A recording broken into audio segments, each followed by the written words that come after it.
of the globe. Welcome to the Entrepreneurship World Cup 2025, live from Riyadh, the heart of innovation and streaming Biban to the International, world. this is Since translation. 2019, the EWC has Biban empowered International, over this is translation. 420,000 Biban International, from this is the translation. 191 countries, unlocking $5 million in cash prizes and more than $150 million in global support. It's not just a competition, ladies and gentlemen. It's a movement that turns ideas into global impact. And this year, the stage is set for something truly special. From over 42,000 applications, only 100 startups earned their place here in Riyadh, Saudi Arabia. And from those 100, the best 60 have made it to this very stage. 30 will pitch today, 30 will pitch tomorrow, all fighting for their share of the $1.5 million in prizes, mentorship, and the chance to join the world's most elite network of founders and, of course, of innovators. So I want everyone to get ready, everyone watching us live, get ready for EWC 2025, because this is where ambition will always meet opportunity and where ideas will always become reality. To our finalists, a quick note from your friendly host. First of all, my name is Yasser Sagav. I've been doing EWC for the past couple of years, and you might know that I will cut you off after the 3 minutes, and I'll give the 2 minutes to the judges, so I'm very sharp. Be careful. None of this would be possible, of course, without the people who hold the power to turn pitches into possibilities.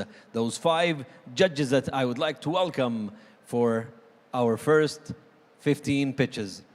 Please give it up for Manoj Harasgama, Fadila Chuba, Scott Sorchak, Abdurrahman Al-Jifri, Nicholas Gaume. Thank you for being with us and good luck. Ladies and gentlemen, it is time to kick off the EWC 2025 here in Riyadh, the global stage of innovation, where creativity meets courage and every pitch could change the world, inshallah. Let's welcome our first very startup to the stage. Please welcome the company that will empower farmers. Give it up to Datayu. Thank you. Hi everyone, I'm Emily from Datayu, and we created FarmiSpace. We combine AI and satellite technology for precision agriculture. Now, who loves bananas? Yeah, I do too. But sadly, bananas are actually facing extinction. A deadly disease called Panama disease is wiping out banana plantations. Once infected, the only solution is to cut down every single tree. And this isn't just about bananas. Imagine managing a large farmland without knowing where the trouble starts. Invisible threats like climate change and crop disease cause massive losses every year. And that is why we created FarmiSpace.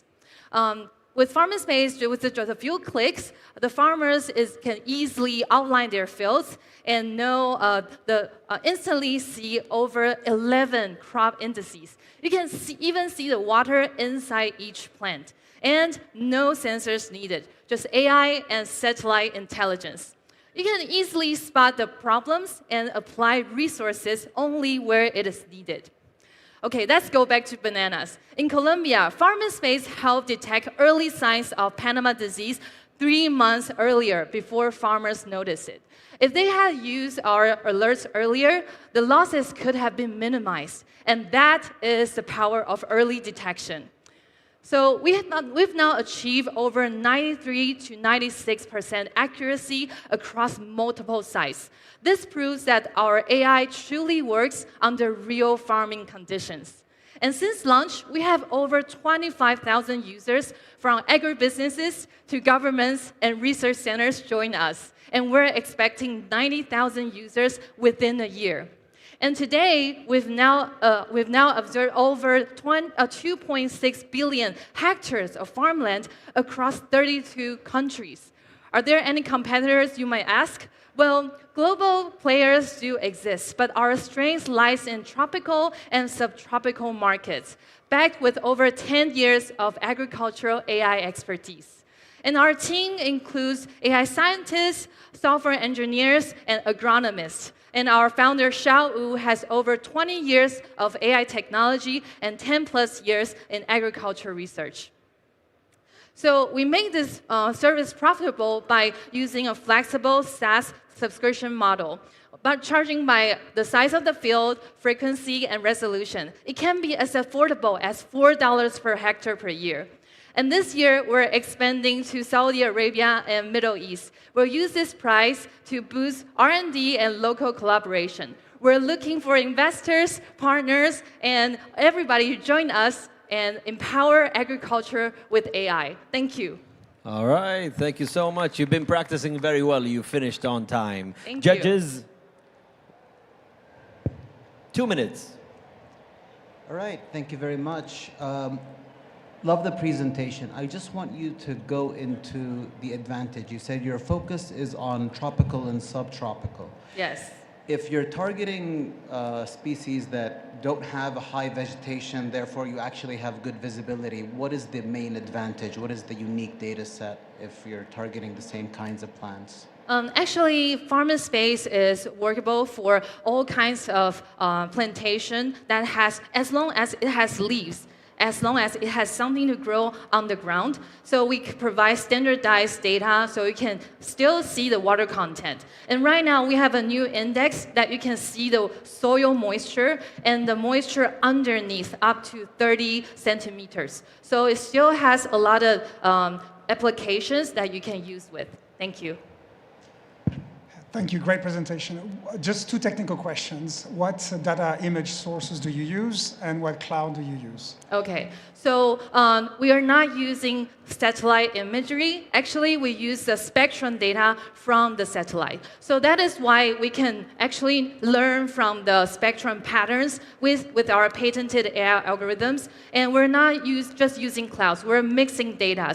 So we have offline and online data sets. So actually, if any countries that requires locally data buildings, we can do that too. Thank you. Perhaps from my side, thanks a lot for the presentation. Just really shortly, could you explain in 1 sentence, one more time, what the clear advantage is against other startups in this space? Okay, so the advantage is for you to precisely know what happens in your field because there might be abnormalities and you can apply your resource right there without using a lot of workers or using drones. Takes a lot of time. You can use it right away on large scale and fragmented lands. All right, thank you so much. Let's give it up to Thank you. Datayo coming up on stage. Let's welcome Sytemap.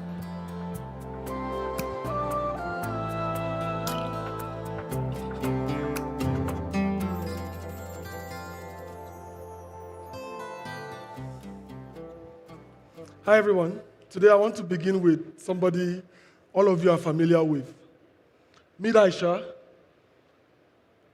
Aisha has spent 20 years in public service and steady income and wants to build wealth using real estate.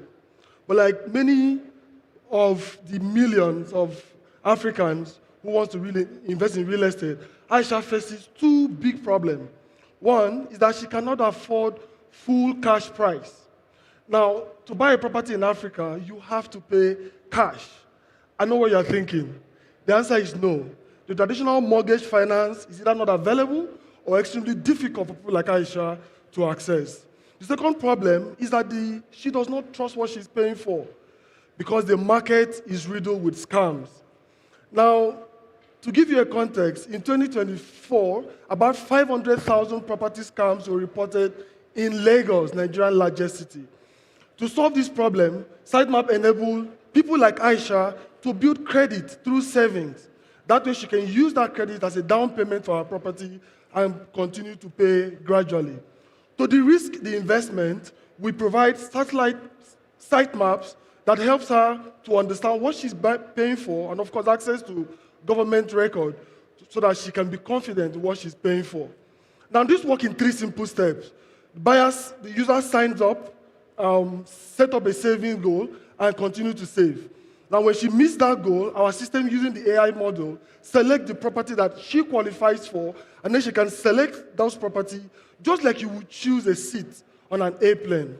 Then she can use the save cash as a down payment and continue to pay the rest later. Now, we charge about $1,000 to set up real estate companies using our solution. We charge 10% commission and, of course, 1% for transaction fees. Now, this model is working because we have over 20,000 users. We've completed 1,800 plus transactions, valued at over $2.5 million. We also partner with about 200 real estate companies, 2 government housing projects, and have generated in revenue $200,000. Now, the another market that we want to explore, the diaspora market. Over 17 million Nigerians live outside of Nigeria.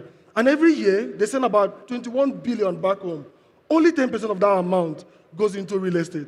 But what if we're able to move it to 20%? That would unlock over 4 billion in the real estate. The market opportunity is very huge, $2.2 trillion. And I'm telling you today, it is ripe for disruption.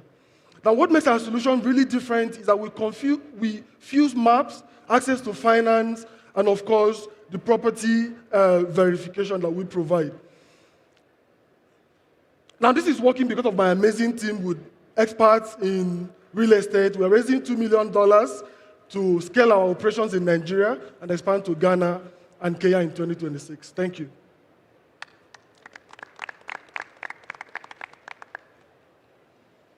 Now it's time for the judges. Thank you. It's a good presentation. Question on the business model related to the commissions. Is that 10% commissions to you on top of other transactional fees for every home that is licensed? I'm just trying to understand the exact fees that you're collecting. Yes, so we have 200 real estate companies using our solution as a software as a service. But we only profile just about 80 or so to have a marketplace. So we are basically helping them to sell their properties. So we charge the 10%. But whether we are selling or not, we have a 10% charge because we help them collect and track payment for people that are paying in installment. Thank you. So what is your biggest recruitment channel? So our approach is community-based. So for example, we have partnership with the National Real Estate Association in Nigeria. They have about 5,000 persons. So that partnership gives us opportunity to appear in front of them like this, talk about how this can help them improve their businesses. And for the people that we are selling with, we also use community approach. So women are the people that we also target. People want to do things because others are doing it. So we look at women communities, we look at bankers, tech people, and the rest of them. That's our approach. Just a quick question from my side. I think, thanks for the presentation. I think you said $2.5 million in transactional volume. Could you break that down in how many transactions that is based on the housing prices, I'm assuming? Okay, so we've had 1,800 plus transactions that have happened on the system. Real estate is a big ticket. Of course, in Africa, it's a bit lower. So around $50,000, $10,000, sometimes even $5,000 and $2,000 happens because of the installment payment that is working. I told you, mortgage doesn't work, so we use this method. Thank you. Thank you so much. All right, thank you. Let's give it up to Sytemap. Coming up next on stage, eAgro.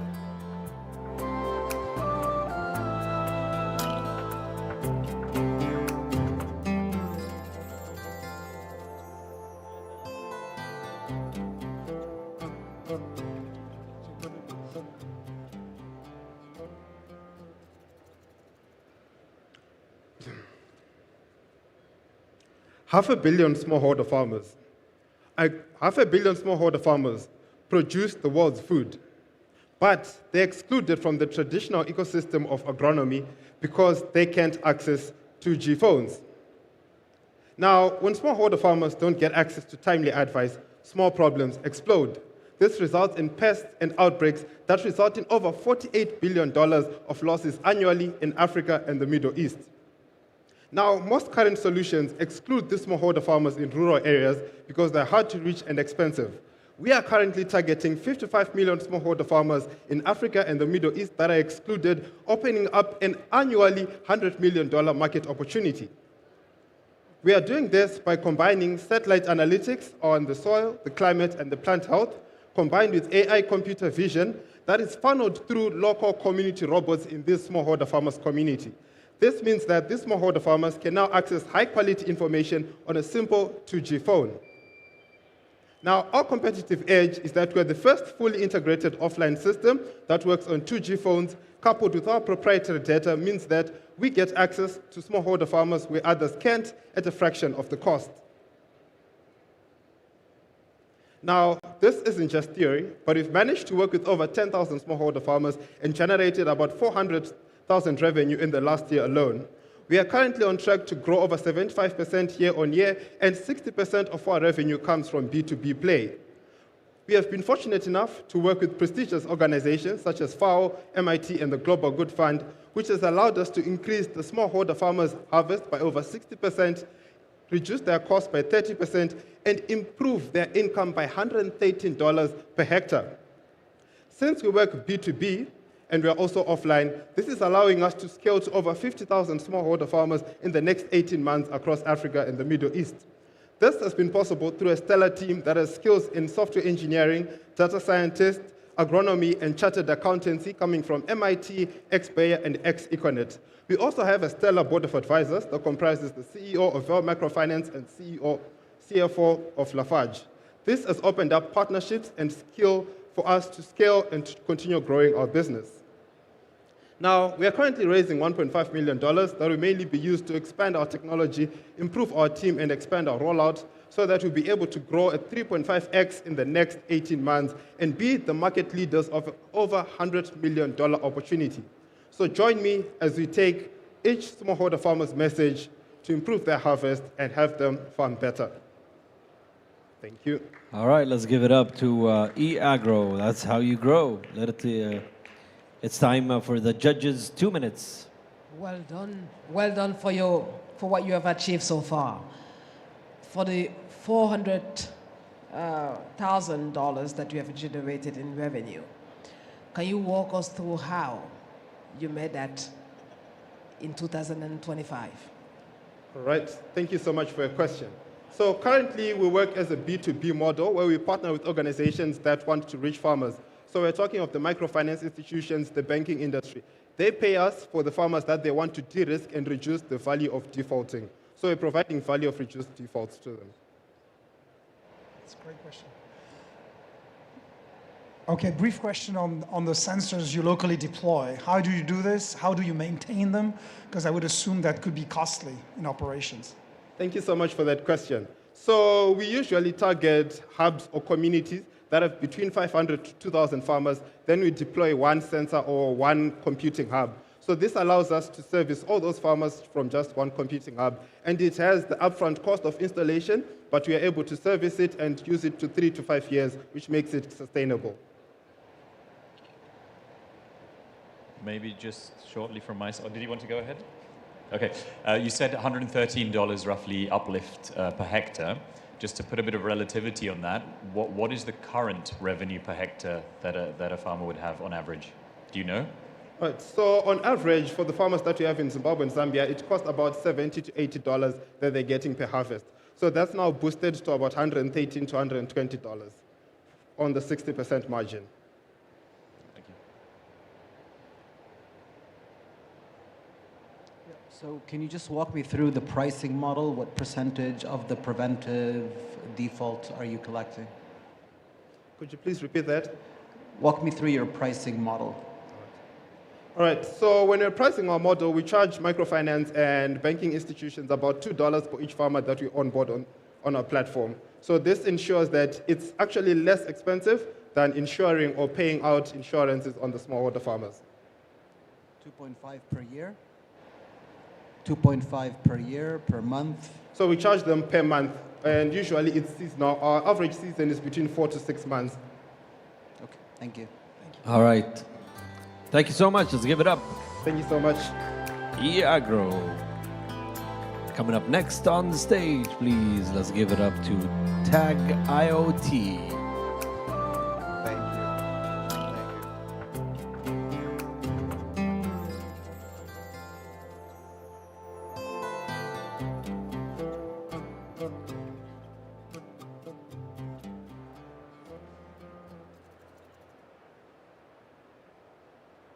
Imagine, you can control your manufacturer and logistic only with the sticker. I actually got something here. Don't worry. This is really, really cheaper and can help your business much easier. Hi, I'm Hendrian Shah, CEO and founder Tech IoT. In 2023, I had the chance to visit Hyundai and Kia. They are the biggest manufacturer automotive in South Korea, but I keep hearing the same problem.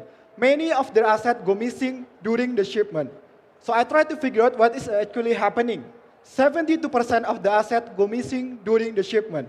And most of the companies, they don't know exactly where the asset. On the other hand, containers are only half loaded.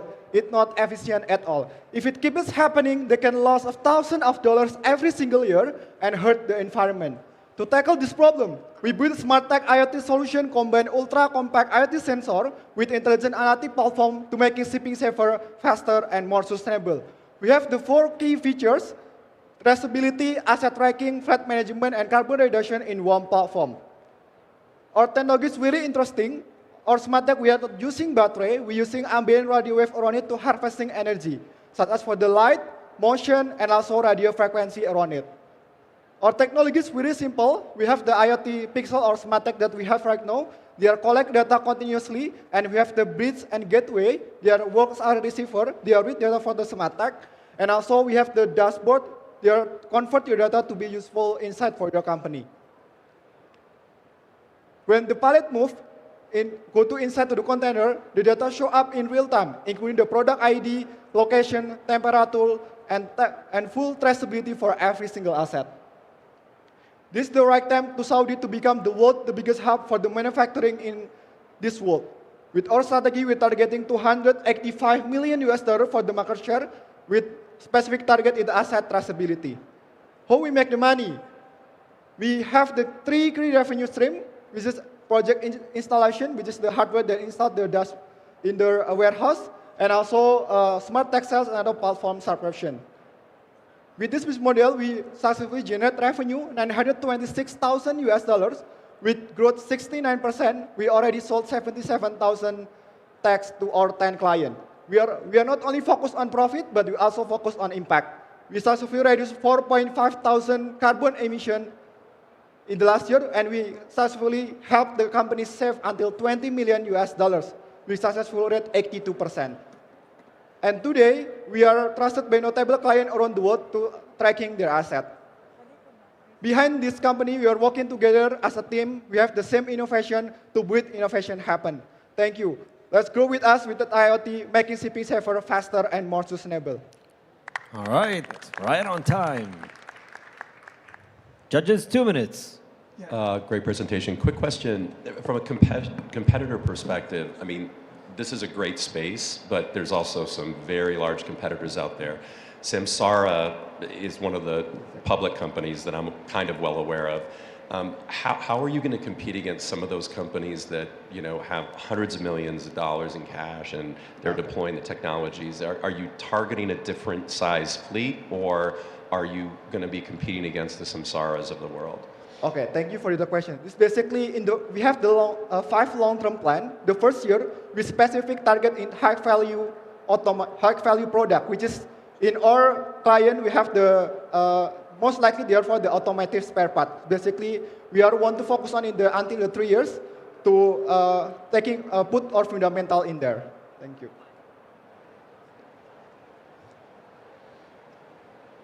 That was the question. So can you walk me through your supply chain? Where are you manufacturing things? How are they shipped? How are they produced? Okay, so basically, in our warehouse, we just put our smart tech in the box, and also they are just a walkthrough in the gate, and also we have the 3D simulation container. They can see how much their efficiency inside the containers, and also we can tracking until end of their customers, so they can see what's a traceability for each product. Thank you. So why would a potential customer choose you? Yeah, so basically we are lower cost compared with the other competitors, and also we are doing automatically, and also we are our innovation is the ambient IoT. We are not using battery. We use ambient radio wave around it, which is we are harvesting energy for the lamp, like the light, motion, and also radio frequency.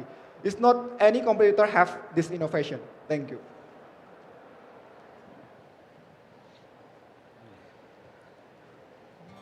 Can we get a question in 3 seconds? No, so we'll wrap it up. Thank you so much. Let's give it up.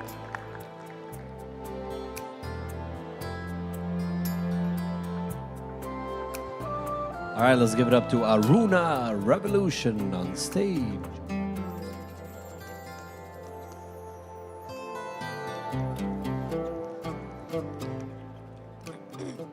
Three minutes. As a biomedical engineer, I was horrified to see that the products that we're using are killing us and the planet. Over 600 billion healthcare products get thrown away every single year, taking over 500 years to degrade, even though we use them for a few hours, and they pollute our body with carcinogens. This is because of the materials. Even organic cotton has tested positive for this. And that's why we decided that it was time for a revolution. Aruna is a fiber tech platform that's compostable, toxin-free, and high performance, made entirely out of agricultural waste. Our proprietary process transforms crop residues, so stems and leaves after harvest, into clean and soft fibers, which supports farmers, reduces emissions, and keeps waste out of landfills. Our feedstock is flexible, which is unique to us. We can use canola, corn, soy, even barley, palm waste, and turn it into these fibers, which enables a low-cost scalability within a global supply chain. And it's not enough to be sustainable, we have to be functional. So we're 300% more absorbent than the gold standard. We're truly compostable, have limitless applications, and at scale, we're the lowest cost fiber to manufacture. And what this means is we can revolutionize entire verticals. Even L'Oreal, Kimberly-Clark have reached out to us to show interest, and that's because government and consumers are demanding a change.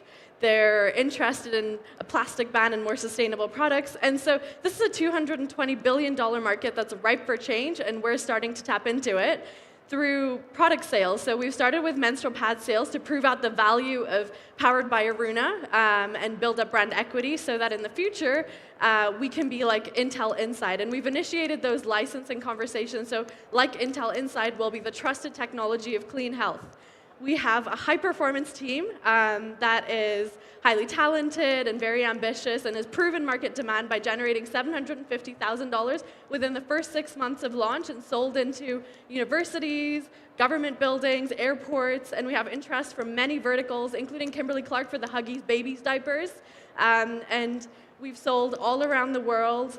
We've protected our technology, we've protected our IP, and have externally validated and tested our technology. We have advisors with a cumulative of over 100 years of experience in this industry. And we hit 750 this year, could have done more with a bit more of an ambitious inventory plan. But with this demand, we can scale through licensing and category growth to a successful exit and protecting our people and the planet with our impact as well. We're raising $2.5 million for licensing, bringing on key hires, and using it for marketing. Aruna is a promise of health to you, your families, and the planet. Thank you for your time. We hope you join our revolution. Thank you. All right. 2 minutes for judges, please. Well done. Thank you. So you're planning to hit $3.5 million next year. Yeah. How are you going to do that? That's a great question. So we actually have a lot of interest. As I mentioned, we have interest for licensing from several different organizations that we're looking at, but also for our menstrual pad sales. We could have potentially hit 1.5 million this year if we had enough inventory, but we hadn't raised for that. So we're going to be using the raise to bring in enough inventory, and we have contracts coming in from the government of Monaco, from government of France, so all of these countries that have sustainability mandates and policies are putting in orders, and that's how we're going to hit 3.5 next year. Thanks. Really great presentation. Thank you. How do you organize your distribution and how you scale your distribution? I understand you have an inventory issue. How do you plan to work with the L'Oreal and all the names you mentioned? That's a great question. So by working with organizations like L'Oreal and other, even smaller brands that are growing, which might be easier for us to scale with, this means that they already have their market, and we will use that to bring our fibers into the market. When we're using our products and selling our products, we're going to get into the market through government buildings, which means that our distribution is a bit more simpler because we send it to them and they distribute it into their spaces. So that's how we're planning distribution right now. In fact, one follow-up question. How do you share, what's the value chain with L'Oreal, for instance? You would want? Yeah. So with L'Oreal, for example, we would be providing them with the fibers, and then they would take the fibers, putting it into their cosmetics, putting it into their makeup wipes, and then they would be testing it for a specific market. Yeah. So for alternate sources of fibers, there's been a lot of excitement around algae. How does this product fare in comparison? Yeah, absolutely. So for alternative fibers, our fibers are better than anything else on the market right now because, one, our process is feedstock flexible, whereas you'll see fiber sources like banana fibers, hemp fibers. Thank you so much. We're also more functional. Thank you so much. Thank you so much. Thank you so much. You can say that. You can say that while you're walking out. It's fine. All right, coming up next. Thank you, judges, for being understanding. You know, we have to end at the 2 minutes. Coming up next on stage, Ayatella, please give it up. 3 minutes.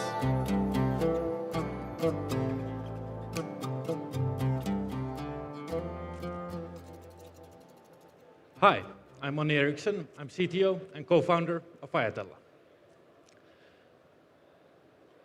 Now, the uncomfortable truth is that 1 in 3 of us in this room will die from a cardiovascular disease as it stands today. That's over 20 million lives lost each year. But the good news is that up to 80% of these deaths could be prevented with early detection and treatment. So why isn't this being done currently? Well, it turns out treating cardiovascular imaging is extremely time-intensive and complex, taking up to 60 minutes per scan. We already have a huge radiologist shortage and waiting times reaching up to 6 weeks. So our AI solution automates the slowest parts of cardiovascular image analysis, delivering results over 100 times faster than traditional methods with a 400% efficiency increase. And we're the first fully automated end-to-end solution addressing the entire workflow with no manual input needed. And we're peer-reviewed, achieving state-of-the-art accuracy and speed compared to senior cardiologists. We've also built our own proprietary explainable and quantifying AI models, a solution that doctors actually want to use. We are addressing a 26 billion TAM market, and it is growing, with 120 million CT and MRI scans taken in the US each year, with 9% year-on-year growth, and half of the US population expecting to have cardiovascular disease in the next 10 years. Our business model is B2B SaaS, with 2 payment methods, licensing and pay-per-scan. Our average revenue per hospital is 80,000 with 92% gross margin, and we're expected to reach break-even at 12 hospitals. We're partnering with the world's leading hospitals all around the globe, with 40 partnerships from 10 countries and many more in the pipeline. To date, we've raised $2.5 million in seed funding, and now we are finalizing our pilots for commercialization and certification next year. Going forward, we're expanding in the EU, US, and Middle East to become the global cardiovascular AI solution. Our team is a group of serial entrepreneurs and medtech experts supported by key opinion leaders in cardiovascular radiology. Now, here at the EVC, the 250,000 would go towards our Series A, supporting our Middle East market entry and fastening our commercial and regulatory pathways. Thank you. Let's redefine radiology together with Ayatella. All right. Finishing before time. Amazing. Ayatella or Ayatella, please. Great presentation. Thank you. 2 comments. One is I think it's addressing a huge problem and marketplace, as you mentioned. As somebody from a layman terms perspective, I'm a cardiovascular surgeon. I'm pained at the time that it takes me to go through this, but I also have to put my name on everything that comes from your company. And while the time value is there, I guess part of my question is there friction between a cardiovascular surgeon still having to take the time to review what your technology comes out with, because ultimately their name is on whatever they're telling the patient? I don't know if that makes sense. Yeah, that's a very good question. And that's why the efficiency increase is around the 400%. They don't have to take the manual measurements, what they would need to normally take, but they can now just review all of that and do any corrections. So, of course, the doctor makes the final decision, but it's just a lot faster to get to that decision. Thank you. What is your tech stack? I saw the Microsoft logo. Who's providing you the cloud computing and any AI-specific models you use? So our solution is running in Azure, since it's very compliant with healthcare regulations. We're using NVIDIA GPUs and PyTorch. And the models? How do you train them? How did you? So they're convolutional neural networks that we've developed ourselves, computer vision models using NVIDIA's technology. Thanks. Thank you. Thank you. And why is your product special? I'd say it's special because it's the first one that actually addresses the biggest problems that the doctors are facing in a way that they can trust the results. It's not just a classification model saying you have an 80% chance of being diseased, but it actually shows everything, and the doctor can check everything, and then they can make the decision. All right. Thank you so much. Let's give it up. Thank you. Ayatella. Coming up next on stage, Giraffe Bio. 3 minutes.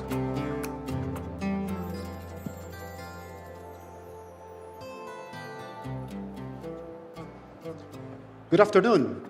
My name is Alejandro Bufo, and I am the co-founder of Giraffe Bio, where we are upcycling critical minerals using biology. Critical minerals are essential for the energy transition. Over $10 trillion worth of metals are needed by 2050, which translates to saying that we need more copper in the next 25 years that we have extracted in the last 3,000 years combined. But here's the catch. Only half of the metals in those deposits end up in our products. And the reason for that is very simple. Rocks like this one contain 0.5% of copper concentration. And it's very difficult with the current methods to separate that copper from the silica. That is why at Giraffe Bio, we are changing the game. We are using biotechnology and AI to custom engineer biomolecules that can help us unlock that trapped metal, improving the recovery while we slash the energy and the water consumption. Let me show you how it works. Our biomolecules act as highly precise magnets, targeting specifically the copper in the process. You could think of these biomolecules as my Lego tower. These can unlock up to 15% in the current processes, improving in up to $100 million the bottom line. Our biomolecules are protected by IP. We can customize these biomolecules specifically to the mineralogy, helping us improve and adapt to the existing processes. That is why we are a drop-in replacement. We do not require the mining companies to modify the existing flow sheet. We adapt. We operate on a B2B model, and we are operating on a royalty-based agreement. Our market is huge, $10 trillion, but the $50 billion we're targeting from copper flotation all the way to rare earth elements kind of make us unique. And in terms of the team, I bring over 10 years of experience from the commodities industry, while my co-founder is the science genius. He has been working on biomolecular innovation for the last decade. We are supported by a strong body of advisors and consultants, and we have been invested by the top-tier investors in the space. We launched the company 18 months ago.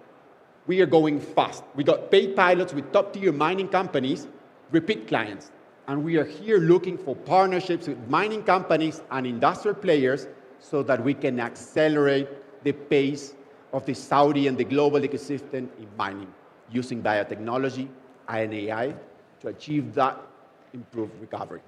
Thank you so much. All right. Thanks to you. Judges? Could you give us some numbers in terms of sales perspective?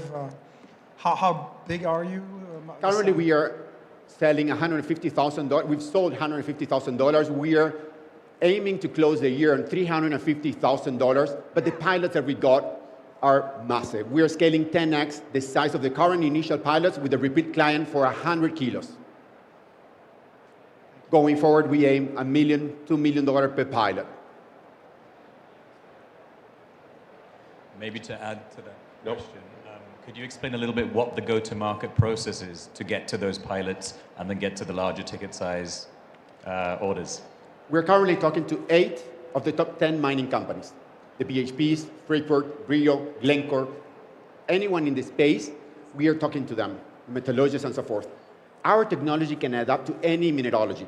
That is why we can fast-track the piloting process and scale way faster than any other technology. And we do not require modifying any existing process. That gives us a huge advantage. Thank you.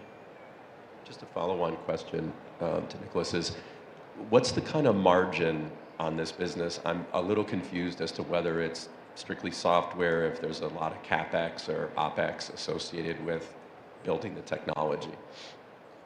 It's the right question because we're working with hardware, biology, and AI to target a CapEx and OpEx opportunity. We are slashing the CapEx because if you do not need to grind so much the mineral, you do not require a $1 billion investment in a mill. And we are operating better because we are not requiring the water to be recycled constantly, but rather we can use the water process. So we are targeting both markets. Is this licensing, or are you doing the processing on site? We are producing these biomolecules in a specific site where it can be located in Riyadh or anywhere, and then shipped all the way to the mining companies. We are operating. All right. Thank you so much. Thank you. That was Giraffe Bio. A towering idea with massive potential. Now on stage, MabLab.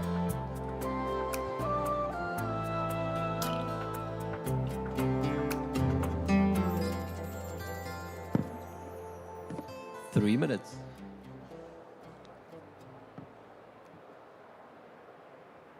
Hello, my name is Vienna Sparks, and I'm the co-founder and CEO of MabLab. 3 years ago, I walked into my chemistry lab during my very first semester of college, looking for my lab partner Cassie's familiar face. However, Cassie wasn't there. When I inquired about why, I was hit with a shocking reality that would change my life forever. That Cassie had died due to laced recreational drugs. And the truth is, she never could have known those drugs were laced to begin with. Yet her story is not unique. There are more than 109,000 individuals that lose their lives annually due to this very issue. Yet current products on the market only test for a fraction of these deadly killers, namely just fentanyl, leaving many other equally deadly substances completely undetected for. Here at MabLab, we knew this had to change. So we built the world's first singular 5-in-1 rapid test that you could hold in the palm of your hand. This test can detect the 5 deadliest lacing agents in a matter of seconds. We're building off of the established technology that you're familiar with in COVID-19 and pregnancy tests. And additionally, there are tons of future applications that we can expand this to, as our patent details the ability to test for multiple substances simultaneously in the same device. We do not require FDA regulation as a Class 1 exempt medical device. And each of these tests will be sold for just $5 with a 70% profit margin. Our B2B partners are completely subsidizing this price point on behalf of our end users, like student health services and harm reduction centers, where we've already secured more than $110K in sales with an 86% recurring contract ratio. But we're not stopping there. We have plans to unlock more than $30 million in sales by 2026 with our scaling partners we already have lined up at major music festivals here in the Middle East, as well as notable music festivals in the USA like Coachella and Live Nation. Not to mention major pharmaceutical retailers who have already signed contracts with us, such as CVS and Walgreens. Our TAM details the $12.3 billion market of drug users worldwide who are already actively using our product, with the initial beachhead being those who have access to our existing B2B partners. Where we're at today is strongly looking at our growing market of BTNX, our biggest competitor that has steadily been growing year over year. But again, they only test for fentanyl and do so with 400% less accuracy than we're able to. And we think that we can surpass their $88 million in ARR by next year. Where we're at today is $800K in sales, ready to be secured by the end of 2025. And with the help of EWC, we think we can continue to grow and scale and unlock additional markets and scale our revenue. Specifically, we're raising a $2 million funding round to continue to help scale, hire sales teams, as well as continue to expand our technology.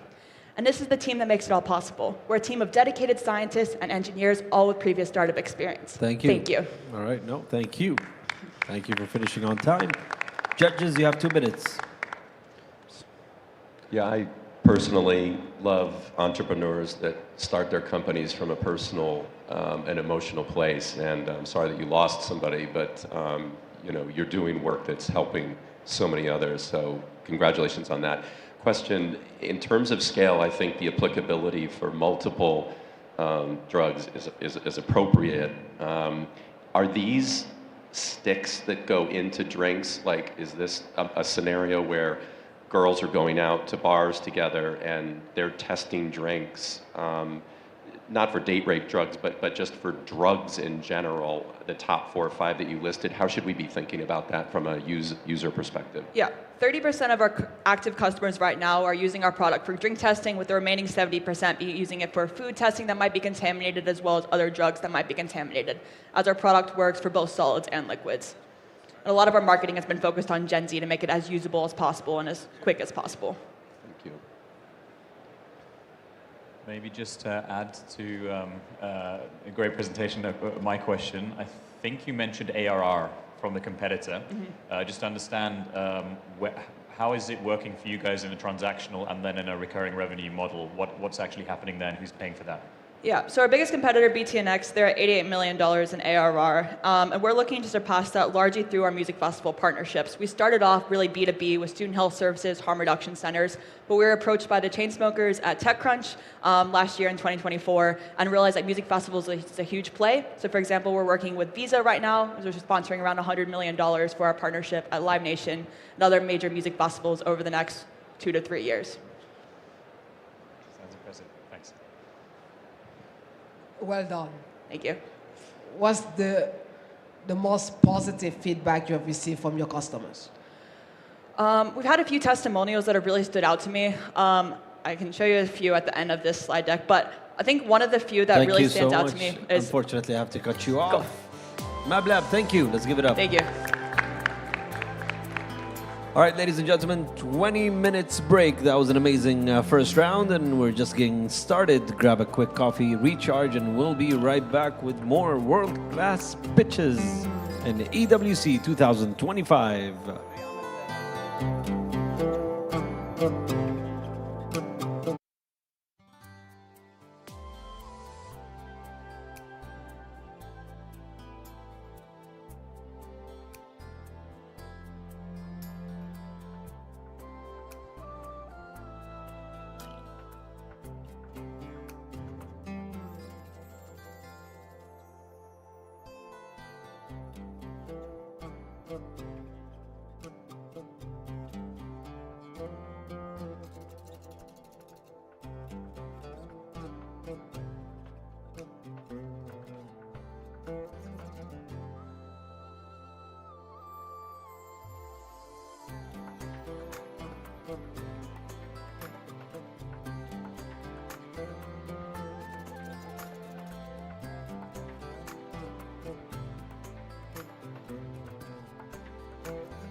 round. We're just getting started. We are now back with the world-class pitches, and we will start with E3A. Please welcome them on stage. 3 minutes.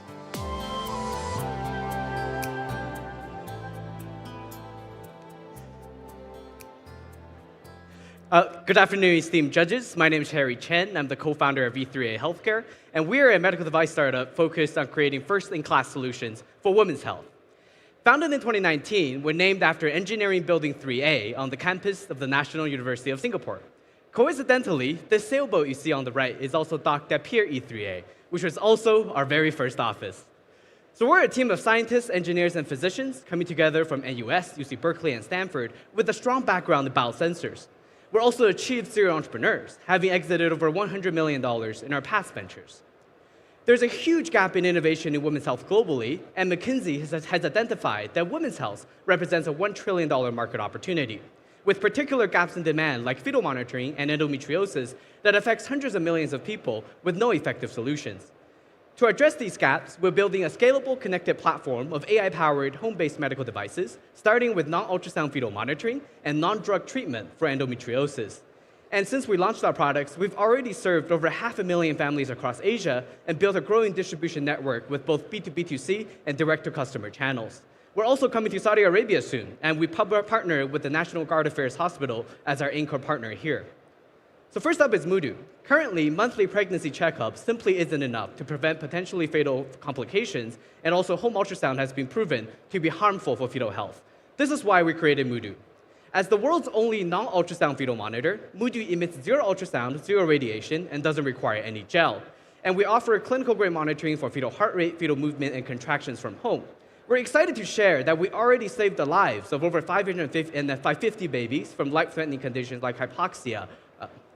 And now we're working with the Gates Foundation to deliver the world's first AI-powered labor prediction algorithm to save more lives in the most vulnerable of times. And next up is Nora, the world's first non-invasive and non-drug treatment for endometriosis. Despite affecting over 300 million women, endometriosis has no cure, and current patients have to rely on either hormonal drugs or surgery, which are painful and expensive. Nora leverages neuromodulation to deliver both pain relief and to halt disease progression. We completed 3 rounds of animal-human studies, published in top peer-reviewed journals including Nature, and we're launching Nora next year in the US with FDA approval. So to summarize, our position is truly unique. We combine cutting-edge medical technology with user-friendly accessibility and affordability to empower millions of families around the world to manage complex health conditions from home. And this year, we're on track to complete over $5 million in total revenue. We foresee 5-time revenue growth by the end of 2028. And lastly, we also completed over 130 patents, raised over $10 million from top global investors, and we're closing a $10 million Series A. We also hope to go IPO on NASDAQ before the end of 2028. So thank you very much, and together, let's change the game for women's health. Yeah. All right, thank you. Judges, please, 2 minutes. Very exciting product lines. Thank you. Any synergies between the development cost, operation? They seem, obviously, they're very connected. On the other end, they're also very verticalized. How do you create that dynamic? Yes, so actually our technology platform is rooted in biosensors. So basically we work with acoustic, pressure, electric sensors. For example, how we achieve non-ultrasound monitoring is through our pressure and acoustic sensors. So we have the sensor technology platform, and also we have our own factory in Singapore and in Shenzhen. It's all ISO certified. So this gives us a platform synergy in terms of our R&D, and we also have over 95% gross margin in our product line. So same sensors apply to the various Yes, products? so same fundamental sensors apply, yes. Mm-hmm. Is that 95% profit margin, is that a blended rate between the devices that are purchased and the ongoing revenue, or how should we think about that? Yeah, so the 95% gross margin is the blended profit margin for the products that's already launched on the market. So this is the fetal monitor.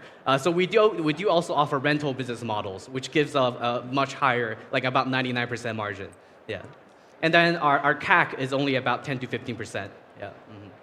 Yeah. Thank you so much for this beautiful product. Thank you so much. I would like to know how accessible is this product to a common woman? Yeah. So it's extremely accessible. So healthcare accessibility is actually one of our primary goals. So we do offer direct-to-customer sales in Asia and in Singapore and China. People can directly purchase these. And we also have hospital channels. So these the OBGYN doctors can directly prescribe this to their patients from hospitals. And this is the same model that we hope to extend here in Saudi Arabia. Yeah, it's only about $250 US, and it gives the same level of clinical accuracy compared to a $10,000 or $20,000 clinical medical device. Yeah. Thank you very much. Thank you. All right. Thank you.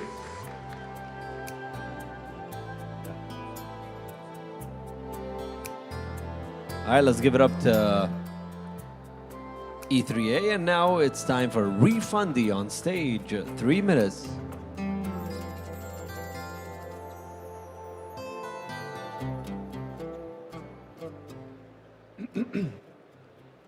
Hello, my name is Kim Kim. I'm the co-founder and CEO of Refundy. So Refundy is an automated AI refund solution for global seller, and we're becoming the next generations of e-commerce pilots here. Before we start, have you ever experienced a frustrating moment when the price you have just purchased suddenly goes on sale? So our CEO, Shinu Park, he was a former dropshipper, so he could have saved around $175 if he had purchased at a discount price, but he was not able to do it. So Refundy team wanted to find how big this problem is, but 9% of total purchase end up being discounted. And global e-commerce market is around 558 billion market, and we found around 2% is the on-farm benefit market, which is a 12 billion. So at the early stage of our service, we conducted a survey with 130 sellers. Most of our clients were not aware this refund is available. Second, because of the time-consuming issue. Last but not least, because of the complicated refund process. So within these reasons, our clients were giving up these benefits. So Refundy team wanted to solve this problem in a very innovative and very simple way, and we launched Chrome extension. So within one single click, the user can install from Chrome extension, and within one single click, all their order history can be collected to Refundy. Then we linked with the Refundy's AI algorithm, and once the price goes down, we detect the price difference and provide a refund to our sellers, which instantly increase their net margin. So currently, we have more than 4,000 sellers on board on our platforms. People who are using Refundy and receiving these benefits are showing a very strong satisfaction. Another great highlight that I would like to show is even after 3 months of launch, that customers are showing very strong customer retention. Early stage of Meta, Facebook, they maintain a 67% retention rate. Comparing that, Refundy is showing a very strong retention. Refundy launched a second product to collect more order data, which is a cashback service. So within one single click, user can receive both refunds and cashback service, which instantly their net margin. So I would like to show our early stage of our success. We actually launched this first day of January, and on March we were able to break even, and on September we made 84,000 in terms of MRL. So this year we're expecting 76 communicative transactions have been made within this Refundy platforms, and we're expecting 1.3 revenues, and we are expecting to hit 1 million ARL within our first year of our operation. So Refundy is already a global service. People from Dubai, Brazil, US, Canada, and even from Europe, all of global sellers are already on our Refundy's platform. So through our 2 previous products, we were able to collect the comprehensive e-commerce data from real-time consumer trends, marketing data, and also the global logistics data. Then what's our visions? Refundy is becoming the AI agents for our global sellers. So we started with the refunds and cashback service, but we are aiming to become the AI agents to automate 90% of our global sellers task. So our team is composed of serial entrepreneur, strategies, and a full-stack developer, which makes the perfect team for the founding team. Thank you so much. If only every refund process was that smooth. Great pitch. Thank you, judges. Thank you for the energy and enthusiasm. What is the typical ideal customer size? What scale of e-commerce are we talking about? So mostly, So most of our customers, so among the 4,000 global customers that have been onboarded, the average monthly ARPU is around 500,000 USD, but it scaled to 100,000 USD as well. So it varies, but the average ARPUs for the monthly spendings for our sellers is 5,000. If you could tell me why you decided to do a Chrome extension instead of plugging into their existing online stores? I think it's a brilliant question. The reason we started with the Chrome extension because it's very easy to install. So within only one single click, the user can actually install from Chrome extension. And Chrome extension is already a worldwide and global extension platforms that we can actually use. But we are extending our service portfolios to the plugins. So next year, we're expecting to expand it to Amazon and Shopify as well. So in that terms, we are leveraging the plugin service as well. A related distribution question. In an agentic world, where do you see yourself fit? So we started with the refunds and cashbacks, but our aim is to help our global sellers to increase their profits and also automizing their repetitive operation tasks. So we are trying to become the AI agents for global seller, which is the vertical global e-commerce platforms. Okay, and so you fit. How do you work with OpenAI? Just to give you an example. So we are using different levels of models. So we are not only using one models, we're using different models at the same time. Small the distribution pile, I meant. If you onboard on our Refundy platform, we actually recommend different types of the products that can recommend and sell at the right timing, and also to sell at the maximize the profits for the global sellers. All right. Thank you so much. Let's give it up. Thank you very much. Refundy.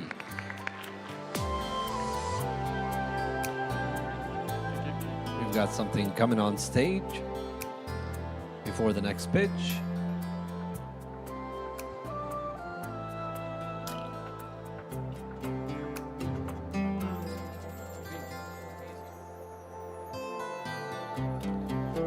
Visio on stage now. 3 minutes.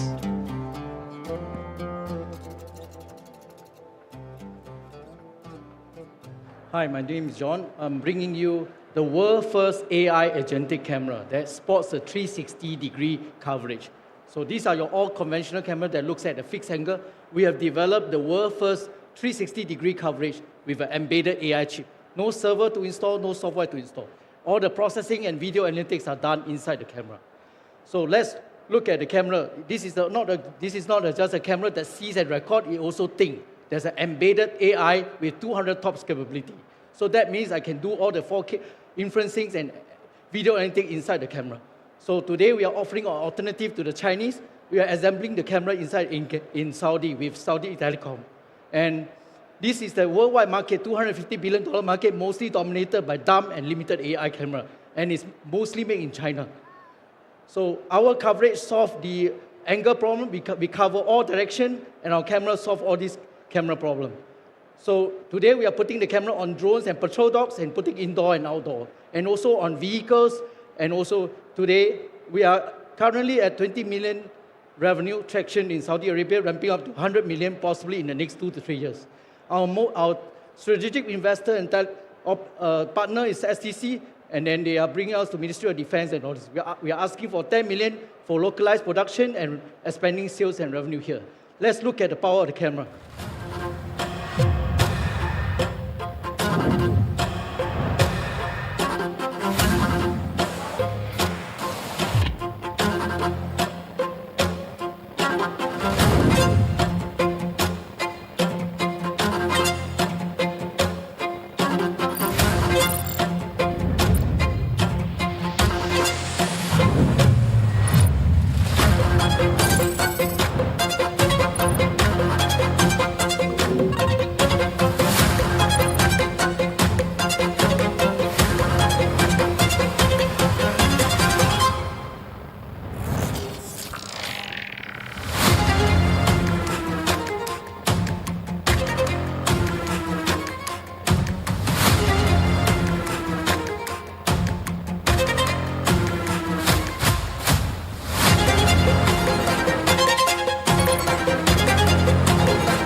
How can I cut off this video?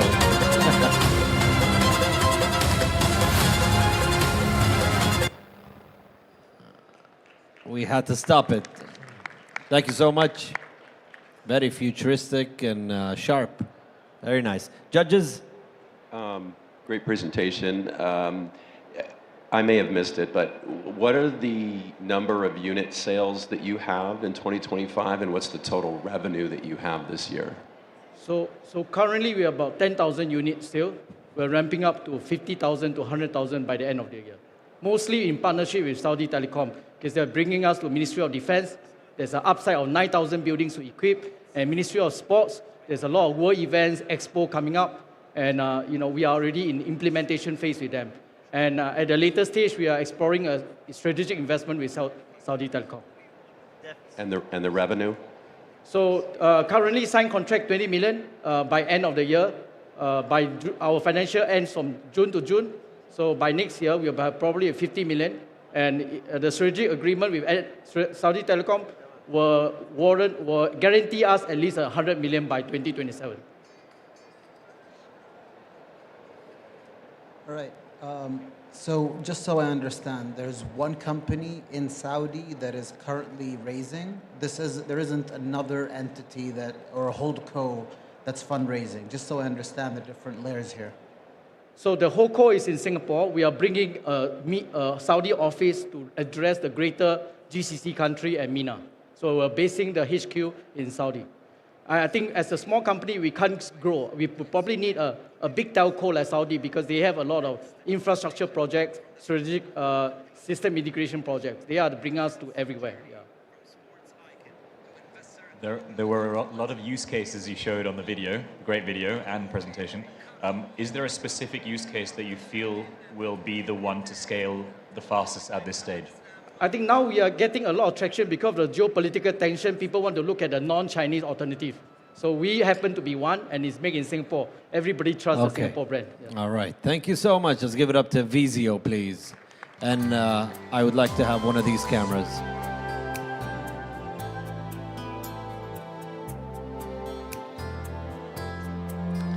We can have these two cameras. It's okay. All right. Deftalk on stage. Give it up, please. 3 minutes. Once they center the stage.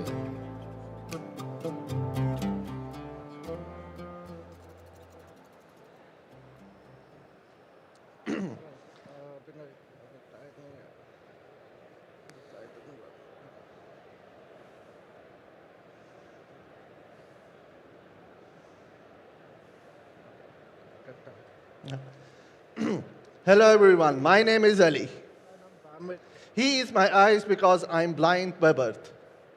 And Ali is my ears because I'm deaf by birth. And we are a Deftalk team, and we are here to bridge the communication gap for the deaf community. How we started? So as a deaf person, I faced many challenges in trying to acquire and education or communication with the doctors, but there were no interpreters. So that was the reason why I had to move to the US for the sign language facility. And then after 15 years, I went back, and then I realized there were millions of deaf people who don't have access to the facility.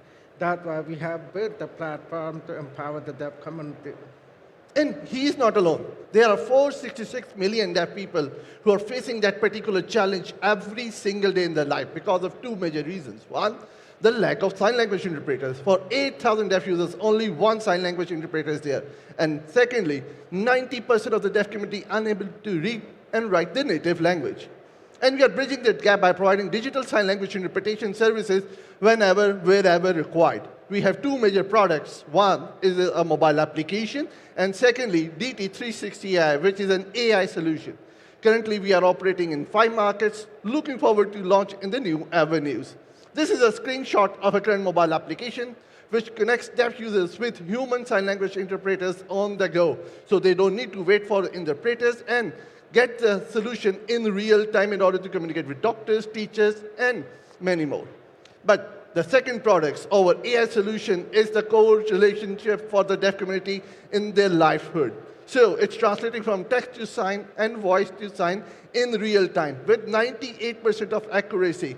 Now they have access to content, information, media, and much more on the go. We are operating in this for 5 languages. Well, for the last 4 years of operations, we have rendered more than 2 million minutes. We have 68,000 monthly active users. More importantly, our LTM last 12 months of revenue is 1.8 million. We are not only a business case, but has a huge impact in the life of persons who are hearing, with more than 97,000 deaf people being benefited through Deftalk services in the domain of education, employment opportunities, and health services. If we talk about the total market size, it's $34 billion market size, and we expect to acquire 30% of it in next 5 years. We are not alone. We have some competitors. Our USP is very clear. One, we are 24/7 available, access on one click, and our AI technology is a robust one. Revenue model based on both B2B and B2C, and it's a monthly subscription for everyone. Here are some key clients which we are working for the last 4 years. This is our founding team. I'm looking after the business development. He is looking after the technology, and third founder looking after the operations side. We all are persons with disabilities, knows the pain point of this community. That's why we started. This is our global team helping us to go global. All right, thank you. Thank you. Thank you so much. Judges? Thank you. So how many languages do you have currently supported? Well, currently, in the human interpretation model, we are supporting 10 different languages. For AI, it's 5. Can you share more about your tech stack? I would expect you leveraging some existing AI models or technologies. What would that be? Yes, we are using the LLM modules, but we have developed our own database because sign language database is very limited. So we have developed almost 80,000 worth of data sets, which means we are the largest data sets currently available. If any companies want to start their AI solution, they have to take at least 3 years to come up with that data sets. Thank you.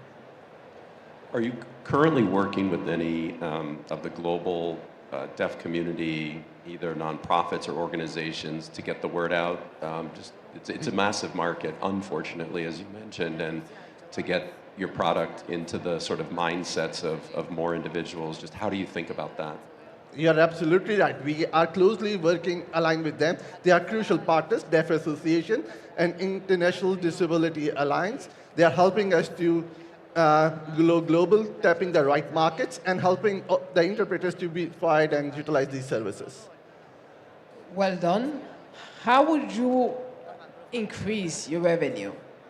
Through AI, because if we talk about the interpretation model, that's one of the bottlenecks. There are limited interpreters globally available, so it hurt us in this scalability. Through AI, which is now we are ready, it's a product market fit, commercially utilizable. Now we are on the scale of growth. Thanks.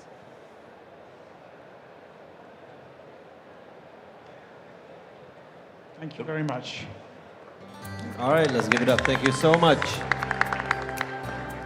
Deftalk, breaking barriers and building bridges, truly inspiring. What a great pitch. All right, coming up next, Arokai on stage. Arokai. 3 minutes.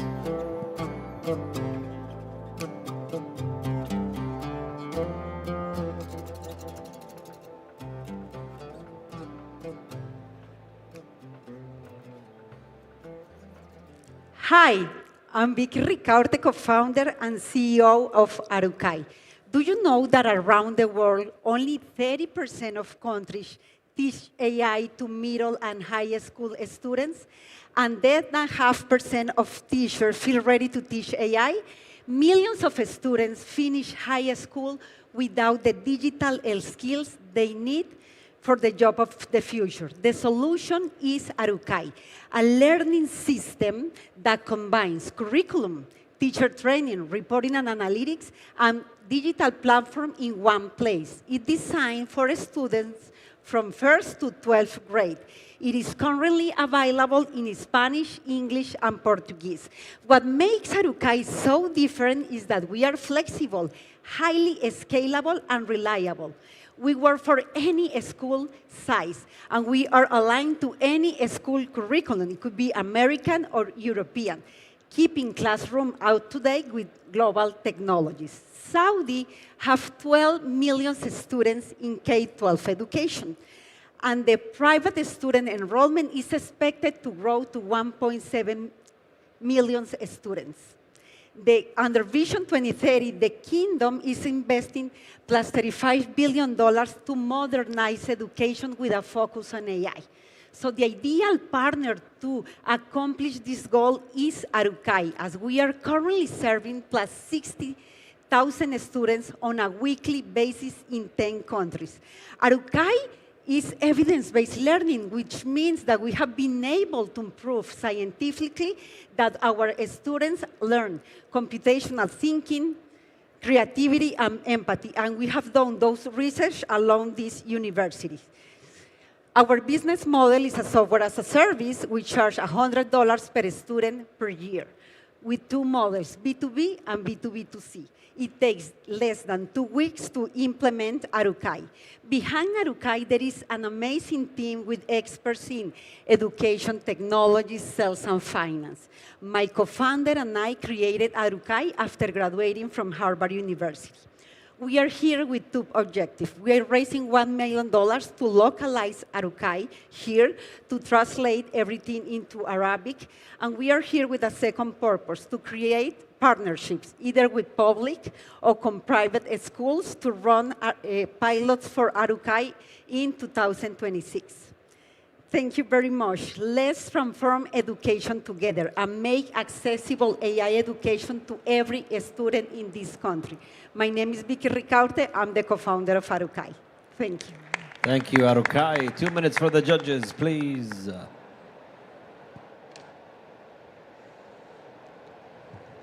So can you tell me, in Saudi, how are you planning to get the word out? Parents are bombarded with different programs, with different initiatives that they need to get their kids into. How do you cut through the noise?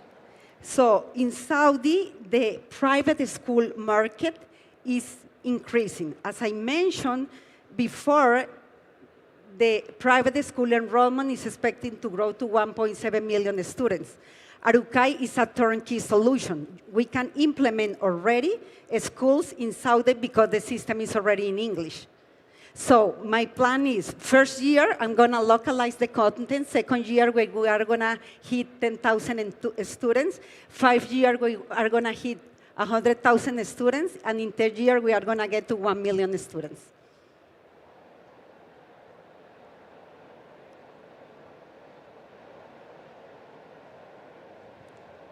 So what's the share between B2B and B2B2C at this stage?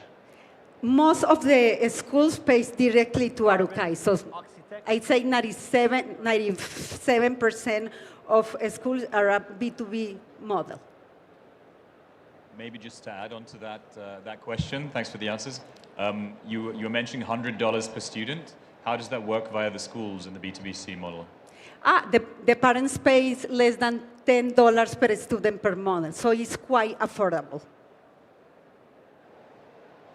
How long are the agreements that you have with the schools typically? Are they year by year, or are they multi-year deals? Give us a sense of that. Great question. Most of them are multi-year in 3 years. We sign most of the schools 3 years, from 1st to 12th grades.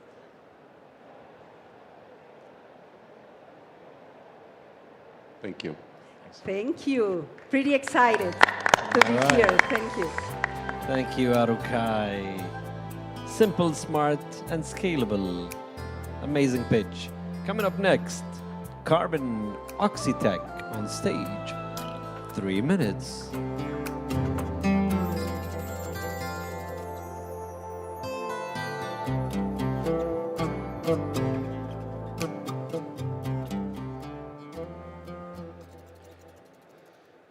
So good evening, everyone. As of today, with increased the world population and the industry demand, there is a gap between industrial waste and agriculture. So we are here at Carbon Oxyitech filling that gap by converting carbon waste stream that generate from industry into value-added product for agriculture. My name is Abdullah. I am the CEO and co-founder of Carbon Oxyitech. large amount of waste material generated every year, stockpiled, and those became a nightmare for environment and regulations. At the same time, more than 50% of the farmland are depleted, and the farm still depends heavily in the chemical fertilizer, causing emission of CO2 and depleting and affect the food security.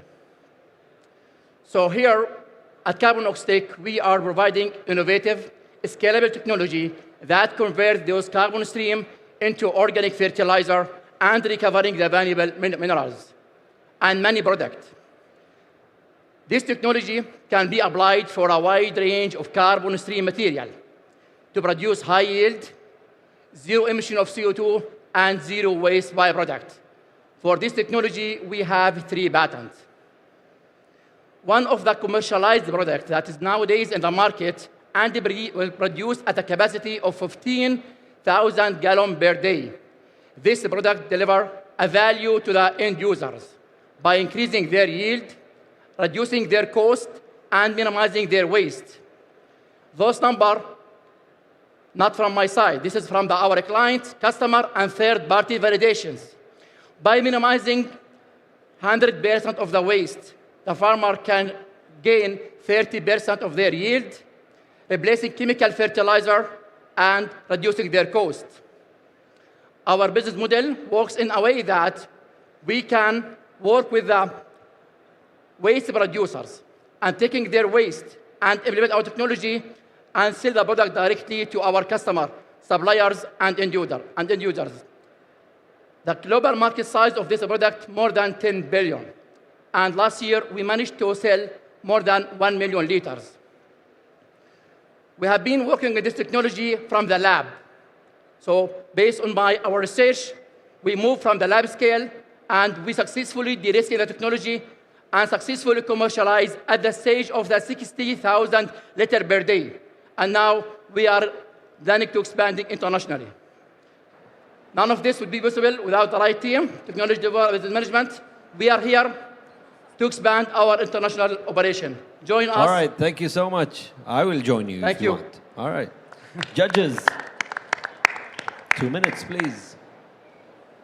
Thank you. Can you just tell me a little bit about the patent exactly? What do you have that's unique for you? Thank you. Basically, we have 3 patents for technology, and each dealing with a certain type of materials.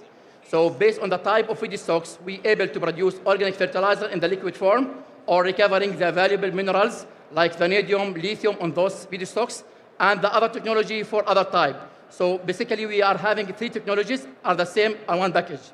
So now one of them is granted, and 2 of them are pending applications.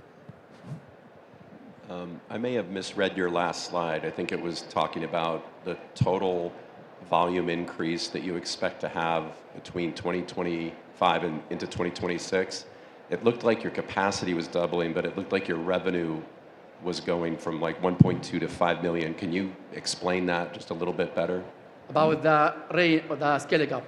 So basically, it's part of my study at school at the University of Calgary, Canada. So we moved from the lab scale, and then having another pilot scale as a pilot capacity, and then we are now at the scale of 60,000. So we are designing the technology in a small lab scale, and we have the right team that taking this technology to different levels until we've seen it's mature and ready to be applied and commercialized. So we following the standard of scaling up. Any competitors? Oh, actually, we have 2 ways of competitors. We are dealing with B2B. So our competitors and B2C. In the competitors way, the B2C, the producers of the organic fertilizer. But for the technology-wise, we are dealing with like competitors who are using all technology like gasifications and the biochar, okay, those kind of competitors.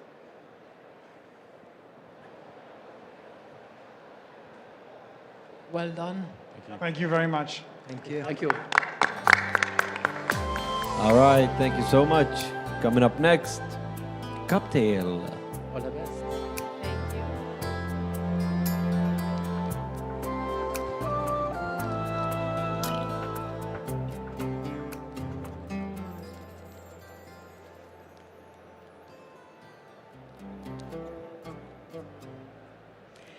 Hello, my name is Selin Tamar, and I'm the co-founder and CEO of Cubtail, the only AI-powered parenting platform that integrates with healthcare.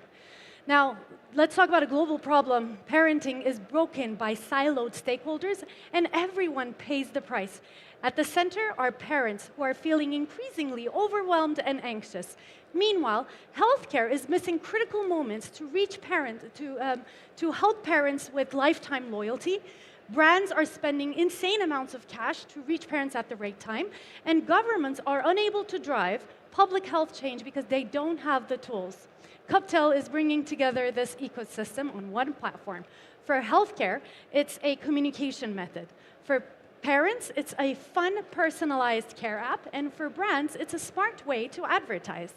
In order to get this to work, we've built an infrastructure that integrates with all relevant systems, including healthcare, education platforms, e-commerce, as well as parenting AI and hardware solutions. Everyone loves Cubtails. We've got amazing traction on the healthcare side. We have 3 integrations happening as we speak, 2 private clinics in UAE and 1 clinical trial launching next month with Corniche Hospital. We have 200,000 parents on the US user side with a retention rate that is 5 times better than top medical apps, 10,000 reviewers, and 7 brands with an 83% retention rate. In terms of the business model, healthcare is willing to pay $120,000 per year. Parents have a $75 LTV, and brands are paying $16,000 per year. Now, we have 2 simultaneous efforts to make Cubtail the go-to platform. Number 1, we're the first parenting platform to integrate with healthcare systems, making Cubtail super scalable. Number 2, we have the first clinical trial targeting a public health metric, breastfeeding rates. These efforts will make Cubtail the default app that every parent downloads, causing a seismic shift on how brands operate and market, unlocking a $71 billion market. We have grown 2x year over year since we've launched. We're now on our way to a 1.8 million ARR. We are raising $1 million in a safe in order to complete these healthcare integrations, as well as grow on the B2C and the B2B side. In terms of our team, we've launched personalized software before. Myself and Jean-Elie have an MBA from INSEAD. Duygu and Barish are computer scientists with PhDs, and we're all parents. Happier parents are raising healthier kids. Join us. Thank you.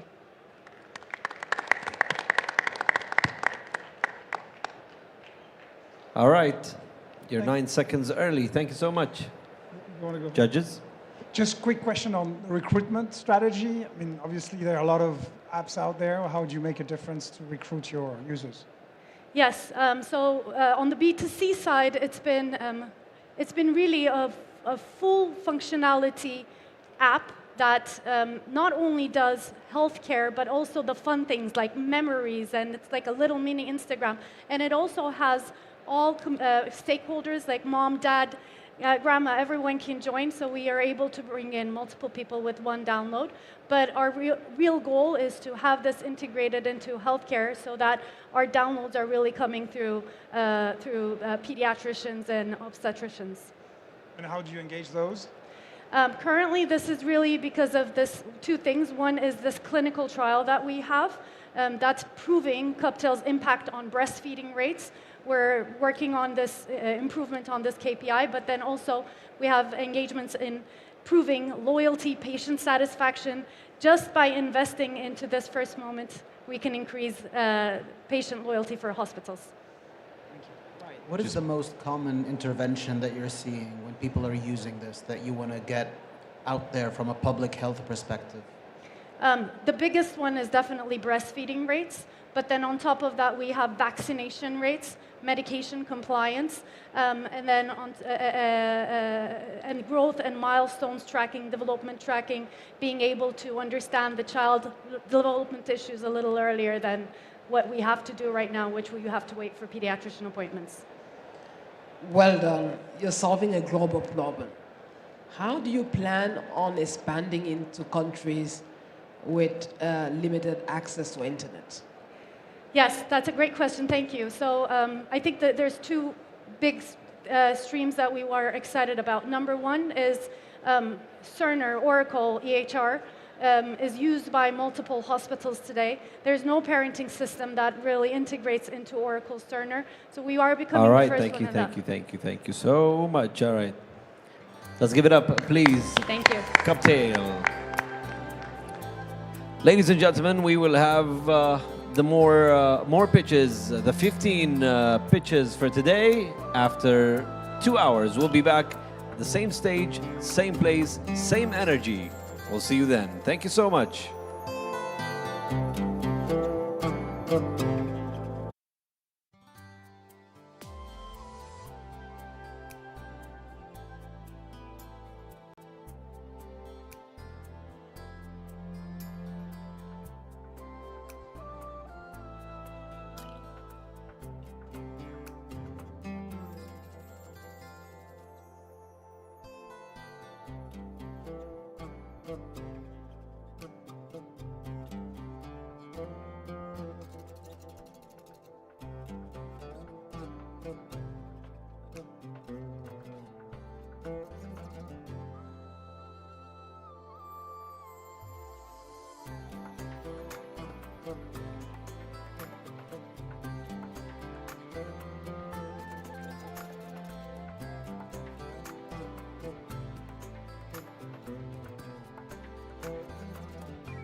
Vision 2030 forward, industrial transformation from financing innovation to building the factories of the future. Let's please welcome Mr. Sultan Al-Musallam, Supervisor General of Industrial Transformation at the Ministry of Industry and Mineral Resources, joined by Abdurrahman Al-Jifri, partner at 500 Global, to moderate this session. Please welcome, gentlemen. Enjoy.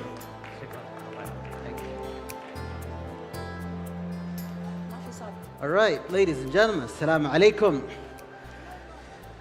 Tonight is a very special topic. It's a huge sector of discussion, of debate, of strategic importance. We're going to be talking about how to build the future, how to manufacture the future. I have an incredible guest with me today, Sultan. He is a fountain of information and energy. So try to get as much as you can from this session. It will hopefully inspire you and get you on to the next step of your industrial manufacturing journey. But before we talk about manufacturing, before we talk about its significance, Sultan, it's important to get to know you, your vantage point. How did you end up with this big responsibility? Talk us about your journey here and why you decided to embark on it. Thank you, Abdurrahman, and I'm so lucky to be in this room full of energy. It's exciting.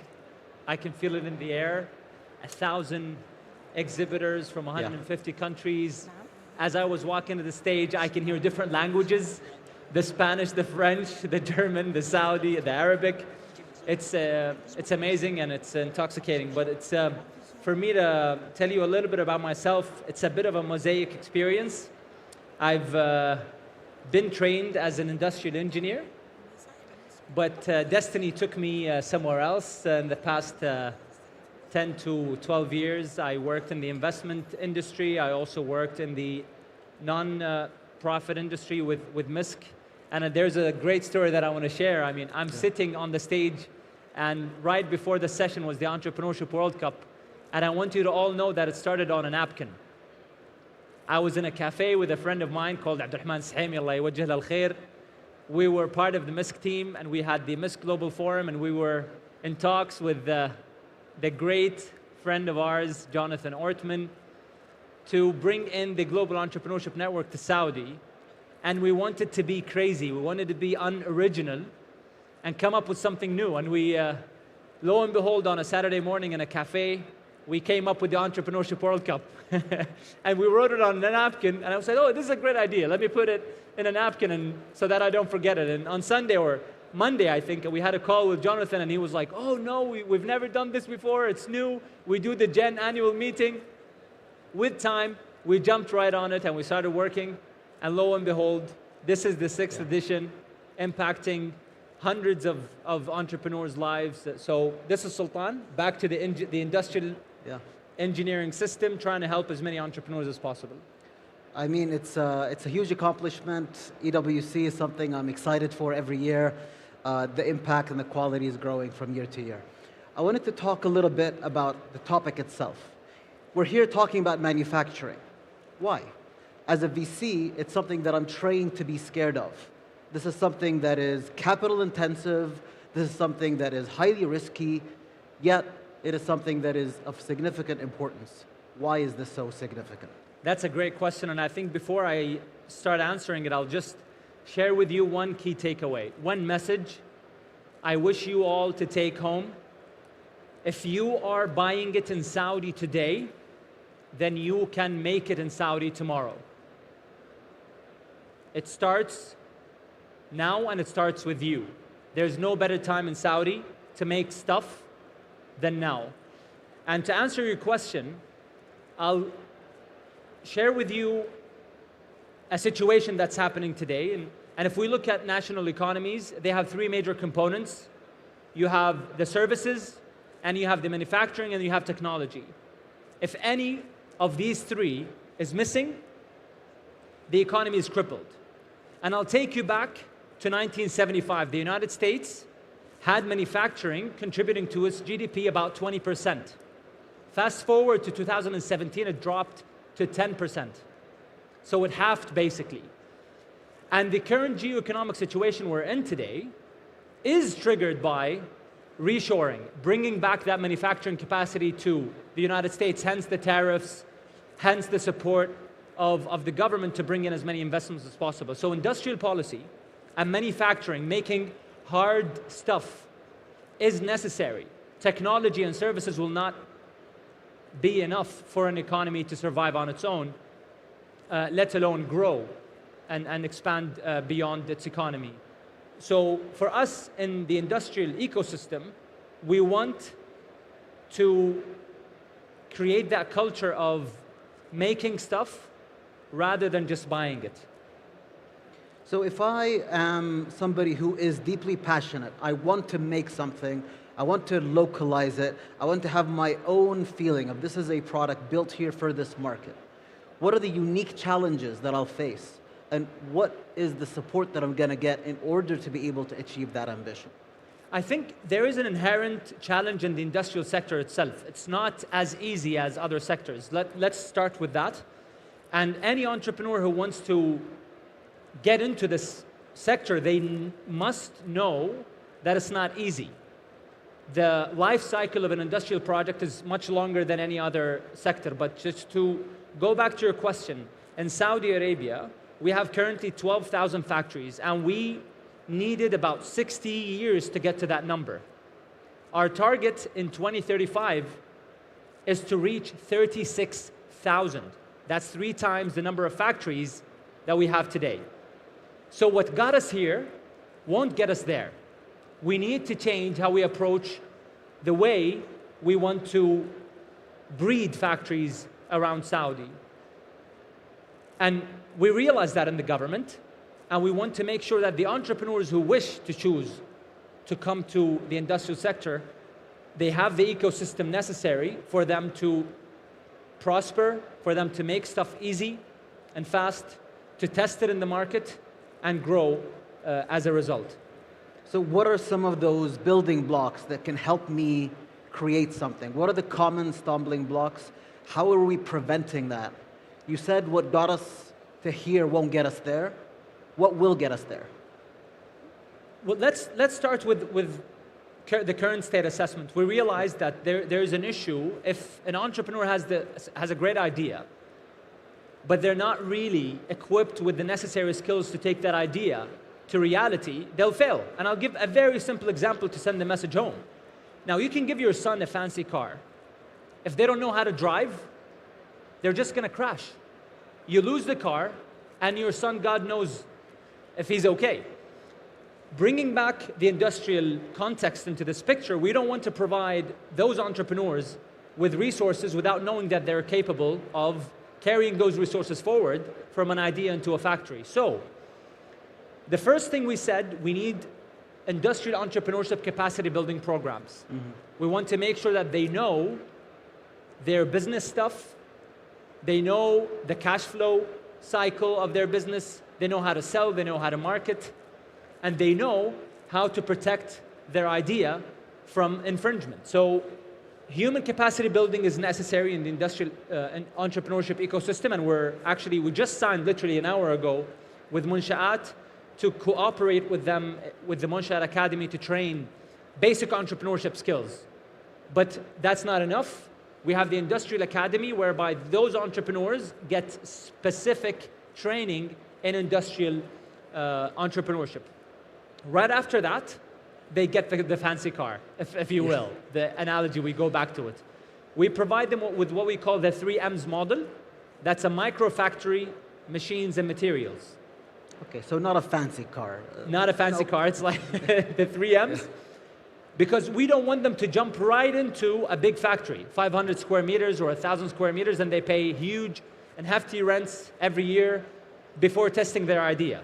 So that space, and by the way, that space is provided both from the public sector, the government, and the private sector. We do have some businessmen who are interested to have those industrial incubators whereby they have equity and incubate some of the innovators or the industrial entrepreneurs to bring their idea from a proof of concept to an MVP.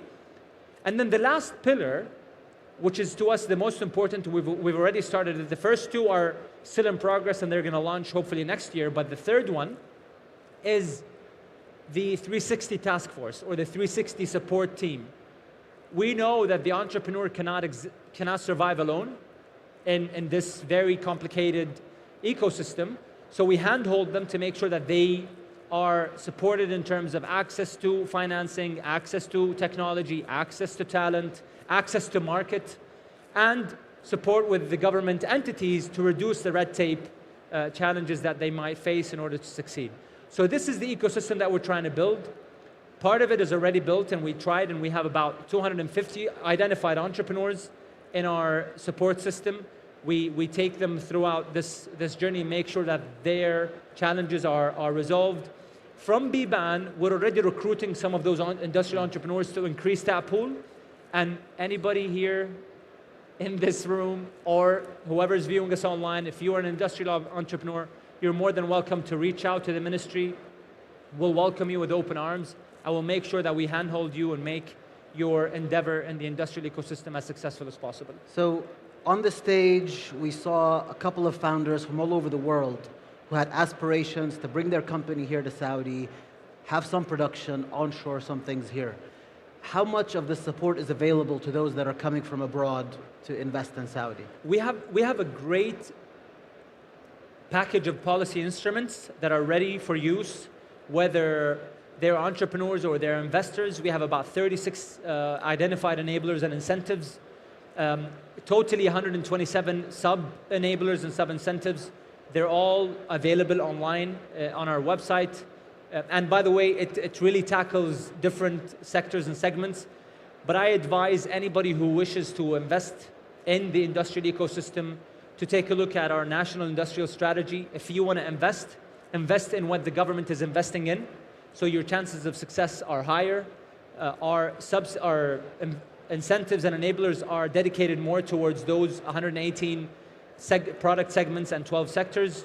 So we try to improve. As our minister says, every policy has an expiry date. So we listen to the market. We make sure that that feedback is reflected in the policy instrument design that we have in the ministry. So touching on this specific point, like you talked in the past that people were often going from a zero to a gigantic space. They were accessing major loans, so they're manufacturing things that are relatively low risk, commodities, things that they knew had demand. Now with this strategy of having micro factories, you're allowing more different kinds. It's not just the quantity, it's also the quality of production that you're changing. So what kinds of new technologies and development are you expecting to localize? So let me just clarify one thing. Most people think that the industrial ecosystem is driven by big conglomerates or big companies. And I have a statistic that will really, really shock you, as it shocked me. 90% of the existing industrial factories in Saudi are SMEs, are small and medium enterprises. The big conglomerates that you know of do not represent much.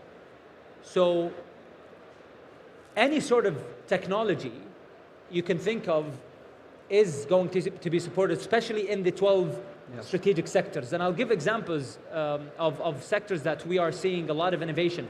We just had a meeting with 30 industrial entrepreneurs. What he did was actually fascinating. He took the dates and used them to create candy products that are healthy for kids. And now he's selling in Saudi and outside, and he's saying that my small workshop or small factory is not enough. I need a big factory. So he used not necessarily technology as we define it conventionally, but he used a very famous raw material in Saudi, which is dates, and he innovated in the recipes to make these candy products, and he sells it in Mecca, he sells it in Medina, and it's quite smart to penetrate. And he has 250 franchise requests globally to send his product to those countries, and he's saying, please help me expand the manufacturing facility that we have.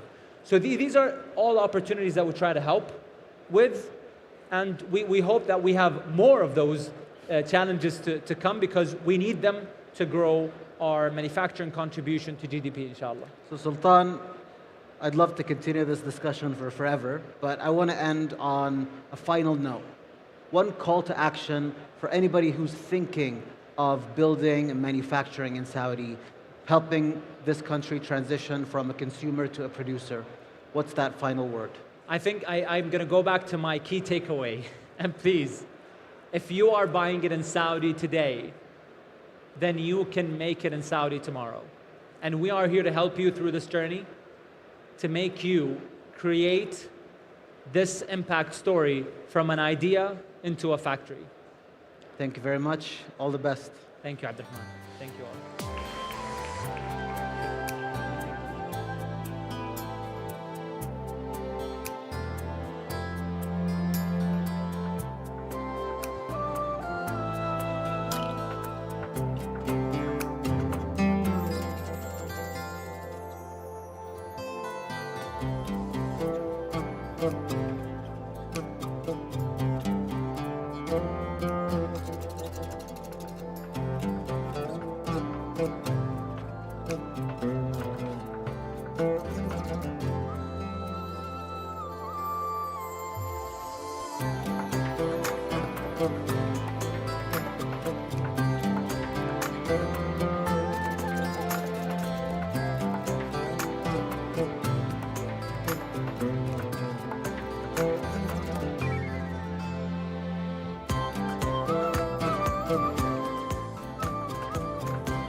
All right, from transforming industries to transforming futures. That was a great start to our talks on stage.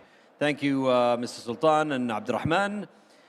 Imagine, ladies and gentlemen, people watching us live, technology is so small yet so powerful, it can change how we see, how we sense, and how we experience the world. Our next keynote explores the frontier where nanophotonics meets AI. Please welcome to the stage the founder and CTO of Expansio, Dr. Valentin Volkov.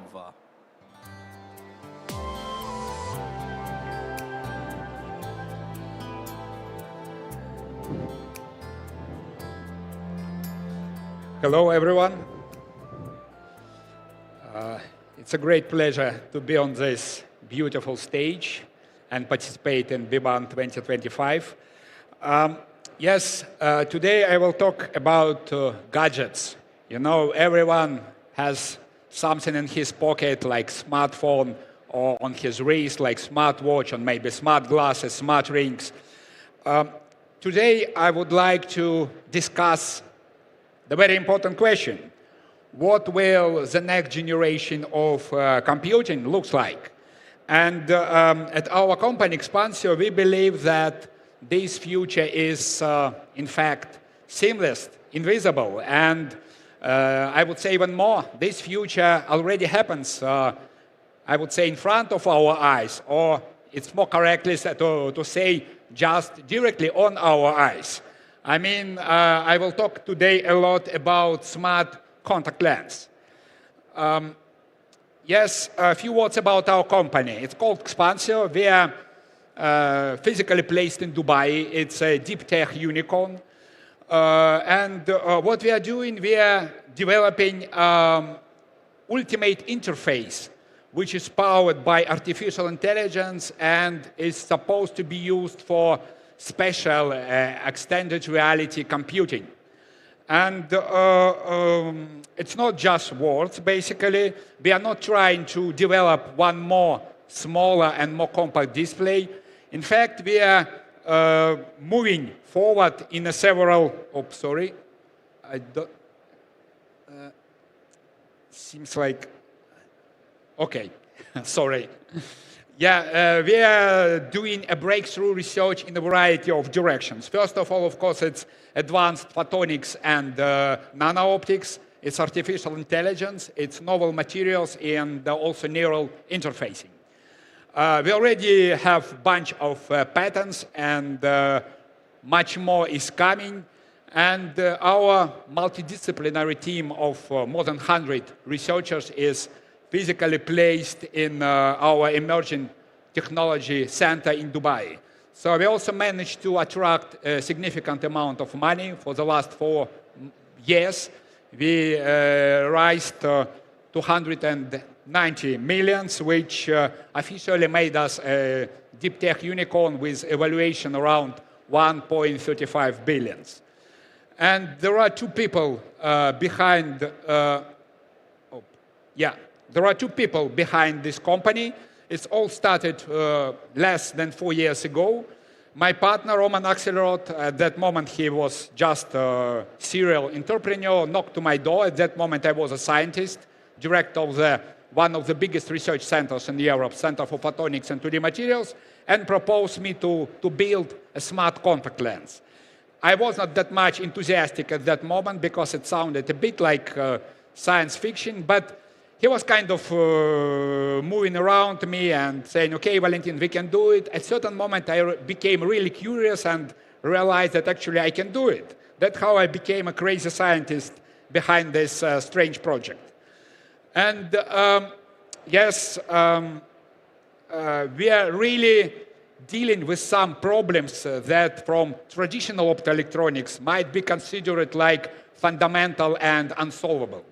Just some examples. We are trying to create a microdisplay system as small as, basically it's less than 1 millimeter in thickness. So something which can be really integrated inside contact lens to give you a 100% field of view and really high quality augmented reality experience. We're also playing with a variety of biosensing systems. Basically, our eye is very rich in terms of biological data. So we are trying to integrate your very private biochemical lab, which is directly can monitor your health conditions in a real time. And then, of course, it's all must be integrated in a compact and wearable unit, which is which looks like a smart contact lens, just a usual one. And of course, to deal with all these challenges, we have to use the brightest minds. And as I said, we managed to attract a very impressive team of really world-class researchers and scientists in Dubai. So like 80% of our team is researchers, almost all having a PhD in natural sciences like physics, quantum mechanics, biochemistry, and so on.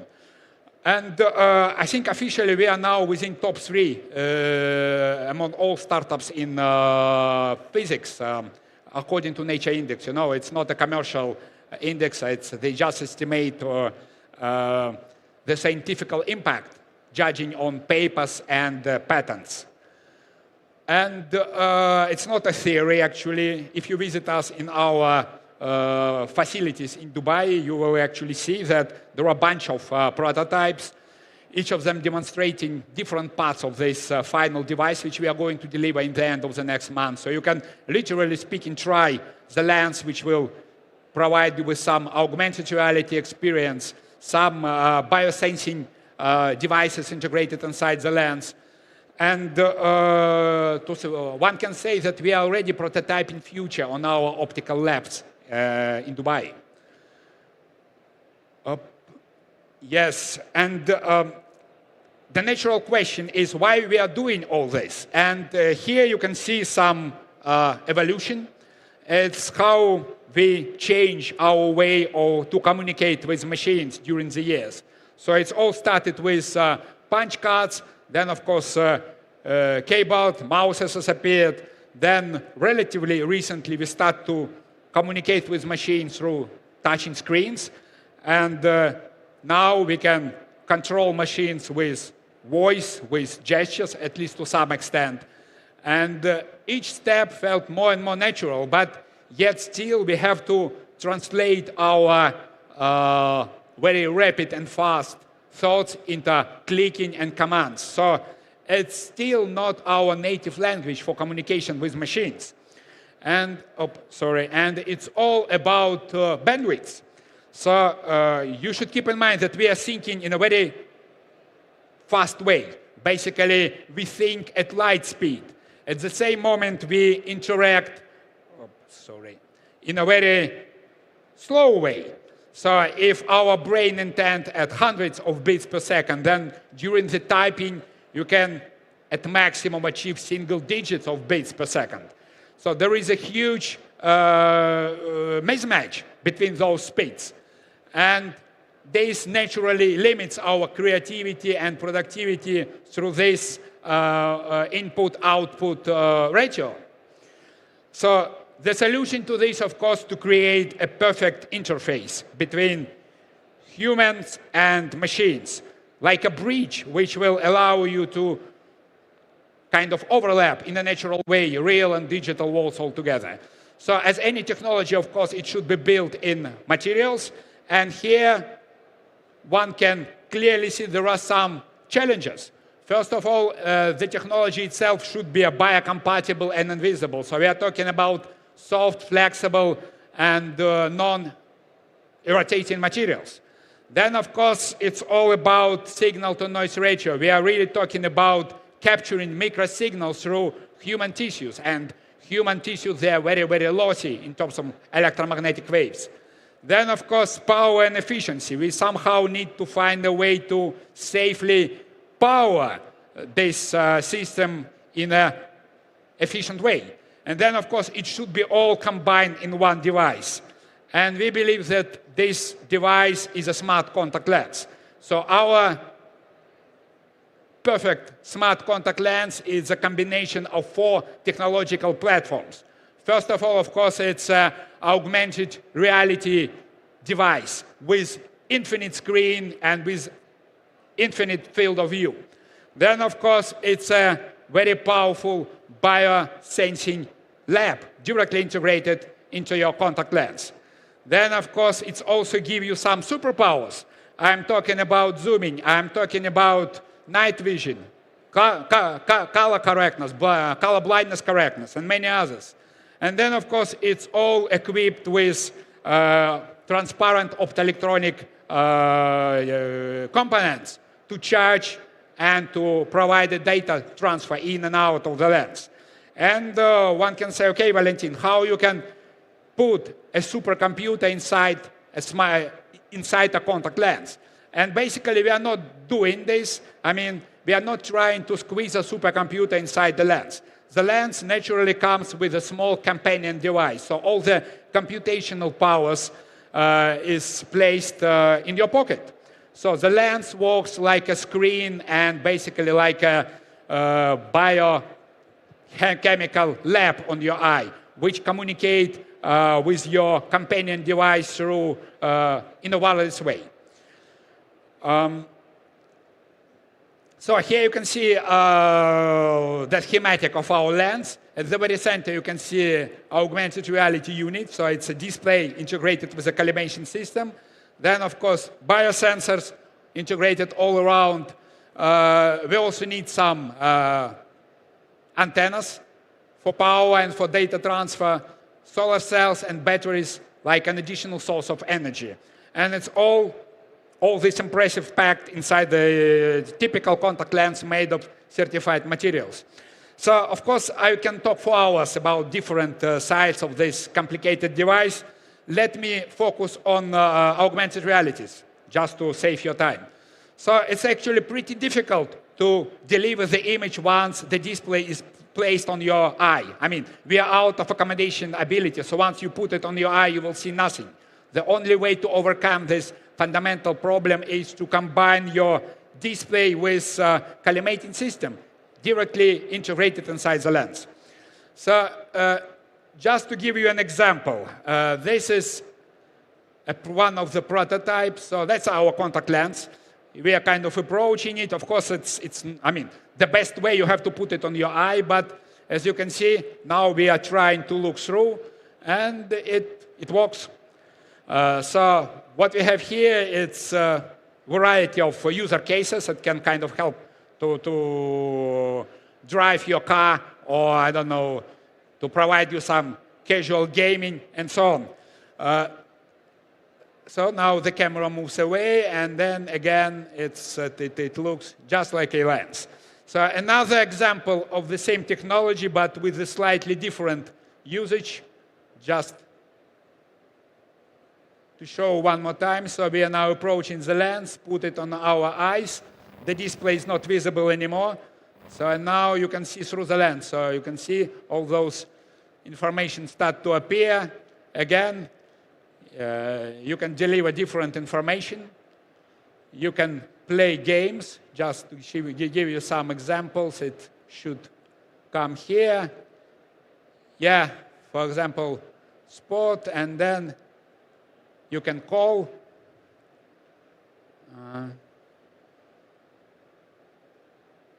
Just, I think, in a few moments, there will be some Tetris game, yeah. Of course, casual gaming. So, yeah, let me skip it.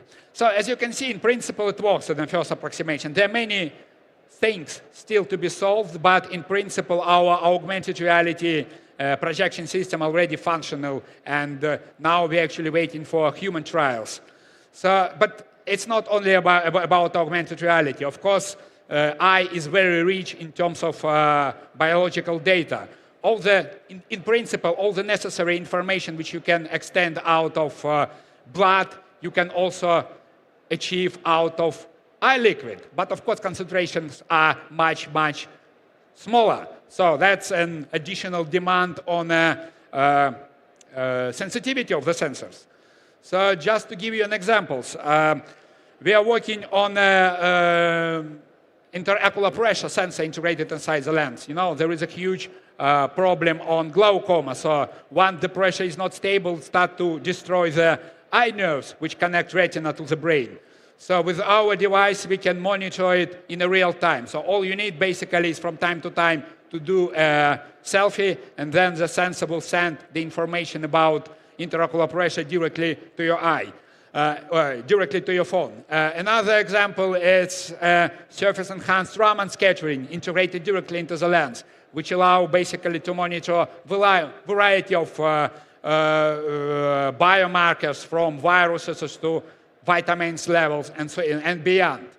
The very interesting development is, of course, electrochemical sensor, which actually allow us to monitor the glucose level in a non-invasive, in a real-time way, basically without any need to go for the blood tests.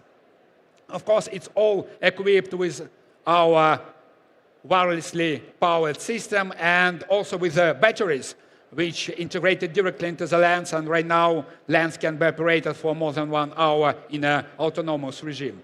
So with all this, my time is run out. I hope I managed to show that smart contact lens is not science fiction anymore. It's more like a rapidly developing reality. And thank you for your attention.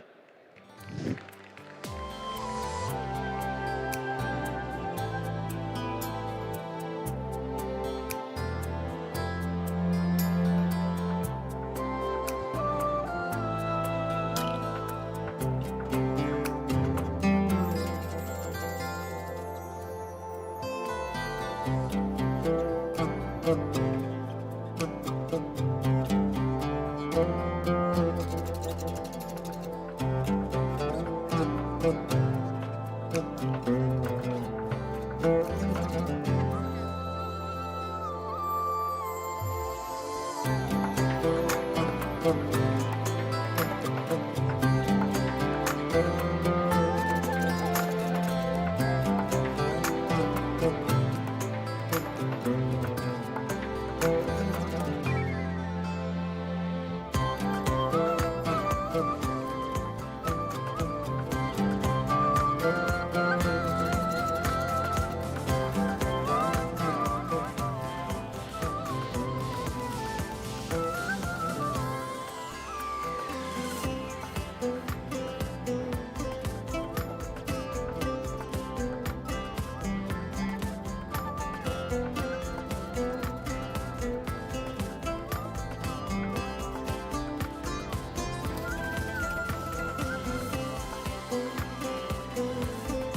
right, thank you, Dr. Volkov, for showing us how nanophonics and AI together can actually shape a smarter and more intuitive worlds. We turn from the world of sensors and science to the world of creativity, ladies and gentlemen, the power of entertainment and how it transforms economies. Our next conversation is a story of vision, a story of courage and creativity, from a bold idea to a publicly listed company. Time Entertainment reflects the rise of Saudi entrepreneurship across entertainment, sports, and culture. Let's please welcome the chairwoman of Time Entertainment, Amira Al-Tawil, to the stage. Let's give it up for Amira, please. And we'll be in conversation with Mashhoor Ad-Bayan, my colleague and good friend.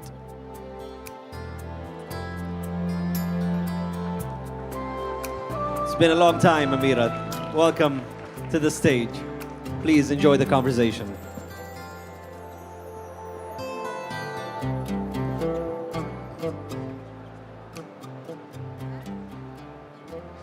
حياك الله مزايد. يا هلا وسهلا فيك. سعيد بتواجدك اليوم لاني ودي اعرف صراحه عن وش استجد مع تايم. What does it mean by my time? 2012 تقريبا بادين ولا 2012 that we have started? Yes, we have started. I heard a lot about this name. Since that we have many activities in the sector and there are many activities. And please take us from the time journey since it was started and established till now. And what are your very most important destinations? Thank you very much, all of you. Best, thank you. I'm so glad and honored to be with you as طبعا احنا في قطاع ديناميكي جدا ومتغير دائما وفي نمو مستمر، فنموذج العمل تغير في اكثر من مره من ابتدأنا في 2012 الى الان. اذا اقدر اختصرها بمراحل، هو ما قبل الرؤيه وخلال الرؤيه اول ما انطلقت في 2015 وما بعد تطبيق الرؤيه بعدد من السنوات. ففي كل مرحله من المراحل تغيرنا. في 2012 كان تقريبا سكان المملكه العربيه السعوديه اقل من 30 مليون شخص، 70% منهم تحت عمر 30. احنا أكبر مستخدم لمنصة يوتيوب للفرد في العالم. احنا رقم 7 وقتها في تويتر في العالم. فكان هذا ترفيهنا. فباين انه في خلينا نقول مستخدمين للمحتوى ومستهلكين له بشكل مره كبير بس مو قاعدين يعيشونه. فبدأنا وقتها وكالة مواهب، هذا كان النموذج الأول. وقعنا مع اليوتيوبرز، الكوميديين، المخرجين، الكاتبين، ولاحظنا انه ما عندهم مشكلة في الإنتاج قد ما عندهم مشكلة انهم يعيشون مع جمهورهم فعاليات حية. فقررنا نسوي فعاليات ايفنتس، بدأنا بكوميدي شوز، سوينا لفة ايفنت في أمريكا، وبعدين شفنا اننا كويسين في إدارة الفعاليات الحية. We are very good in actually activating and directing live events. Why don't we shape and return this idea into Saudi Arabia? So we have looked at the biggest audience from 2013. We have Target EWE that was established in Riyadh City to 2014. It was massive actually success. The revenues were really doubled. Have you stopped? No, we have transfer. How could you transfer from the talent skills, the events that will be targeted for this category to showcase their skills and the talent? And in the same time, at that time period, there were no need for organization and management as a skill. So we have transferred in the scale, and we thought that, and we found out that we are good at such events. So we continued like to conduct a massive event and entertainment. It might be integrated with 12 public entities. It wasn't easy to, to polarize and acquisite for entities. And now the real transformation happened when the vision occurred. 2015, there was an authority for entertainment and also our partners, Ministry of Culture, Ministry of Sport, and we are started to polarize and targeted the international companies. We are one of which listed of Kingdom Saudi Arabians corporate that targeted international standards, and now we are one of the best. Actually, our core partners are Microsoft, campaigns. So we have conducted many massive events in 2017, and now we can move to the vision period. So we have to start to sign and ratify with the international IPs for to be turn our business into a public listed company. So we started with the local content. All corporates have started to be specialized with either the musical concert or sport concert or events. So we said that let us pause a little bit. We have to reshape the local content, and maybe we have to start and establish a new event from A to Z. So we have to decide it in creative studios. That it produced a massive event, but with the local touches. So we have started with the patronage and opening ceremonies, like Dar'iyah seasons, Riyadh lighting ceremonies, and etc.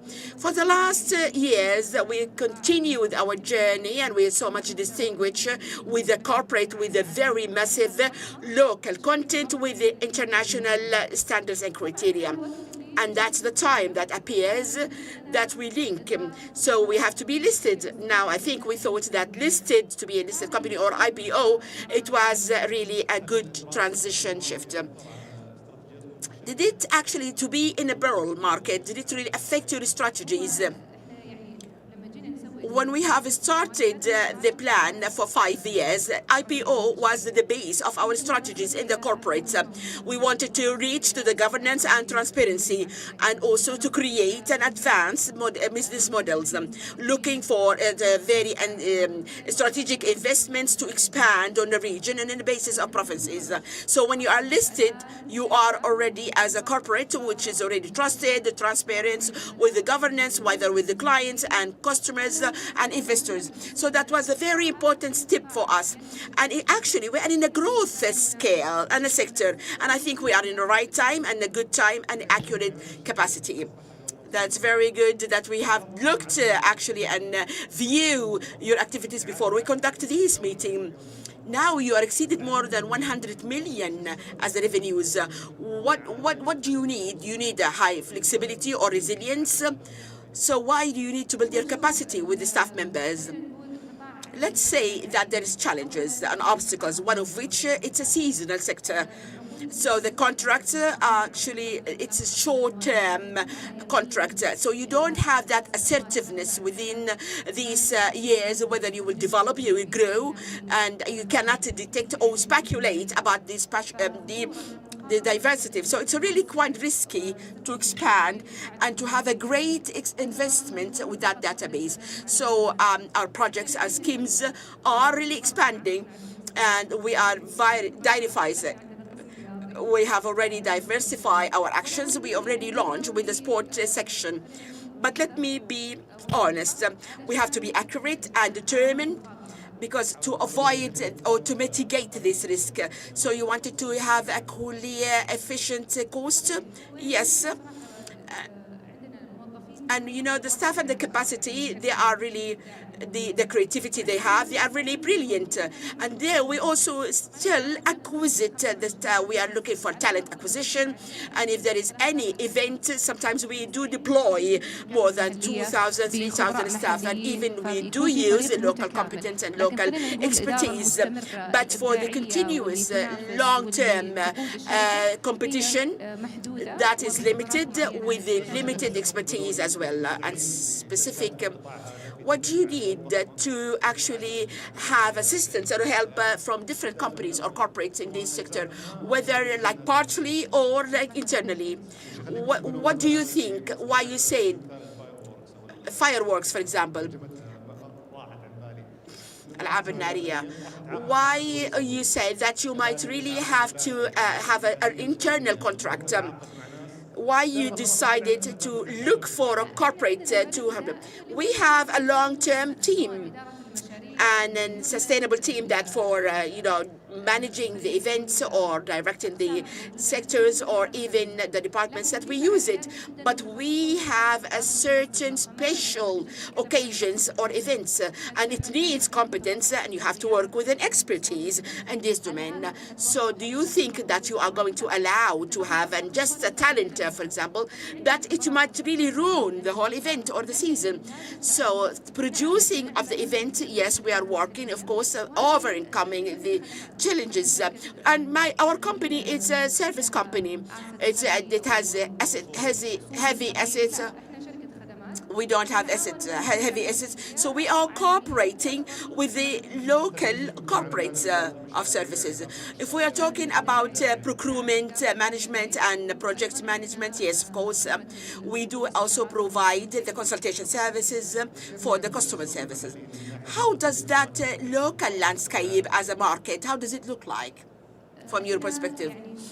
I think the landscape and the market is very creative. We're still in our initial stage. We're still crawling.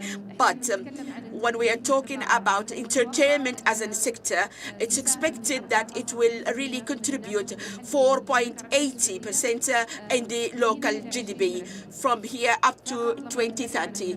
Only when we're talking about entertainment in a large base, and leave alone, of course, regardless of the culture and other sectors. It might also expect it to create more than 20,000 job opportunities. And this is a very vital and crucial sector. And us, as a Saudi nations, of course, we are creative by our nature, and we love to have that. So I think we are still crawling initially, but still our future is really diversity and expanding in front of our eyes. This sector is part of us. And we have the esports in the sector and e-gaming and production services, but it might be very attractive sector that goes with the same alignment of the vision. What are the most prominent challenges and obstacles that you might have and seen? This question indeed, we might ask ourselves in each board meeting members, because we don't always measure our performance with the KPIs. Again, I said our activities, it's seasonal activities. It depends what we have, and of course, it's been surrounding with obstacles and challenges. One of which is how to get the talent acquisition, long-term contracting, and also international competitions.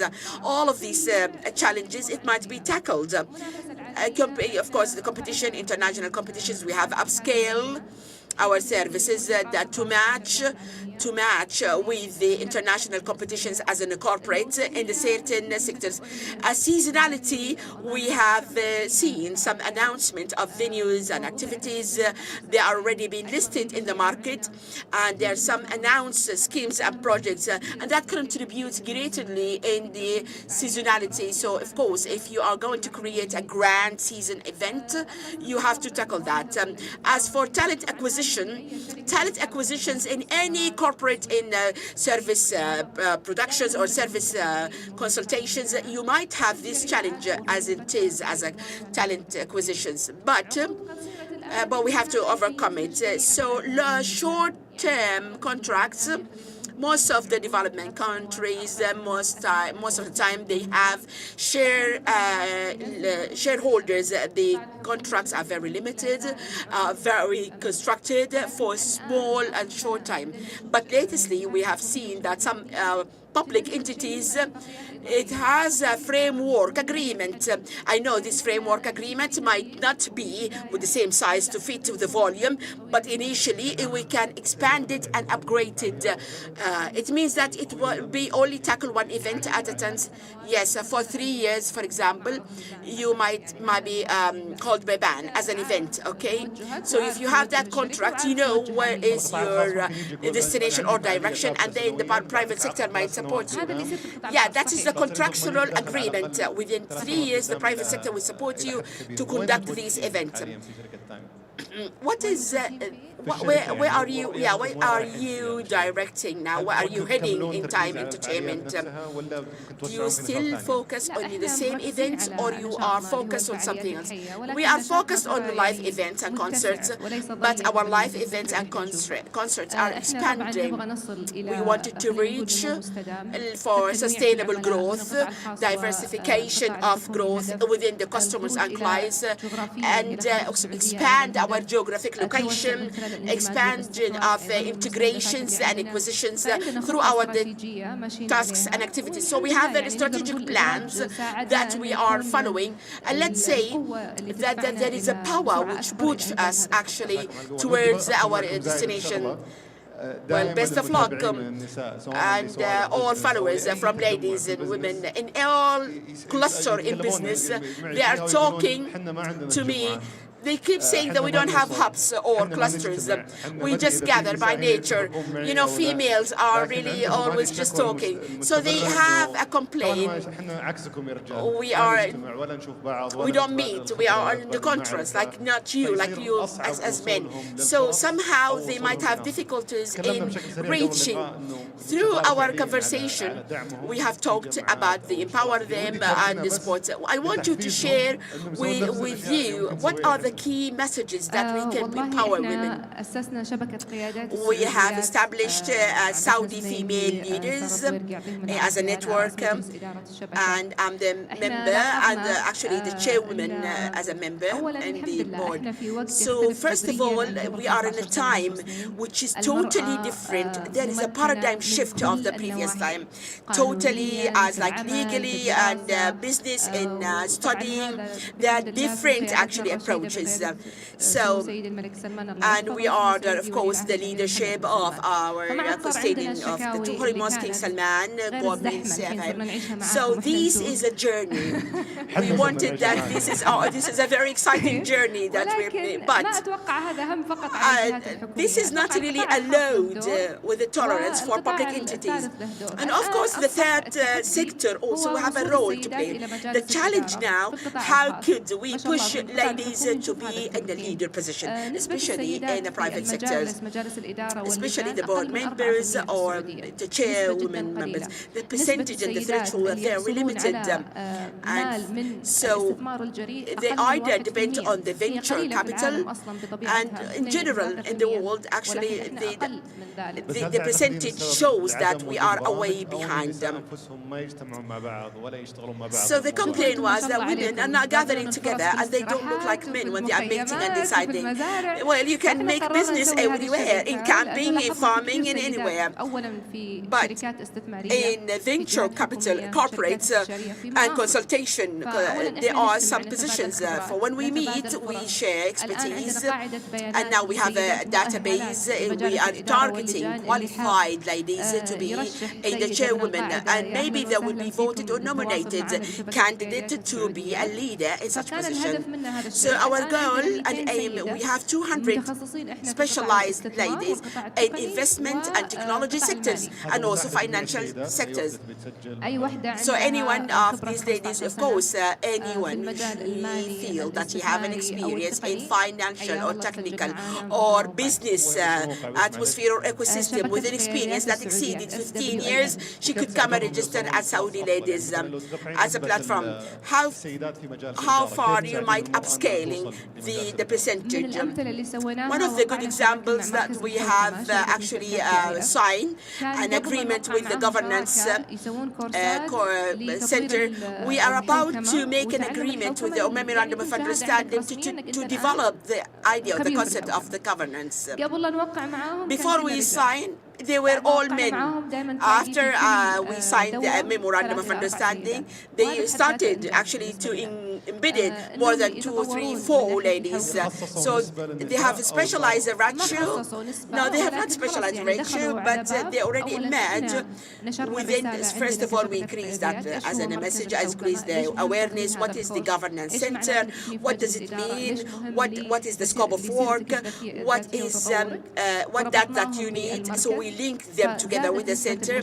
So the participation level has increased, and also the center has a role to play to activate the companies, whether it's from the PIF or from the private sectors. That is apart from your groups and also part of the programs that you're working on. Yes, of course. There is also now an intention that we wanted to announce more than a participation or the collaboration. Thank you very much. Now we can see that ladies' opportunities are all here. You might support each other. Thank you very much, Ms. Amira Tawil, for this vital conversation.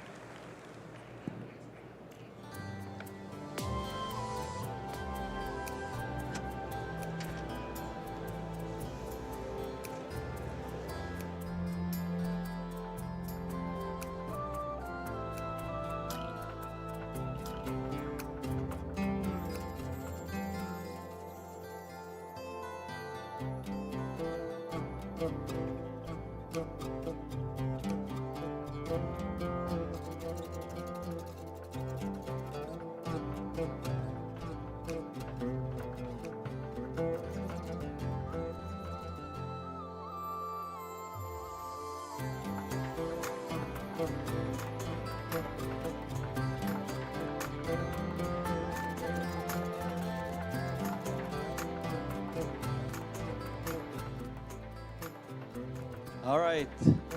What a remarkable journey, proving that purpose and innovation can actually turn creativity into national success. Thank you, Amira. Thank you, Mashhoor. Up next, we will see how founders from around the world connect, collaborate, and of course, create on the global stage. From Riyadh to Madrid, ladies and gentlemen, people watching us live, from Leap to South Summit, global startup conferences are where ideas take flight. This fireside brings together leaders shaping those global stages. Please welcome Nacho Mateo, Omar Shaban, and Mike Champion as they discuss how Saudi Arabia is emerging as a global hub for founders and, of course, for investors. Let's give them a big round of applause.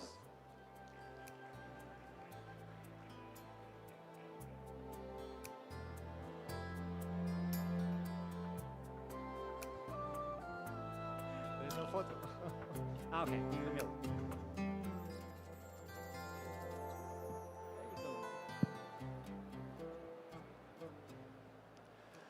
Assalamu alaikum wa rahmatullahi wa barakatuh. Good evening, everyone.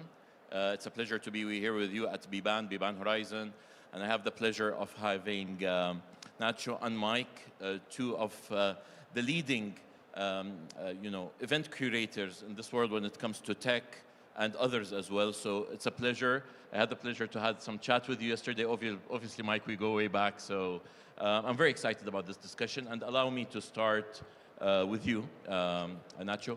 So you come all the way from Spain. Yep. Is it your first time in Saudi? Yes, my first time, and super excited about being here in Riyadh. Amazing atmosphere. Wonderful. Can you tell us a little bit about South Summit, how the idea was born, how old is how many conferences you have done so far, some just background history for the audience? Absolutely, absolutely.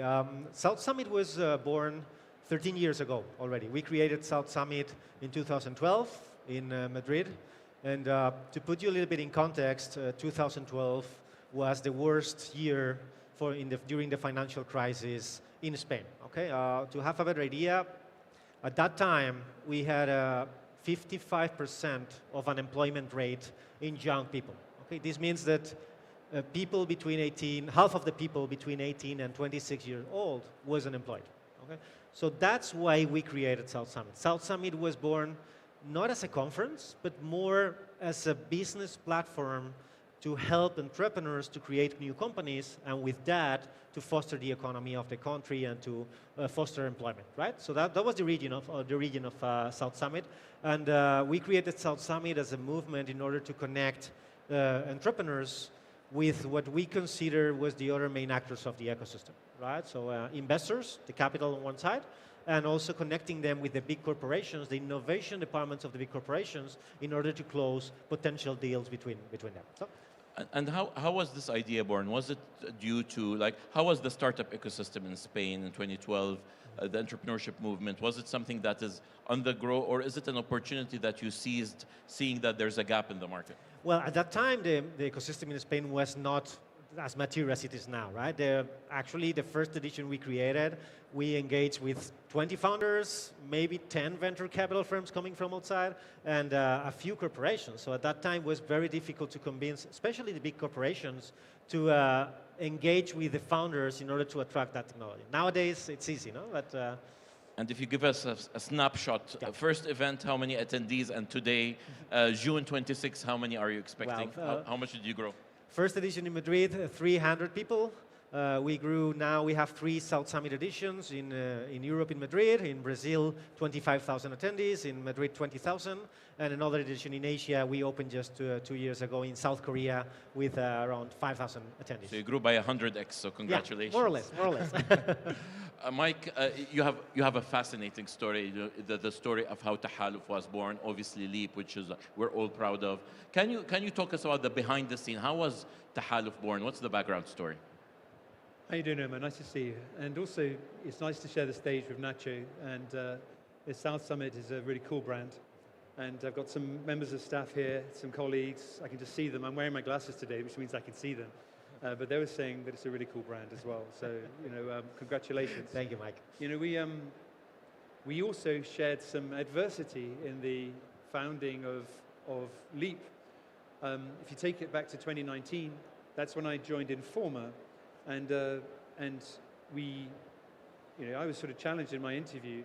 He said, if you could do anything in this market, what would you do? And the market was a regional market. It was Bahrain, and it was Egypt, and it was Saudi. And I said, clearly, doing a tech event in Saudi would be an important thing to do.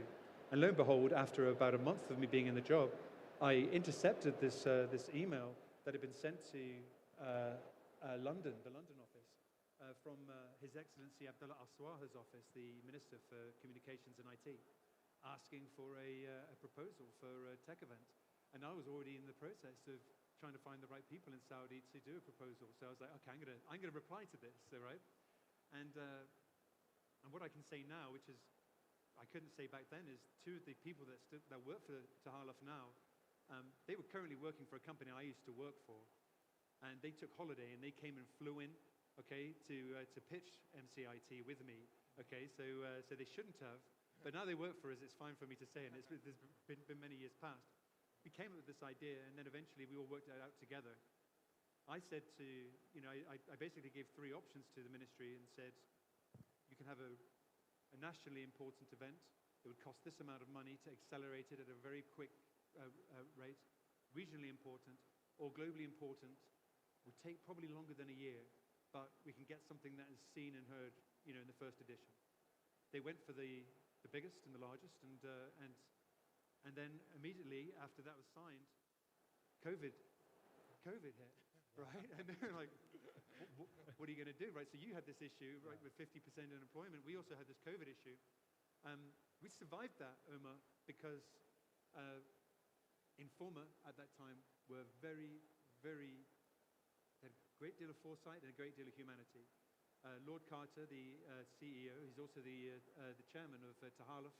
He did a rights issue with the Singapore government. He raised over $1 billion.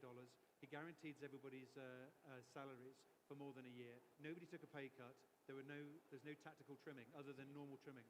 And of course, when that happened, when COVID-19 finished, we had a full cadre of people able to carry on working. So that was actually a really big strength that happened to us.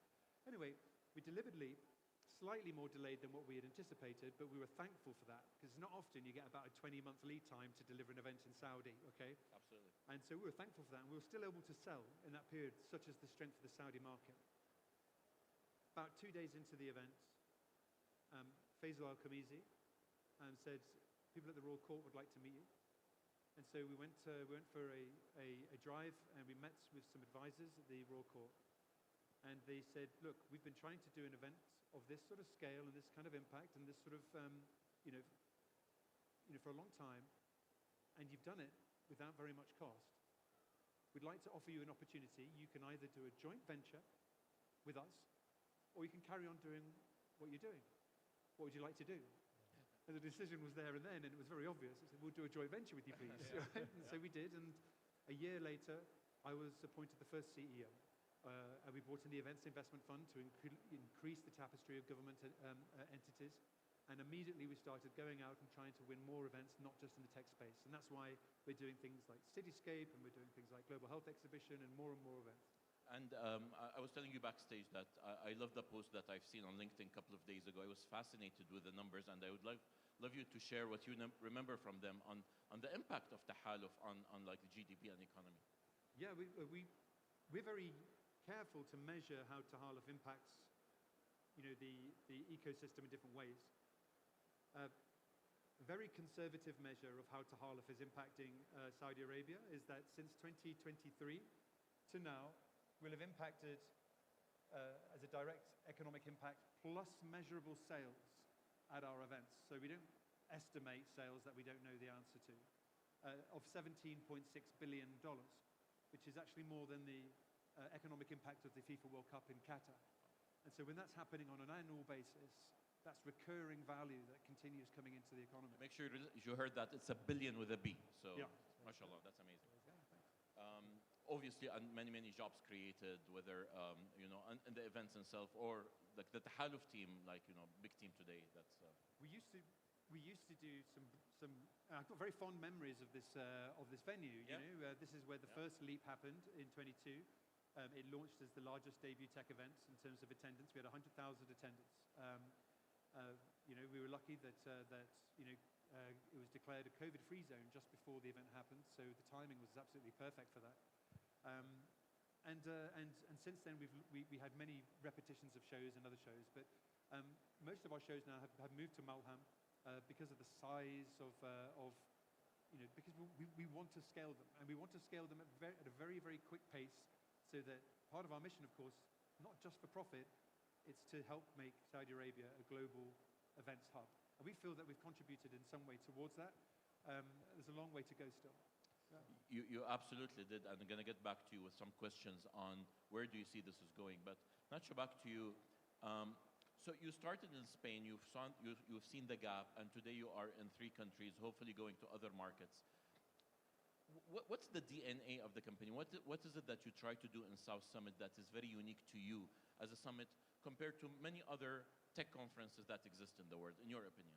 That's a very good question, Omar. At South Summit we have a clear purpose and value proposition we want to transmit always, is that we have a very big focus on quality over quantity in terms of business deals. Okay, so what we've been doing at South Summit is trying to hyper-personalize the business experience of each stakeholder that is coming, right? So understanding that not every startup that is coming to South Summit has the same needs. No? Some of them are just trying to raise the first investment round of early stage or pre-seed round. Some of them have already raised these investment rounds, and they're looking for investors in the Series A or B or pre-IPO.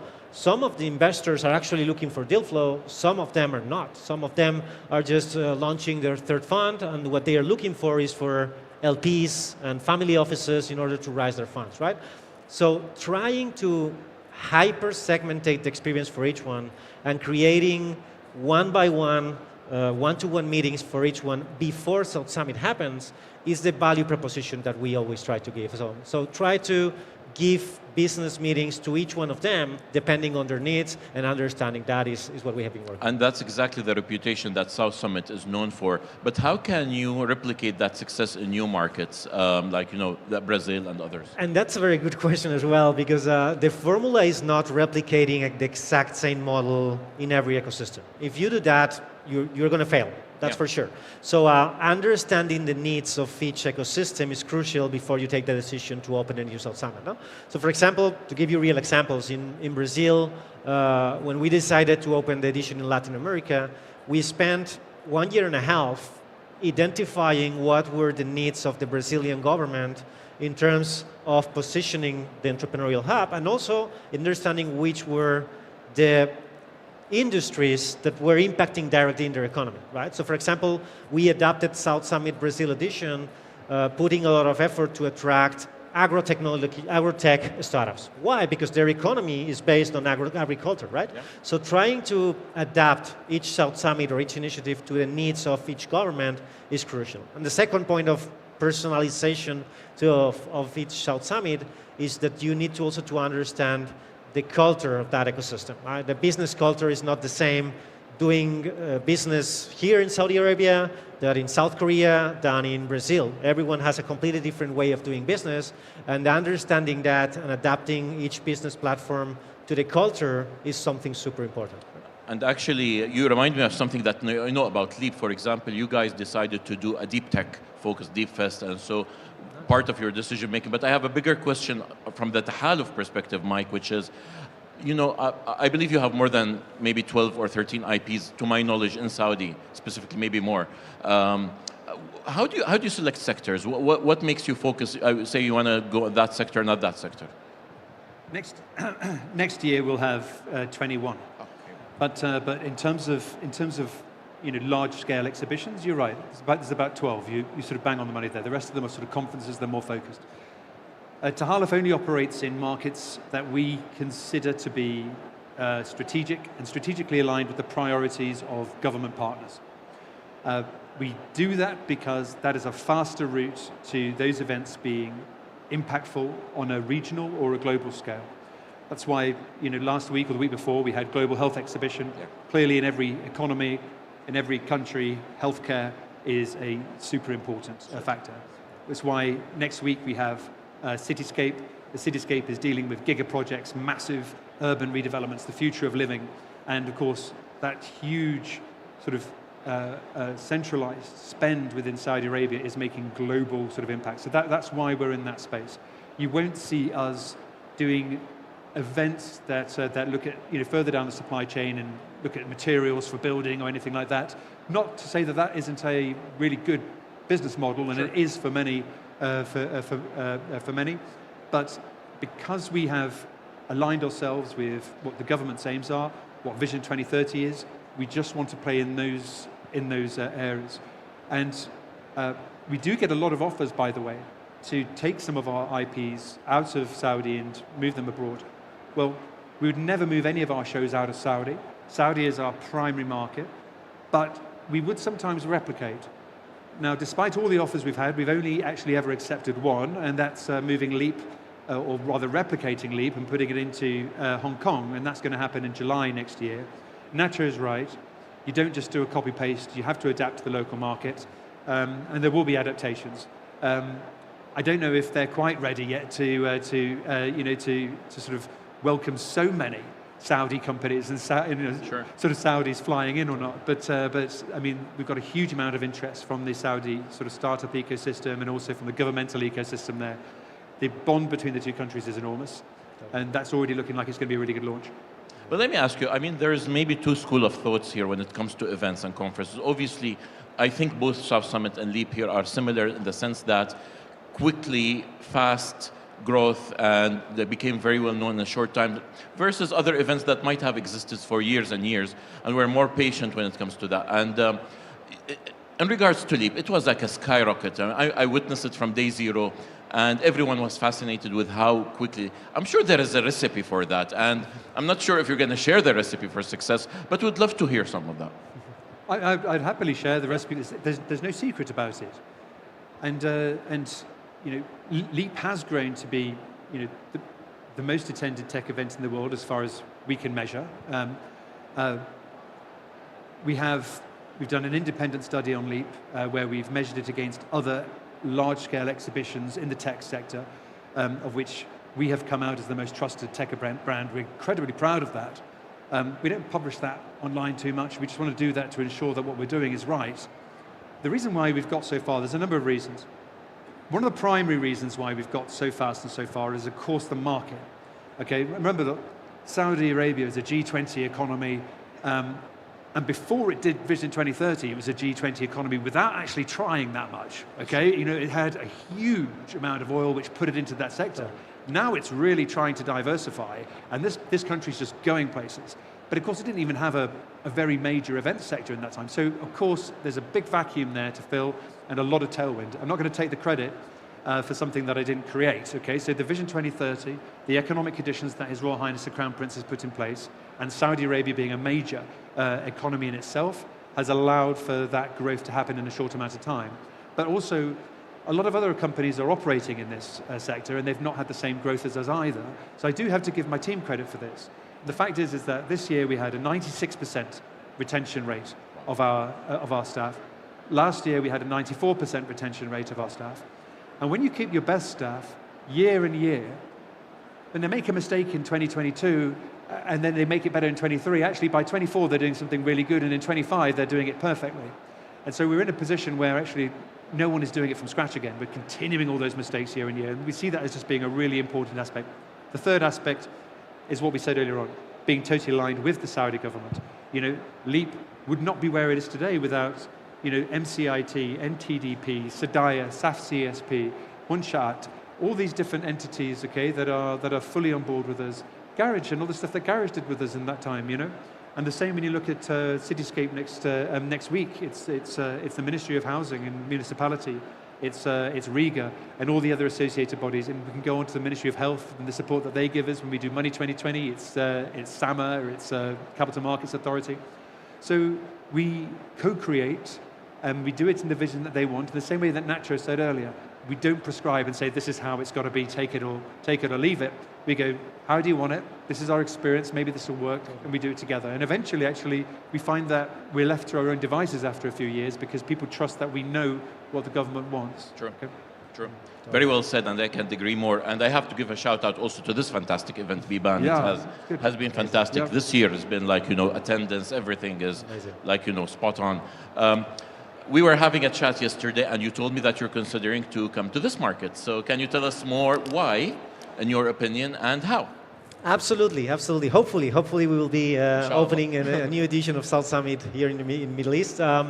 Why? Because we really believe that South Summit relies on internationalization, right?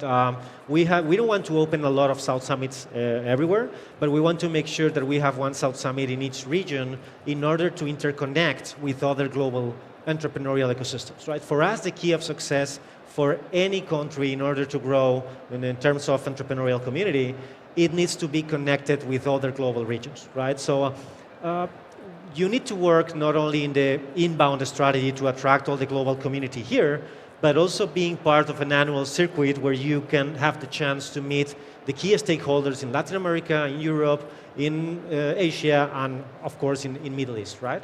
So that's why we believe that the South Summit here in Middle East and here hopefully in Riyadh will be a fantastic piece for us to build that annual circuit where we move together our global community and we make sure that we create a win-win relationship within all the regions, right? Well, on behalf of the Riyadh people, we do welcome you, and we hope that this comes to fruition very soon.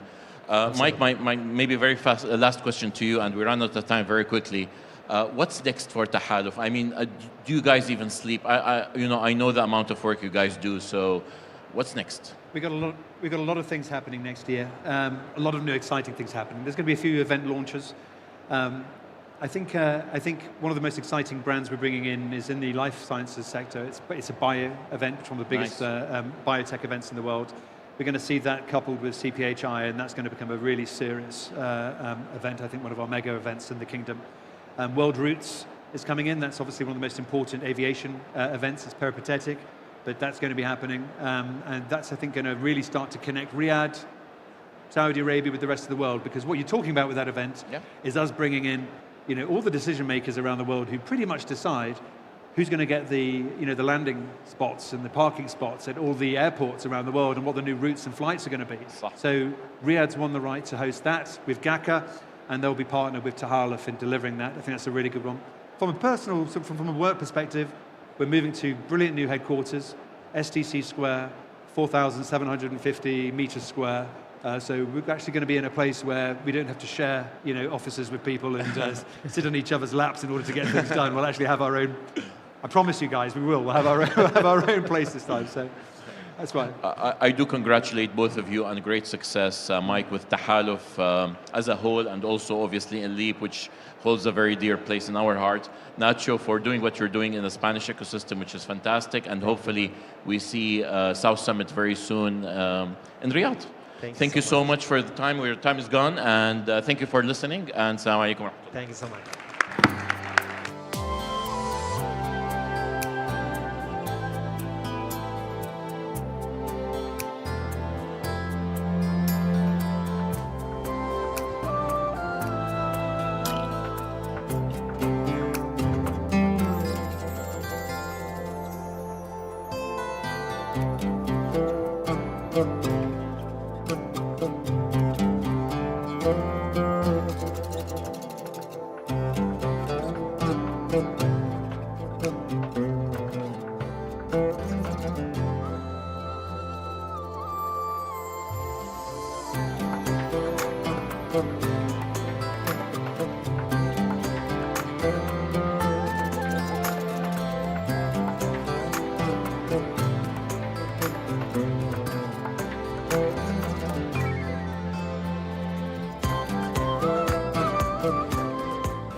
All right, thank you, Nacho, Omar, and Mike, for showing us that entrepreneurship knows, of course, no borders. From global collaboration, we now move to the national vision that ties it all together. Vision 2030 in action. Vision 2030 is more than just a plan. It's a living transformation. In this dialogue, we'll hear from one of its key program leaders on how strategy actually turns into tangible national impact today. Please welcome Badour Al-Rais, Deputy CEO at the Human Capability Development Program, with my dear colleague, TV presenter Mohammed Al-Wahebi, moderating this strategic fireside. Please enjoy. أهلا وسهلا حياكم الله جميعا. تفضل.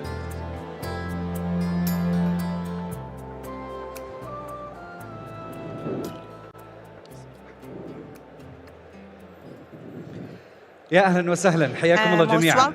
مساكم الله بالخير. بسم الله الرحمن الرحيم. الحمد لله رب العالمين والصلاه والسلام على اشرف الانبياء والمرسلين نبينا محمد وعلى اله وصحبه وسلم تسليما كثيرا.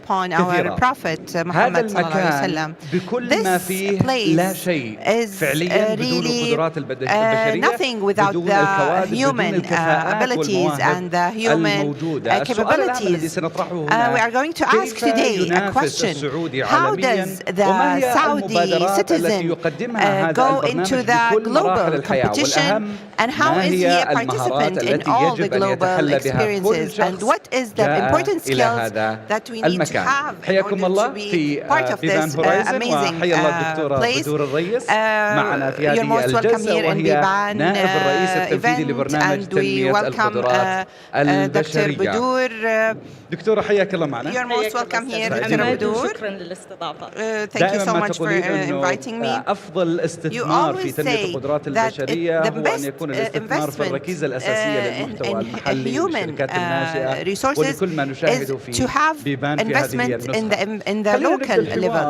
Let's start our dialogue ما تفضل به سمو ولي العهد حول ما يتعلق بأن أهم ما نملكه من مدخرات هو الركيزة البشرية والقدرات البشرية. His Royal Highness Crown Prince. هذه الرؤية الكبيرة that we have, that our main capital is the Saudi citizen.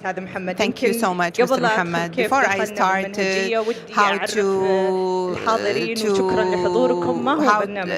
before I speak about our methodology, I would like to welcome everyone. Our program, Qudurat, is one of the Saudi programs, and it works on development of human resources. We aim to boost the Saudi citizen and to enable him to be part of the global competition. And we are also working on boosting the entrepreneurs as well to be on a global level. We have a very aspiring strategy. We go through the whole journey since the early childhood, and then we go on with the continuous learning. We have four main pillars. We need the values, skills, and we have main skills, and we have future skills, and we have the knowledge. And we walk through these pillars. We start on this. We have also put three pillars to have a development of a learning system, and then to be prepared for the national market, labor market, and then to have opportunities to have lifelong learning. This is covering the whole citizen journey. So from this point, I would like to tell you that entrepreneurs or enterprise is very, very important. Entrepreneurs are enablers, and they are a great contributors to the innovation and the investment. We also work on boosting the competitiveness of the global citizen. We have to also we keep into consideration of boosting the entrepreneurs' competitiveness.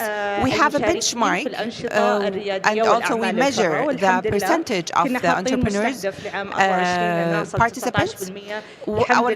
Our goal was 19% in 2025. In 2024, but we have reached 26%. This is a general overview about what we do in our institution. You have mentioned that you go through all the life stages since the early childhood stages, and also you aim to work on the choices What are the initiatives classifications? Okay, our program has a very aspiring strategy. We have 89 initiatives, and we focus on certain energies, or actually certain stages. We work on having or establish a strong foundation, learning foundation. We work on curriculum development. We enter or we try to emerge or insert the entrepreneur in the fundamental learning stages. So we give them an idea about entrepreneurs, and we give them steps to start as an entrepreneurs. This goes through all the curriculum. We have another initiative, which is non-class or non-curriculum activities. I think this is a familiar term. You know that many schools have applied this, and they teach the little kids how to deal with the systems and the different systems. Yes, I have tried it myself. I know everyone have tried it. Or the third initiative is having practical experiences. Even in early or even in later stages of school, we urge the students to go and enter the volunteering world and to have them try and to be part of the enterprises, and just to boost the young girls and boys to be part of this journey. Of course, we move on to the academic learning. I'm going to talk about two times, or actually two stages, where the learning, academic learning, and then the training stage. We have found out that the best way to learn entrepreneurs or enterprise is to be a part of the experience. We have all learned in the universities.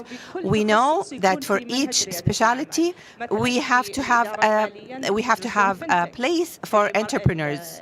So let's say within the education, or the technology, or the health tech, also sectors. So this is what we support. As for the after training stage, or where the student is taking courses to train. So we always boost, or we always urge to have the training, to have the co-op within 6 months, and we urge them to see and be part of the entrepreneurs as well. All these initiatives are supporting the students, and also we can find out what are the challenges that might face these students. We used to say, if there is a student,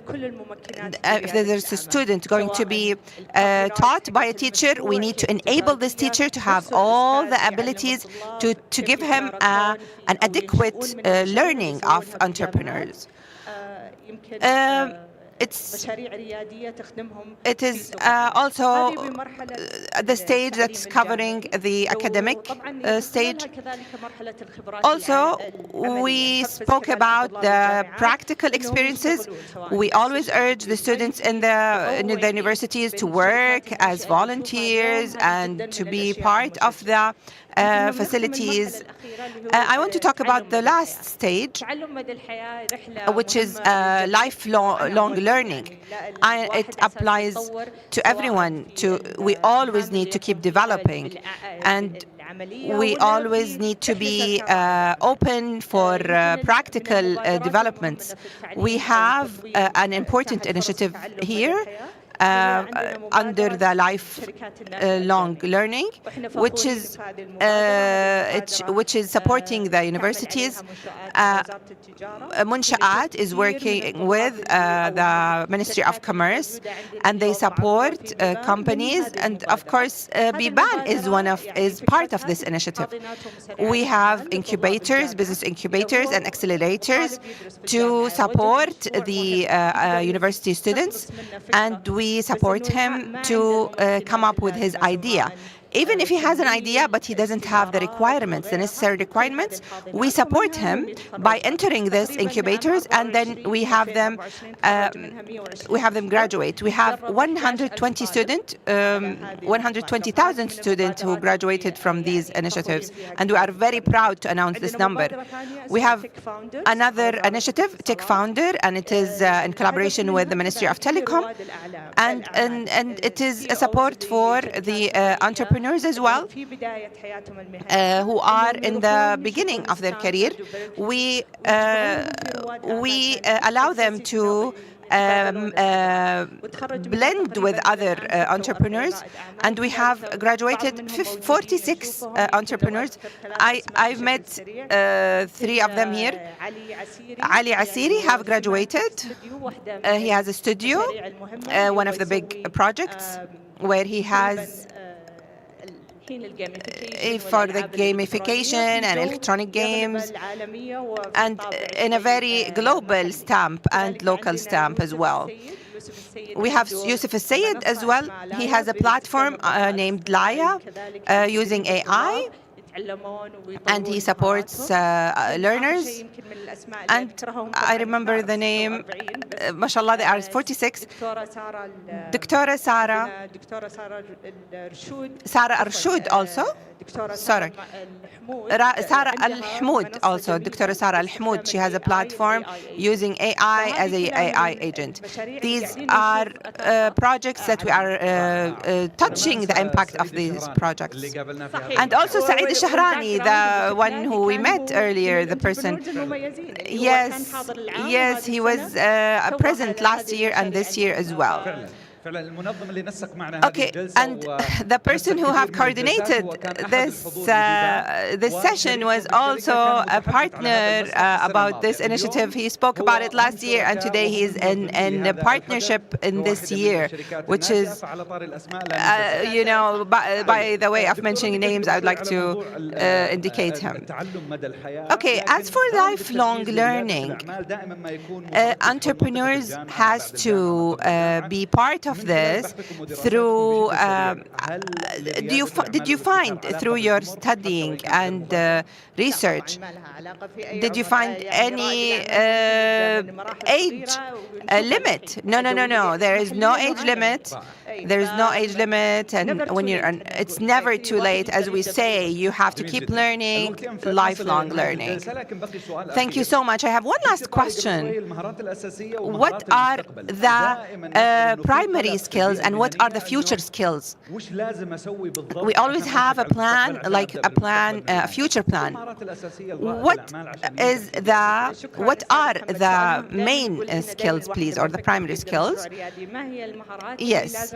What are the skills that I need to be adequate with to be an entrepreneur? I focus on 2 points. I focus about the first one, which is ethics and values. You have to have determination. You have to be resilient. And then to the other skills, the primary skills, reading, writing, and using the computer. And as for the future skills, you need to have the highest thinking, critical thinking, and the most important thing is innovation. It is very important as an entrepreneur to have an innovative ideas all the time. You have to come up with things that are not present in the market. That is the first point. The second one is the social and emotional skills. As an entrepreneur, you need to be very creative or very able to deal with your team. You need to have resilience. You need to have communication skills. And adaptability is is very important as well in case if you face problems. If you have a problem, you might change the business model. Or now with the moving and the getting new technologies, you need to be resilient and you need to adjust your business model according to this change. And to be innovative in problem solving. Also, as for the practical skills, it's very important to have skills with using the financial aspect. You need to have the skills in spending the financials and how to, of course, reach the profit. And also, it's important to take care of your health. Thank you so much, Dr. Budur. Thank you. You need to be innovative and you need to be resilient. And don't forget about the money aspect. It's very important. Yes, we have an annual conference for human قدرات. And for human abilities, it's called Qudurat. And it's open for registration. I invite everyone to register in this conference new year or next year. And we would love to see what you have to offer. Yes, they have their own booth in At-Tamkeen door, empowerment door. We are very pleased to have you, Dr. Budur, and thank you so much for your contribution in the enterprise sector. And I would like to remind you all about the importance of practice in the enterprise world. Thank you so much for attendance, and I would like you to stay seated or remain seated to enjoy further sessions. Thank you. Thank you.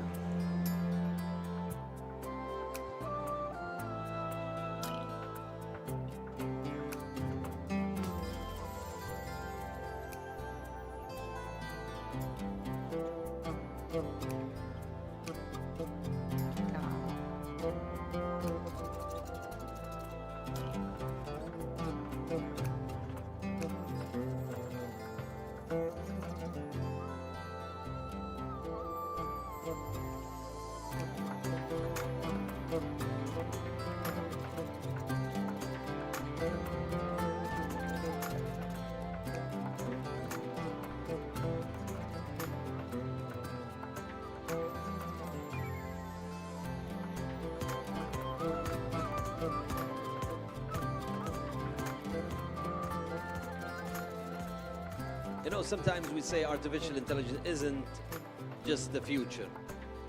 It is already redefining how startups grow significantly, scale, and succeed. This session will explore how AI is transforming entrepreneurship in the Kingdom of Saudi Arabia and beyond. Please welcome Khalid Shirbatli, CEO of Desert Technologies, and Folajimi Daudo, founder of Safira Events, aka known as Fahad, as he introduced himself. Please, Khalid and Fahad, all yours.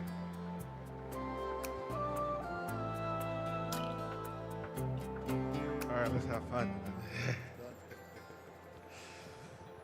Okay. Assalamu alaikum. Alaikum assalam. Assalamu alaikum jami'an. Okay, so we're literally going to have a conversation, right? I'll let you introduce yourself. I know we talked a little bit backstage and on the way here about the lovely and amazing stuff you're doing, but I'd love the audience to get to know you and vice versa. So who is Khalid? First of all, thank you so much, Fahad. His name is Fahad, by the way, for having me. And I want to thank Munshaat and Biban for having me here today. Very quick introduction. My name is Khalid Shirbatli. I'm the CEO of Desert Technologies. I'm also the chairman of the National Entrepreneurship Council. I sit on the board of the chamber. What I do every day, I work in renewable energy and smart infrastructure. The past 8 months, 9 months, I've been working a lot in AI and AI infrastructure, and we'll talk about this today. Yep. Instead of having questions and answers, we're going to have a conversation. I had a brief talk with Fahad, 5 minutes, and I figured I have questions for you as well. So amazing. Please introduce yourself. My name is Folajimi Daudo. My friends call me Fahad here. I was privileged to be out here last year at Biban, and fast forward 1 year later, meeting Governor Sami and my co-founder Saeed Al-Sharani, whose birthday is today. So guys, just a round of applause for Saeed. It's his birthday. Happy birthday, Saeed. A year later, I've moved to Saudi, founded my business, employed a couple of Saudi nationalities as well, and local and international nationalities as well. So for me, I think, you know, Saudi is here, and I'm here to stay as well. So I'm really, really excited about the prospects of doing business here, of attracting foreign direct investment here as well, and all of the good stuff that comes with being in Saudi. And the food as well. The food is amazing. Thank you. All right, Khalid, we're talking about the future of AI in entrepreneurship. We are fortunate enough to be hosting the Entrepreneurship World Cup here as well, and a couple of startups at the pitch competition stage, and a couple of startup founders at the Biban Talks. Everyone talks about AI now, right? A startup has AI, it's integrated to ChatGPT, it's an AI wrapper, there's AI, AI, AI. Everyone has refreshed their website to go AI-enabled something. What are your thoughts about all of that? So I haven't seen the full agenda, but I am sure every single person got on this stage spoke at least a little bit about AI. This is how important it is. I sat with someone very important recently, and they met the person who was founding the internet. And they asked them a simple question: what's more profound, the internet or AI? And he said AI. But the thing is, it's a very big word. It's like the internet. What does the internet mean? There's the infrastructure, then there are the companies that nurture it and sell the service, and then you have the applications on top of it. And AI is exactly the same. When we think about AI, we're thinking about the uses, but we don't think about how much infrastructure it requires. And this is a very, very important point. The kingdom has a plan, announced plan, to have 6 gigawatts of AI data centers. This means gigawatts of electricity and gigawatts of cooling and thousands of jobs and factories and value chains and services. And I believe not a lot of people are talking about the entrepreneurship opportunities in the infrastructure. The batteries, the energy management systems, the cooling systems, the operations. I've had multiple meetings recently with amazing companies that are talking about operation and maintenance. Most AI data centers around the world still have a guy walking around with a checklist manual, while inside you have NVIDIA chips, right? Yep. So I know that is a huge opportunity, and I believe infrastructure will be the bulk of the opportunity the next 2 to 3 years at least for startups. Then you move to the second layer, which is the applications. And I want to discuss a little bit about the applications, but maybe since you also work in AI, how about you tell us what's your experience with the applications and how do you think they will affect us? I think from an application perspective, the AI is still a buzzword, right? Everyone uses that on a number of ways, and we were fortunate enough in one of our ventures called Vault Hill, where we worked with the National Health Service in the UK NHS on building a chatbot for the non-clinical queries. So think of trying to get an appointment with a doctor or trying to get your prescriptions. We built all of that, right? And if you do not get sponsorship at a senior level, if senior leadership do not understand the reason for change and are keyed in and are bought in, you're wasting your time as a startup, because you end up spending a lot of runway, you end up spending a lot of business development efforts, all for, you know, a bit of a proof of concept, right? So I think senior leadership buy-in is very instrumental into the application layer, understanding that as well. So I guess regions differ as well. In Saudi, in the UAE, it's miles apart from the UK. Very switched on. Sadaya is doing an amazing work. Dubai Future Foundation in the UAE is doing an amazing work as well. So we're starting to see that shift in the application, in the usability, not just from a private perspective, but a private-public partnership perspective as well? So, I completely agree with you. Let's talk about AI from two perspectives, okay? One is implementing AI inside an organization, and that requires a top-down approach. Yep. The CEO must understand what AI stands for. What's a large language model? What's a small language model? What does training and inference mean? The basics, the fundamentals, to be able to implement it. But then, this is for companies optimizing their operations. And what we can do with AI is exactly what we did with the internet. Imagine before we used to send the fax, now we send emails. Imagine before you had to go meet someone in person, today you go do online meetings, 10 times productivity. Yeah. AI will give us 10 times more, if not 100 times at some points, for productivity. But the way I see it, for startups, it's an opportunity and a threat. Who will not understand AI is exactly like the person in 2004 or 5 who does not understand the internet. Exactly. Will be completely out. Yeah. So there's the basic. But then you have the applications and how to develop the applications. Today, there is a big misconception that when startups get a ChatGPT subscription for the employees, they think they became AI enabled, right? I thought that 6 months ago. So even though we're not a startup, but I went to the HR, I told them everyone should have a ChatGPT subscription. Guess what? It's exactly like saying everyone should have an email. So it doesn't change at all. So then when I started learning more and more, you need to develop your own brain and to develop applications on that layer. And I think the startups that will not understand how to develop language models, improve language models, train them, develop small language, large quantitative, all sorts of models, a specific segment or a niche will be completely left out. So let me explain to you. Have you seen a website called Lovable? You go on Lovable, okay, go lovable.com, say I want to create an application for SaaS, for, I don't know, food delivery. And then give him some graphics and branding, and he will create an application in 5 minutes.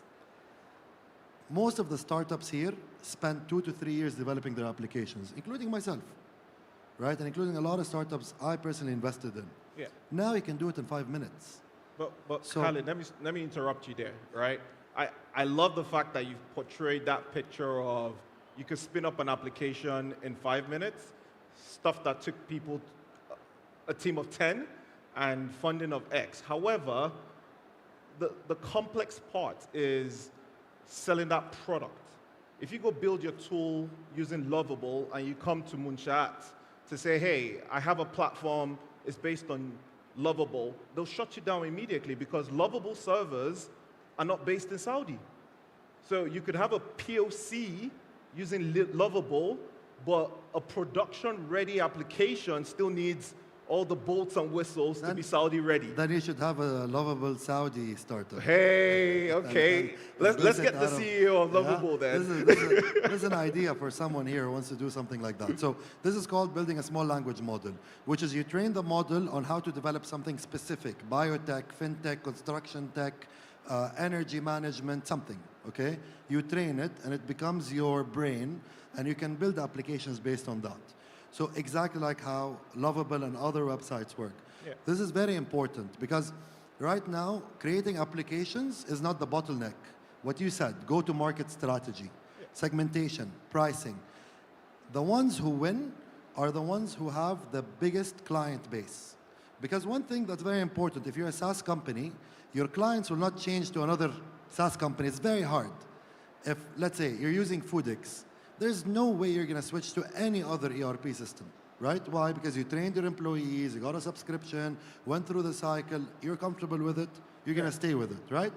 So companies like FoodX and other SaaS providers are the winners in this market because they have the client base. Now, every single new startup must skip the technology part and just go straight to building their model. We have to go to deep tech. if you don't have the client base, you have to jump into deep tech and you have to develop your own, because very soon AI will take over. Absolutely. An important point you talked about there. I'd elaborate on that in a few ways. One, if we look at the human-centric nature of the use of applications, right? We use technology to solve problems, right? So if we move away from, if we step aside from the technical aspect for a second, if I'm a chief commercial officer, my problem is, or my challenge is, I want to bring more money to the organization, right? I need to empower my team to use the best technology to do that. So my problem statement is more money to the organization. How it gets done, halas.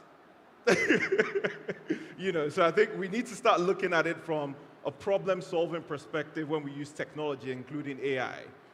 I have a question for you. Tell me. So I was talking a little bit too long, so maybe it's your turn. What do you think from a foreign direct investor, who now you're local, khalas, I see, mashallah. What do you think, from your perspective, the opportunities are for entrepreneurs in Saudi Arabia? And from your experience, where do you think AI can help? Amazing. So I'll break that question down into a number of parts. One, localization is important. And when I say localization, I'm not talking about having a translator on your website that goes from English to Arabic. You know, a lot of people fall into that, hey, I'm moving out to the Middle East, I'm moving to Saudi, I'm localizing the content, it's in Arabic, yeah, no. It's actually looking at the problem. Like, you know, I myself moving out here, I've been faced with challenges like GOSI, Zakat, all of that kind of stuff, right? So when I'm building applications, which we are right now, one of the applications is StageOS, and the localization of that is it has to have a Saudi server being hosted. So it's understanding those nuances that you wouldn't be told if you're not in the system on ground and working with, you know, the local players as well. But why is it important? A number of factors: data sovereignty, data residency. You know, everywhere you go to, in Europe there's GDPR, in Nigeria there's a version of GDPR as well. So you need to respect the host country you're playing in and expanding into. So I think it's important for safety, for privacy, and for the sovereignty of data in that country itself. And what else are the opportunities? I think from, a lot of people don't really do this, and I advise you, if you run an organization from a culture perspective, I think there's an opportunity using AI. A good friend of mine was on Biban Talk stage yesterday, Pinkfish. I don't know if a number of you caught his session. He talked about AI in music, and he talked about an application called Suno. And Suno is an incredible tool where you literally give it a prompt like ChatGPT, and it creates a track, a record for you. And I think 3 weeks ago, I was in the UK talking about AI, and I got the teams broken down into groups, and we used Suno to make music and did a theme track. Now, from a team building perspective, that is amazing culture. Now, that is how we've used AI to bring team members together and unlock creativity within the team. So I think from a culture and creativity perspective, AI can be used, but you need to know how to use it. Now, I have questions for you. Good. Now, let's go technical. Let's talk about data centers and infrastructure. Pardon me, folks. Actually, before we go in there, question for the audience. Does anyone know about Sita Saba? If you know about Sita Saba, raise up your hand. Someone just covered their face. All right, for the non-Arabic folks, it's called 6-7. I'm not going to explain what it means because it means nothing, but just check it on the internet. Have you seen 6-7? Oh, you need to check 6-7 out. But let's talk about, we have a few minutes left. Let's talk about infrastructure. I know backstage we were talking about, you know, me being in Saudi, and what has that difference been from, you know, being international to semi-localization of myself and, you know, living here and all of that. From a data infrastructure perspective, I know you guys are doing some work around building out data centers. 2 weeks ago during FII, Humane signed a $3 billion deal around data centers, and I like how you're smiling. You're having some of that $3 billion, I guess. But what is your take on all of that? You know, how do you also play into the optimization of data centers in the kingdom? Look, the thing is, data centers, there's a lot I can say about it. I'm going to make it very short and very brief. Data centers that use AI are completely different than data centers that use CPUs. So GPUs and CPUs completely different in terms of infrastructure. So the main centers of data centers in the world are usually in Europe, Frankfurt, Paris, London, etc. And they call them FLAP, I think. And they have a lot of data centers. The compute power is strong, but mainly CPUs. And they have a core issue, two issues, electricity and space. Yeah. AI data centers require much larger space because the GPUs take much more electricity. So the CPU is 15 kilowatts, GPU is 150. And then eventually it will go up to 600, and they're talking 1 mega. This means, so I'll explain. A villa in Saudi, 250 meters, okay, 4 bedrooms, will usually take around 5 to 10 kilowatts. Imagine 1 meter by 1 meter server taking 150 kilowatts. It's a whole neighborhood in one box. Imagine the heat. Imagine the electricity required. And then you have hundreds of these boxes, okay? Racks, servers, hundreds lined up. So imagine the heat, the electricity, the cooling, and then you have the security, the backup.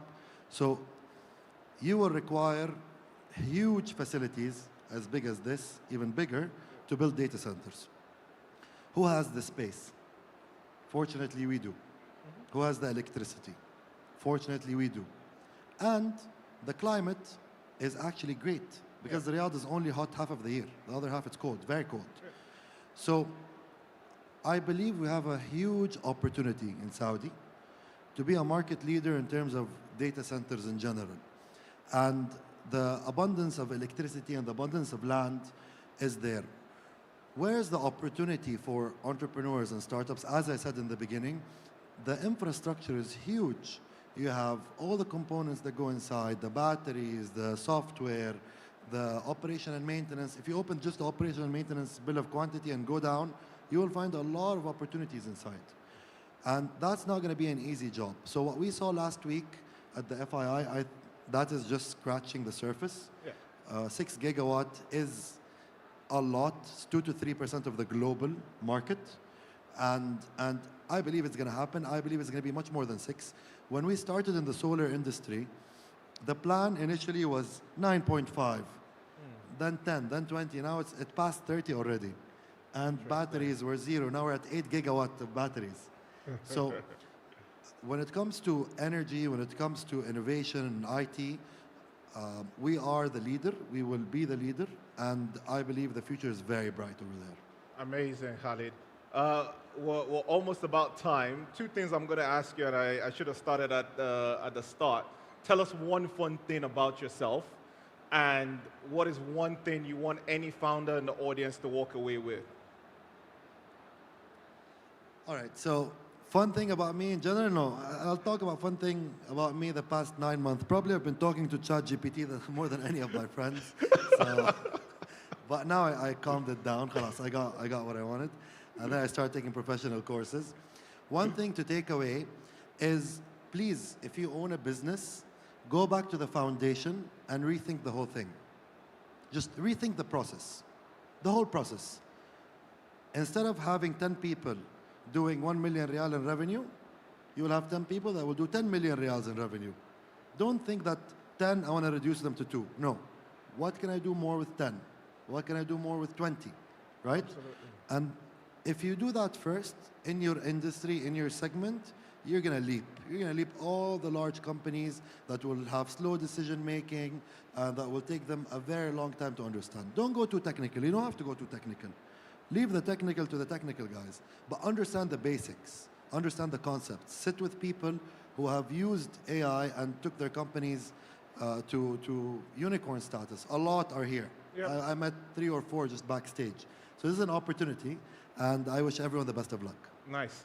I'll tell you about the fun thing about me. And other than the top? That's one of it, Yanni. But I love to cook. And my 30 seconds to any founder is focus on mental health. I can't stress how important that is.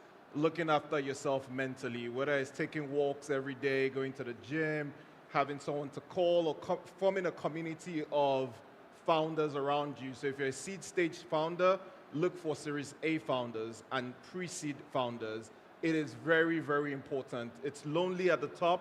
It's lonely being an entrepreneur, so mental health is one of the things you need to look after. Without further ado, Khalid, thank you very much for your time. Thank you so much, man. Thank you very much, thank the you for audience, for your here. time. Thank you, thank you, thank you.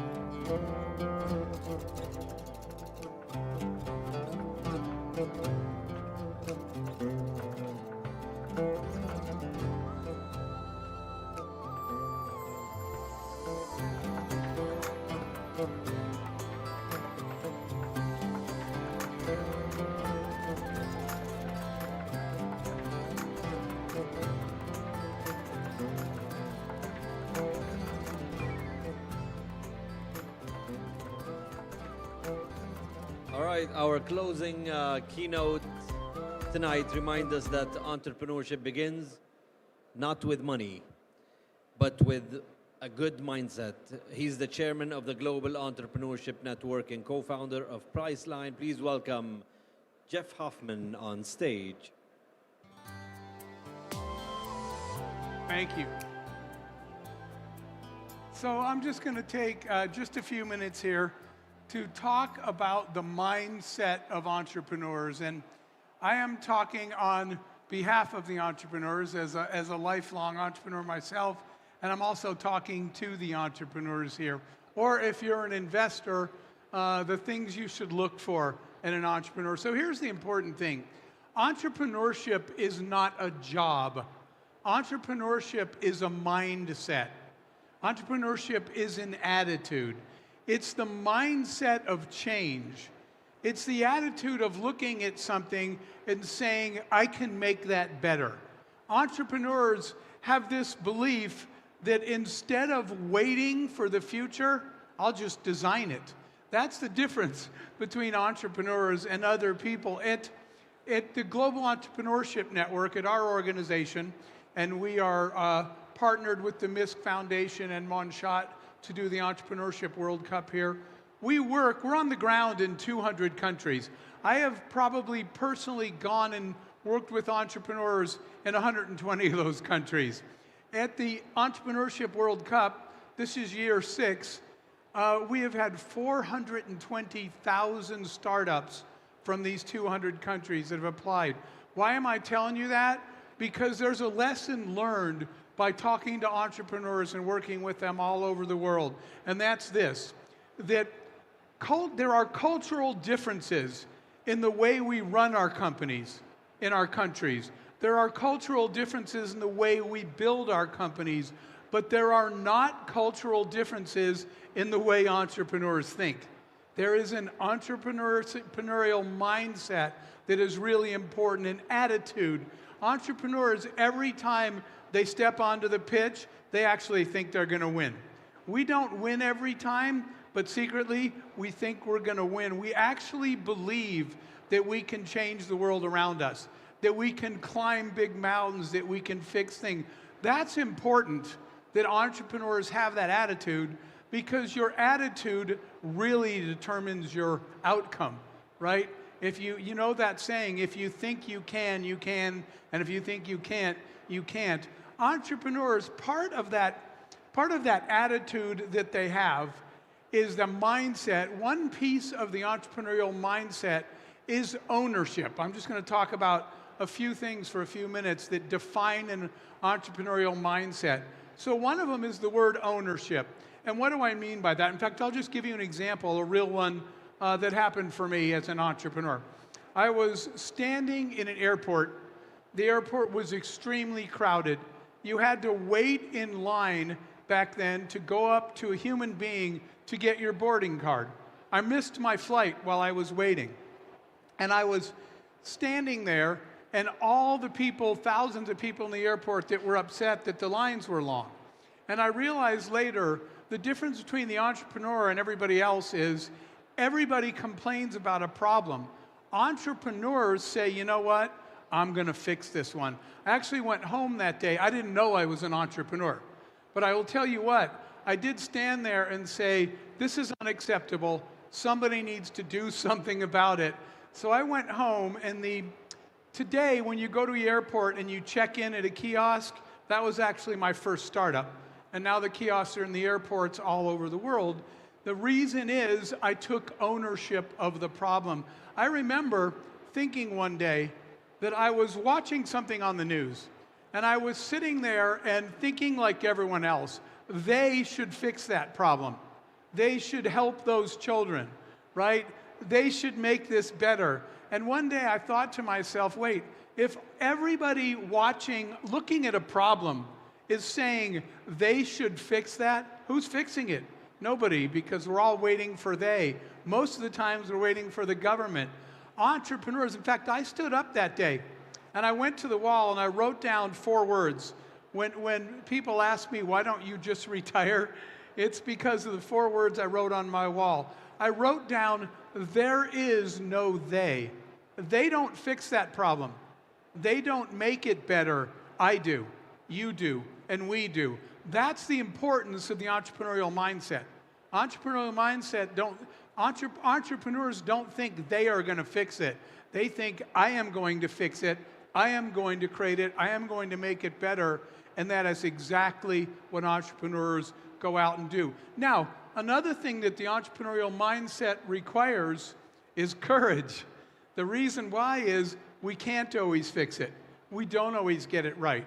Right? Entrepreneurs, we always believe that we're going to be able to solve this problem and we're going to make it better. However, sometimes we fail. And part of that entrepreneurial mindset is understanding that failure is just part of the process. You know what I used to tell my team when we failed with a startup, which we did sometimes?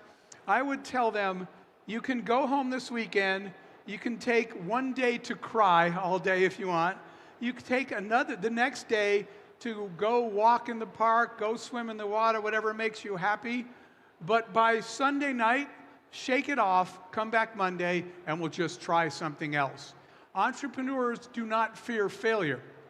Entrepreneurs fear not trying. I can live with failing. What I can't live with would have been going to the airport for the rest of my life, looking at the line and thinking, I wonder if I could have fixed this problem. So that's part of that entrepreneurial mindset, is the courage to know that failing is way better than not trying, and being able to shake off failing. When it happens, a lot of times entrepreneurs call me and they say, what's the secret to dealing with failure? And I said, the secret to dealing with failure is get over it. There's no secret. It hurts. It's not fun. People laugh at you. But real entrepreneurs just shake it off, and they get up and they do it again. Another part of that entrepreneurial mindset, besides taking ownership and accountability, believing that you're going to be the one designing the future, being brave enough to try, being strong enough to survive failure. Another one, though, is being a lifelong learner. To be good as an entrepreneur, you have to realize that the next good idea could come from anywhere. The beauty, somebody asked me what I do for a living once, and I didn't say entrepreneur. I said, I'm a farmer. And they said, what do you harvest? And I said, ideas. My job is to plant ideas, nourish them, and see if any of them grow. Entrepreneurs are idea farmers. But in order to be able to do that, you have to realize that you don't know all of the answers as an entrepreneur. So you have to be willing, I guess the right word is humility. Entrepreneurs have to leave their ego outside. And humility is important to the entrepreneurial mindset because it means you know that you don't know all the answers. You can't, I constantly tell entrepreneurs, quit being blinded by your own brilliance. You're not as smart as you think you are. And the next great idea or the solution to the problem that you can't solve could be any of these people out here. So when you don't have an ego and you have humility and you're willing to learn every single day, that's what makes a good entrepreneur. They're constantly listening. I remember that I had a time that the receptionist in our building wanted to come see me as the CEO because she had an idea. And the vice president of the company said, "Why is the receptionist designing the product?" And my answer is, because her idea was better than yours. You have to be open to learning every day. And I'll just say one last thing about the entrepreneurial mindset, and that's that the real entrepreneurs understand that as a leader, your job, it's actually a servant leader model, okay? No one person by themselves ever created anything great. It's all about the strength of the team. And the way that real leaders lead, in fact, this is what I learned in all these years of doing this. Real leaders don't create followers. They create other leaders. So part of the entrepreneurial mindset is saying, I need to go surround myself with people smarter than me, and then I need to raise them up to be better leaders and get out of their way. When an entrepreneur recognizes that there are people smarter than you and you need them on your team, and you spend time in a servant leadership model so that the best people want to come work for you, that's when your entrepreneurial career takes off. I realized that that's what caused my career to take off when I stopped running the company and trying to do everything myself, and when I spent more time working with new leaders and the people around me to build them up so that they could actually scale the company and grow it. So thank you for giving me a few minutes. I've met some amazing entrepreneurs here. You're going to see them pitching in the Entrepreneurship World Cup. But again, there's no cultural difference between the way entrepreneurs anywhere in the world think. We're out there trying to change the world, trying to make it better, and we actually believe that we can. Thank you.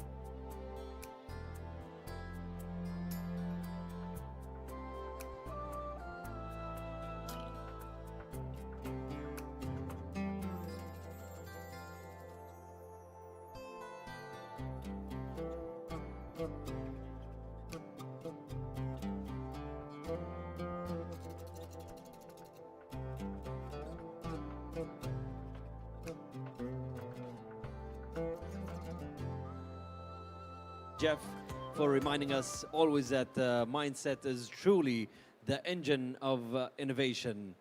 Ladies and gentlemen, that concludes today's sessions. We'll see you tomorrow for more Biban sessions on this stage at Biban Horizon. We will continue with the Entrepreneurship World Cup 2025 right now. 30 pitches tonight, 30 pitches tomorrow. We have done 15 on this stage, and we have 15 more today. Are the judges ready? All right, we will call for the 5 judges, and all fighting for their share of $1.5 million in prizes. 15 more pitches on this stage. I would like to call the judges, please, to the stage. Hisham Anwar, Mark Hahn, Omar Shaban, Susan Amat, Grigory Tropkin. We will start on stage with Cosmic Port. If they are ready, the stage is theirs.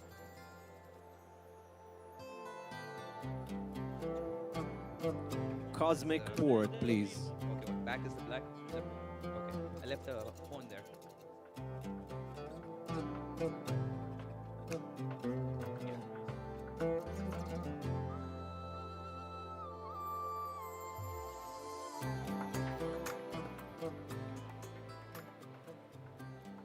Cosmic Board, 3 minutes.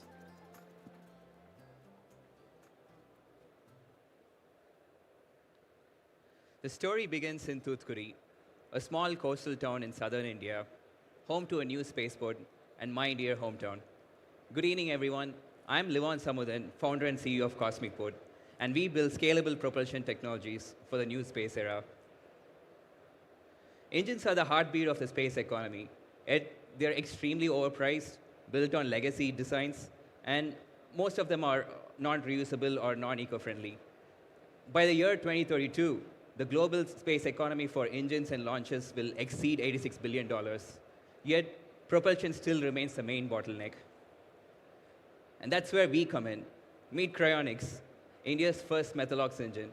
It's powered by liquid methane, which also happens to be SpaceX's primary choice of fuel. It leaves no soot, has way less emissions than other liquid fuels like kerosene, has high reusability rates, and most of all, it's extremely versatile. It can power launch vehicles to spacecrafts. It can be sourced from natural gas or biogas, and even from planet Mars. After 2 years of market study, team building, and intense engineering, we built our own prototype engine, qualified several critical subsystems like injectors and igniters, and this was all done as a bootstrap company. And now, we are at the verge of building our very own fully integrated cryogenic engine, and we plan to commercialize it by mid-next year. Our vision is simple and bold.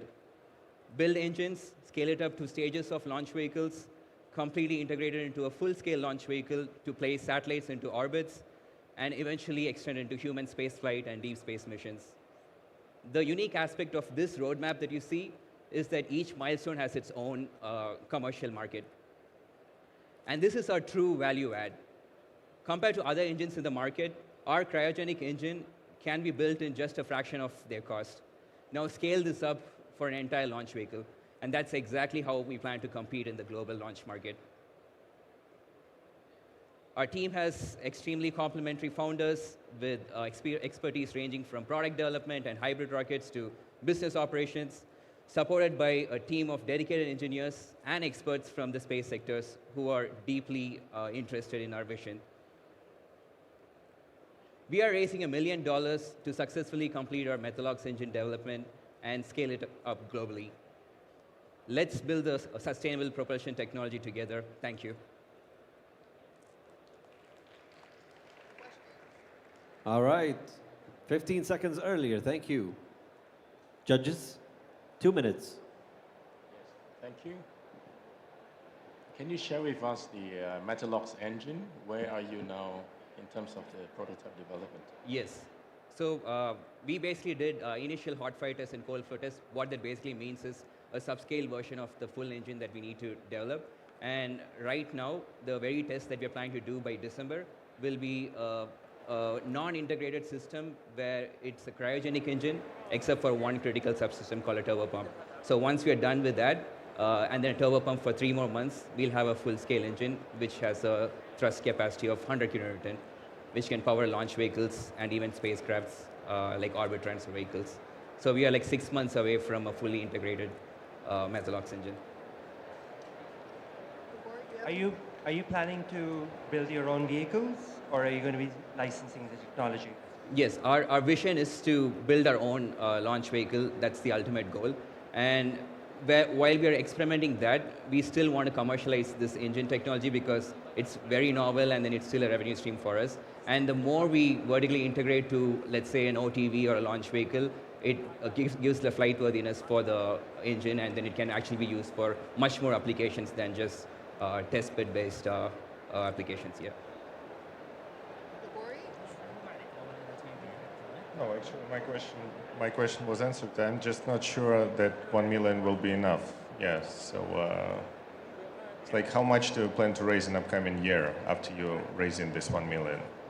Oh, like how much more to be raised after Yes. this? So after this, we'll raise a $3 million round. This is basically to build the upper stages of the launch vehicle. And once we do that, that itself would be an application for orbit transfer vehicles, which we're planning to commercialize too. So once the upper stage is done, we'll do a bigger fundraise.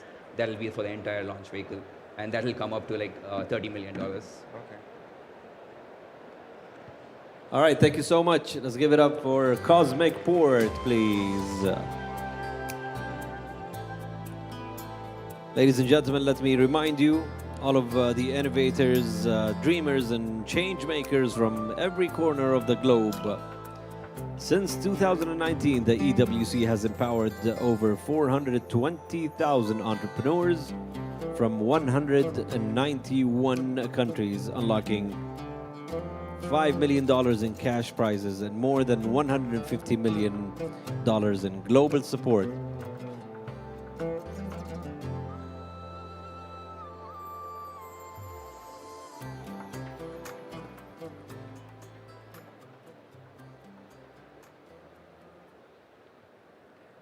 Hello.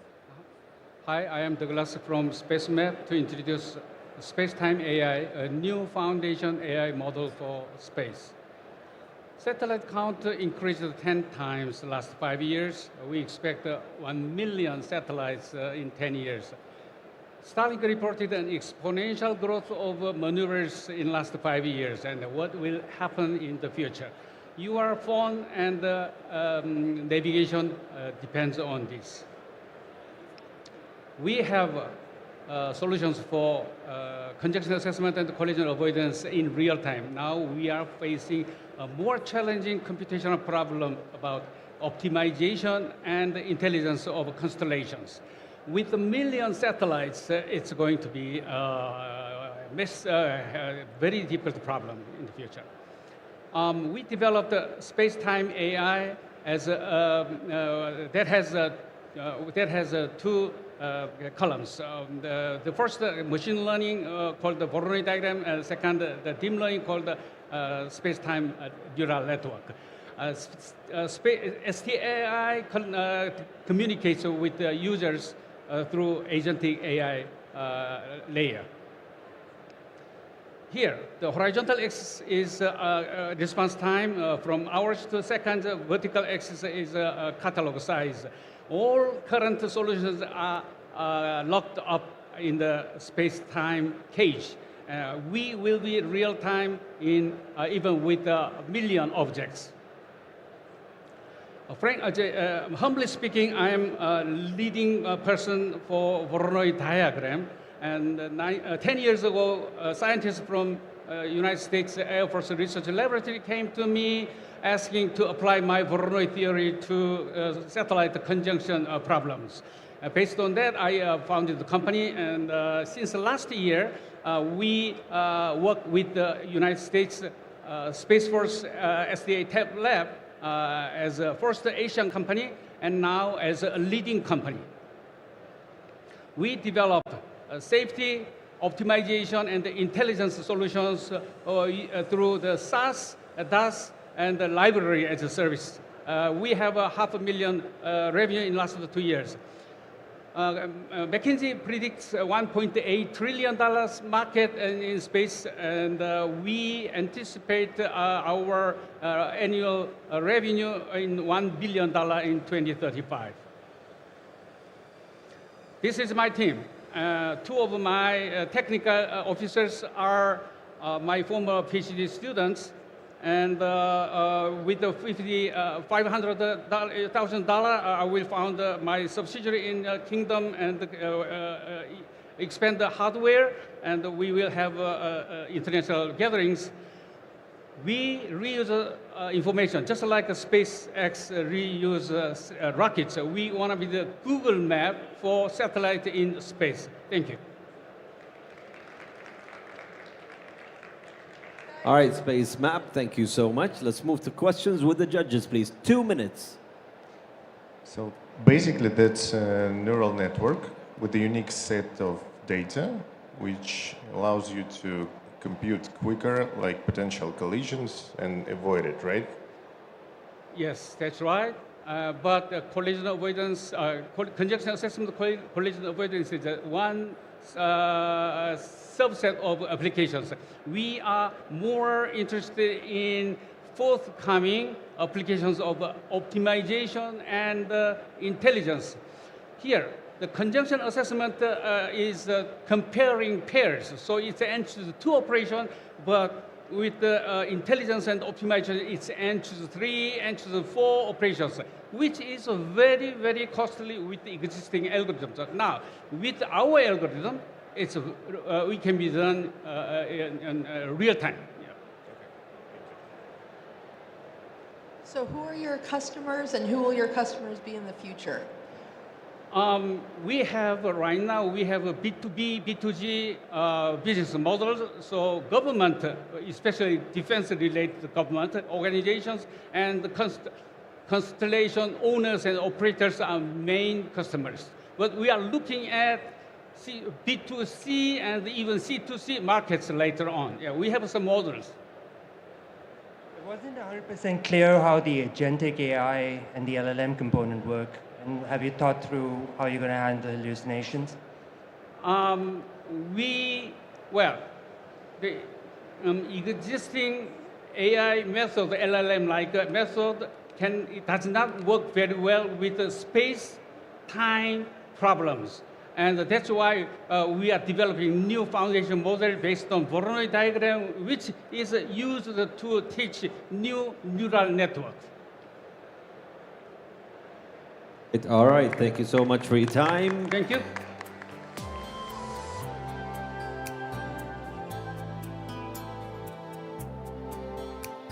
Coming up next on stage, a new pitch. After space meets precision, and now it's Stitch 3D. 3 minutes.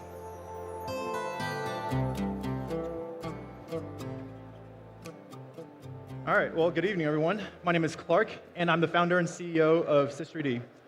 For the last 3 years, my team and I have been building a cloud-native platform that makes it possible for anyone to view and share 3D models directly on the web. But first, let me tell you a quick story.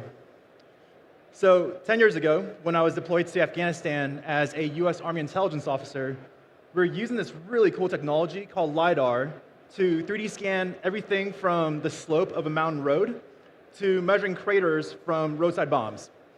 Only we faced huge challenges when it came to actually sharing that data. You see, the way that we were sharing LiDAR data was we would literally send out runners with backpacks of hard drives. And then only that analyst with the special software would be able to actually see the 3D models. I'd end up looking at just a screenshot on a PowerPoint. And trust me when I say, this is not just a military-specific problem.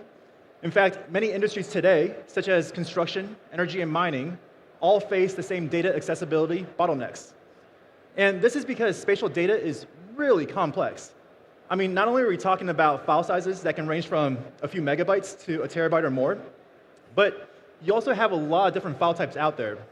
And by the way, your Google Drives and Dropboxes of the world, they can't view any of these files. So clearly, this is a big problem if you're working with 3D workflows, and the US Air Force is betting on it. They have funded our team with $2 million to build a cloud-native platform that combines the best of web data management, spatial data visualization, and multiplayer collaboration, not just for the military, but for industry at large. Already, over 200 businesses are using Stitch 3D to deliver spatial data sets for their clients, generating $27,000 of MRR for our company. So let me show you what we built. What you're seeing here is the world's first multiplayer point cloud web viewer that can host multiple point clouds simultaneously. This is a project that was scanned in Mexico for a national park. And judges, audience, if you'd like, you can actually scan that QR code and see the data right on your phone. So with Stitch, you can map these point clouds to where they are in the world, and then inspect the data individually using things like color, classification, elevation, or you can flip over to the 2D viewer and layer on additional data models, such as elevation and slope. But by far, the best thing about this is now you can share and view these point clouds with just a public link or a QR code. No more shipping hard drives. We are a freemium SaaS subscription service, and we are currently serving SMB service providers in engineering and surveying. By early 2026, we will be launching enterprise features to go up market and also serve enterprise clients. And we built all of this with a small team of dedicated engineers who are focused with deep industry expertise. If you believe the future is 3D, or you're working with 3D workflows, come talk to us at our booth. Thanks so much. All right, thank you so much. Stitch 3D. Judges, 2 minutes. Can you share a little bit more about your intellectual property? Are you talking specifically about the government side, or is there like a... As in defensive mode in terms of your technology or any... Yeah. So the intellectual property that we developed along with the Air Force R&D funding is completely belonging to us. The R&D funding does not touch intellectual property. It's only when we go into joint development with the Air Force or with the military and we're trying to sell them to them as a procurement contract where there's joint IP concerns. Right now, the IP completely belongs to us, and specifically the technical moat. We've developed our own processing pipeline. So if you're trying to convert point clouds from large formats to universal formats, that's completely proprietary to us. How do you distribute the product, and how do you plan to do it in future? How do you scale up? Yeah, so our go-to-market strategy was actually to sell to the small and mid-market businesses first. So these are your service providers. So if you're a large construction company and you need data captured on your job site, you would contract a drone service provider to come and capture this data. Currently, it's a very fragmented market because the LiDAR is pretty new. It's only been on the market for about 5 to 6 years. So we're using influencers on social media channels and LinkedIn, Facebook groups. There's a lot of people asking questions where we found it to be very helpful. And then when we eventually launch our enterprise features early next year, we already have marketing teams in place to then go help and scale using direct sales or channel sales from those service providers to enterprise clients. Is this data sensitive? Is the QR code going to be enough? The data I shared with you is public. It's a national park in Mexico, so there's no concern there. But we'll be SOC 2 Type 1 compliant. Actually, we did our SOC 2 Type 1 edit or audit yesterday, so we'll stay in compliance for 3 months, and we'll be Type 2 compliant by mid-February. And last question, LTV to customer acquisition cost ratio. Sorry, did you say customer frustration? No, LTV to customer acquisition cost much. ratio. Sorry, Judge, I cannot take this answer. Okay. Thank you so much. The time is up. I'll talk to you at the booth. Thank you, everyone. Making some private deals, man. All right.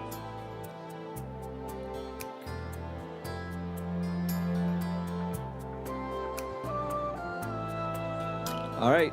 Let's call Swedgen on stage, please. A new pitch now. 3 minutes.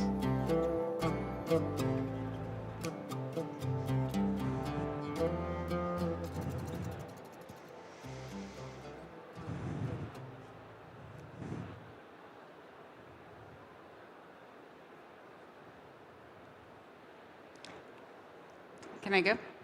Hi. This was me at 17. I won race after race until my career came to a screeching halt. I hit puberty. Suddenly, I had to run with breasts, and they hurt with every impact. I lost my competitive edge, and I quit completely. But my story is not unique. 60% of teenage girls drop out of sport at puberty. Why? Because they're in pain. 63% of women experience breast pain during exercise, and we're here to change that. My name is Claudia Glass, and I'm the founder of Swedgen. When we surveyed professional athletes, they reported the same 3 pain points over and over: lack of support, chafing injuries, and restricted breathing. We engineered answers to all 3. An integrated upper breast stability system, and we don't sew, we bond for smoothness, and a thin polyurethane layer allows athletes to breathe freely. For 3 years, we partnered with the Swiss laboratories, backed by $700,000 of grants. We mapped stability zones, sweat migration patterns, pressure points. Hundreds of prototypes later, we nailed it. In scientific test results, Swedgen comes out on top. Our 3 solutions are bras for every body type, and our patents are filed.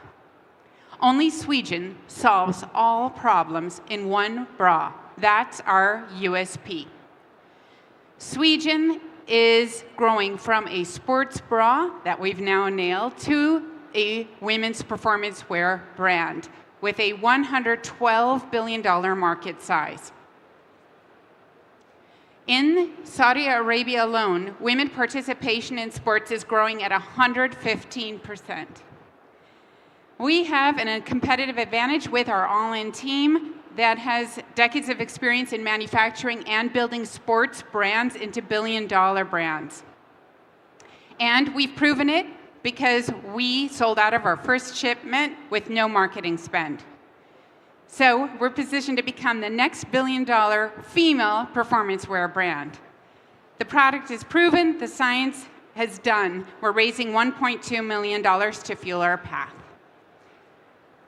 Thank you. All right. Because you started 20 seconds later, I gave you some seconds, but you ended. Thank you so much. Judges, 2 minutes. Go ahead. Yeah, you said you sold out first part, right? So. Yes. How many people made like secondary purchases? 36% repeat buyer rate. Okay, thank you. Within 4 months of buying the first product. And what was the reason for buying another one? So it was not. Because we need more than one bra, and Okay. because they love the product. They said it's the most comfortable one they've ever worn. Cool. And it solves their problems. Thank you. So how are you currently selling to customers, and what's your plan over the next 12 months? Right, thank you very much. So right now we're a D2C brand. We have a new headquarter in Switzerland where our customers can come and participate in activities. So there's D2C, but we're also in wholesale for 20%. Can you walk us through how you expand from your bra product to other clothing lines? It's really easy because we have so many things to perfect for women to improve their performance in sports. And most women want matching products to their bras. So they're asking for leggings, they're asking for breathable t-shirts. Soccer players are asking us to make more female-specific sportswear, where hips for women are considered, or the movement of arms for women are considered.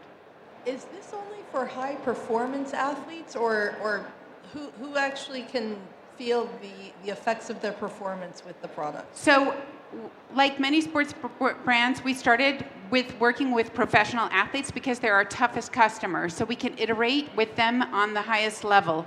But we're seeing that women across all kinds of ranges of sports and ability levels are seeing the value of the product.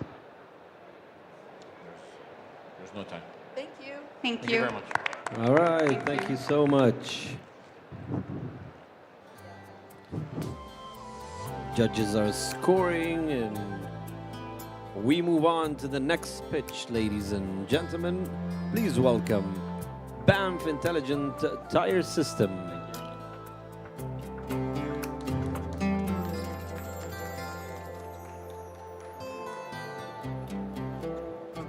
Three minutes. Dear all, I'm Ron, CBO at Banff Intelligent Tire System. We revolutionize the future of mobility, making tires smarter and intelligent. Not too many people think about logistics unless they're passing through a giant truck on the highway. But the reality is that trucking is the core of our economy with its very attractive market size. However, one of the biggest causes of accidents, especially from trucking, is from tire-related, accounting for 30% of all. This includes brake failure, tire blowout, tires get separated. So we have developed the intelligent tire sensor that's mounted at the inner liner of the tire. It's equipped with tri-axis accelerometer sensor. By doing that, we can also provide not just pressure or temperature, but also wheel alignment status for fuel saving, road surface information, and also the tire load measurement, especially for the commercial vehicle fleets. If it were so good, why don't you see commercialized smart tires yet? Of course, there were a lot of initiatives, but tire AI basically means more sufficient computing power is needed, and you cannot put a huge giant battery inside the tire. So they tried wired power supply, inductive, RF energy harvesting. However, they came to the conclusion only raw data, like pressure or temperature, is feasible by utilizing a coin battery cell. However, when you use AI on this coin battery cell, it dies in 20 seconds. So we have not only developed the sensor, but the smart profiler, magnetic resonance charging technology. This device is installed to the mudguard or wheel arch of the vehicle and connected to the vehicle's battery. So it charges the sensor when the sensor meets the profiler's range. Let me show you how it actually works. Lining part of the tire is representing the sensor is getting charged, communicating wirelessly regardless of the speed. So this is a transmitter connected to the vehicle's battery, and you see sensor is getting powered when the sensor meets the profiler's range. Actual sensor is mounted at the inner liner of the tire, just like this. So we're not just providing an absolute safety from tire-related accidents, but providing a fuel efficiency to the fleet operators by telling them right pressure, right wheel alignment status, and right load, especially for the fleets. Compared to existing fleet or TPMS, we are not just different in a sense of the data transmission in a nearly real time, but thanks to our wireless charging technology, we'll be able to provide AI features for fuel efficiency and safety. So a lot of tire companies and trucking companies, or any companies with the delivery vehicles, they're suffering from tire-related management. So we are charging a number of the dollars per month per truck as a SaaS model to the trucking companies. So considering DHL, they have more than 90,000 of the vehicle as their asset, we believe this is scalable. So we are serving 20 plus global leaders. The recent news is with the Volkswagen carriers, Naira Dynamics, Hyundai Motor Group, Campex by Volvo Group, DHL, etc. Last year, we had about 2.2 million in the revenue. This year, we're looking at 6 million. With 33 Banfers, we're beginning a new future, and we build that as a tire Thank you so safety. much. Thank I gotta you. cut you off. Judges, please, 2 minutes. Thank you. Are you the current market leader for this product? So thank you for the question. So existing tire pressure monitoring system, we're only providing a pressure or temperature since like a decade ago. As mentioned, they were only providing a pressure or temperature because they were lacking of the powering supply. So they had to rely on the coin battery cell because they cannot put a huge battery inside the tire, which means they couldn't apply AI to provide various features like us. And also, there is a lot of initiatives from the tire companies, but we believe this is not road for the tire companies because trucking companies and clients with a purchasing power doesn't want to have a dependency because of this tire model, tire brand have these features. Which markets are you operational in, and how are you planning to expand?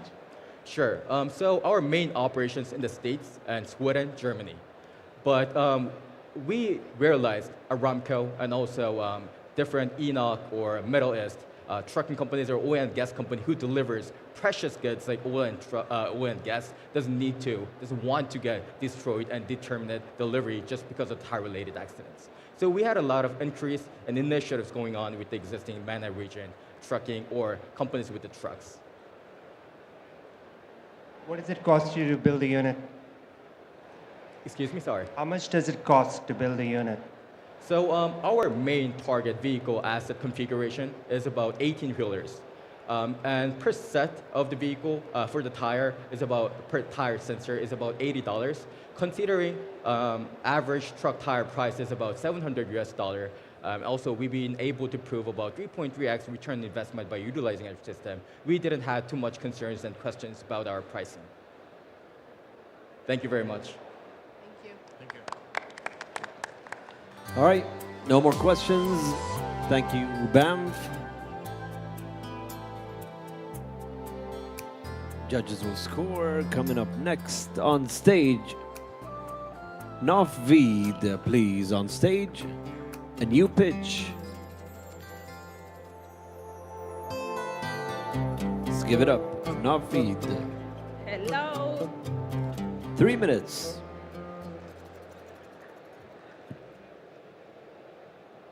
Hello, everyone. So one day I was standing on my uncle's fish farm, and he looked at me and said, Diana, I feed the fish, but I can't feed my family. His biggest cost here wasn't water, labor, or time. It was the fish feed. Over 70% of smallholders fish farmers are like my uncle. The fish feed is very expensive as it relies on more than 20 million tons of small fish like anchovies, herrings, and sardine to be caught and turned into fish meal for feeding the farmed fish. And the forage fish play a very important role in our oceans. So if they disappear, so the life that depends on them. With the global fish production expected to rise to 204 million tons by 2030, 53% of this will be coming from aquaculture. meaning the production of fish meal will more than triple, and this will only exacerbate the climate change. Novide existed to change this. What we do, we produce a sustainable circular alternative to fish meal. We developed a biotechnology platform. We use consortium of bacteria to ferment organic waste like market scraps and food leftovers and turn it to single-cell protein for fish feed formulation. And the byproduct of fermentation process is turned into organic biofertilizer branded as EcoVita. The global market is very big. It's worth $460 billion US. Novide intends to capture the 10% of serviceable addressable market by 2030. And this is how we make money. We sell fish feed and fertilizer. The feed costs $1.3 US per kilogram, giving us 35% of a profit margin. And the fertilizer costs $3 US per liter, giving us 30% of a profit margin. And we are expanding through a network of distributors. So far, we are growing profitably. Last year, we closed with a revenue of $420,000 US, and we are projecting this number to triple in the coming year. So far, more than 300 tons of organic waste have been able to turn into fish feed and fertilizer that enabled us to reach more than 2,000 smallholders farmers, secured 125 distributors, and farmers now see 30% increase in their profit, and 22 people are employed in this company. But we started from a very humble beginning in 2020 to a pilot scale in 2023. And now we bought the distribution trucks to reach the last mile farmers. We bought a land and built the fish feed factory with a capacity of producing more than 60,000 metric tons of feed per annum. The construction of research laboratory is now under the way, and below is the current fermentation room. But you know what? The facility is not an impact. To activate this, we need a capital and partnership to transform the capacity into transformation. And this is the team that make it all happen. We have the right skills, we have the knowledge and know-how to scale this impact globally. So please join us, because if fish will feed the world, we will feed the fish. Thank you. All right, Diana. You've made it. So we're happy to have you. Judges, 2 minutes. Are there limitations to the type of fish that would be more suitable for your product? And the second question is, are there any limitations to the type of clients you can take on with your product? Yes, right now the feed that we're selling is specifically for tilapia farmers, because that is highly favored fish in Tanzania. We have a very big market for that. And we work with the smallholders and big farmers across the country. Yeah. Who else do you need on your team to be able to get you to scale as you wish? Sorry? New teammates. Okay, Anybody else you need to recruit? Yeah, we need the talents from chemical engineering to work on the science behind this, but also we need, as we are scaling up, we need the distribution, we need the marketing and sales people to join our team. You mentioned needing $3 million in your next round. Can you tell us about your funding history? So we are raising this in terms, we are open for equity debt and non-dilutive financing. We want to use this to scale. As you see, we have now the bigger production facility. We have already bought the machineries. Operating this require capital from production to marketing and the distribution. So that's where we'll be directing the funding, and that's our next fundraising. When you sign in new contracts, so you mostly replace existing suppliers, or you're like first one for farms? Existing suppliers for the feed? Yeah, you're mostly replacing existing suppliers, or you're like first mover for them. So this is first feed for their fish they started to buy. Oh yes, because they use the conventional feed from other companies, but for us, we are providing them with something that's affordable, sustainable, eco-friendly, and the farmers prefer ours because it reduces the fish production time, and with fertilizer help them to increase their crop yield. All right, thank you so much, Diana. Thank you. Let's give it up. Judges scoring, and now we move on to the next pitch. We've got 2 more before a break. Please welcome Money Flap on stage.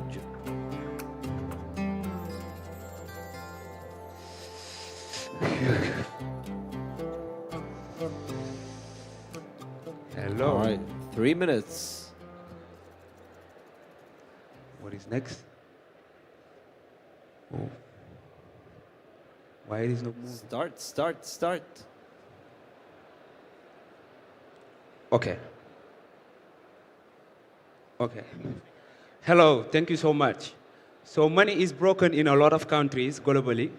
So today we have more than 2 billion people that are unbanked, no credit card, they don't have any bank account, literally in a lot of countries globally. So for moving money, for example, across borders, people sometimes get charged from 4% to 12%, and it takes days to settle. Inflation is eating like the commission of a lot of people, like their savings. Credit card, for example, reward credit card like Visa Signature, Visa Infinite, MasterCard Elite, all those things is available mostly in the US or in Europe. But today, MoneyFlap has fixed all those things, all those problems. So in minutes, 1 minute, you can open an account, just your ID.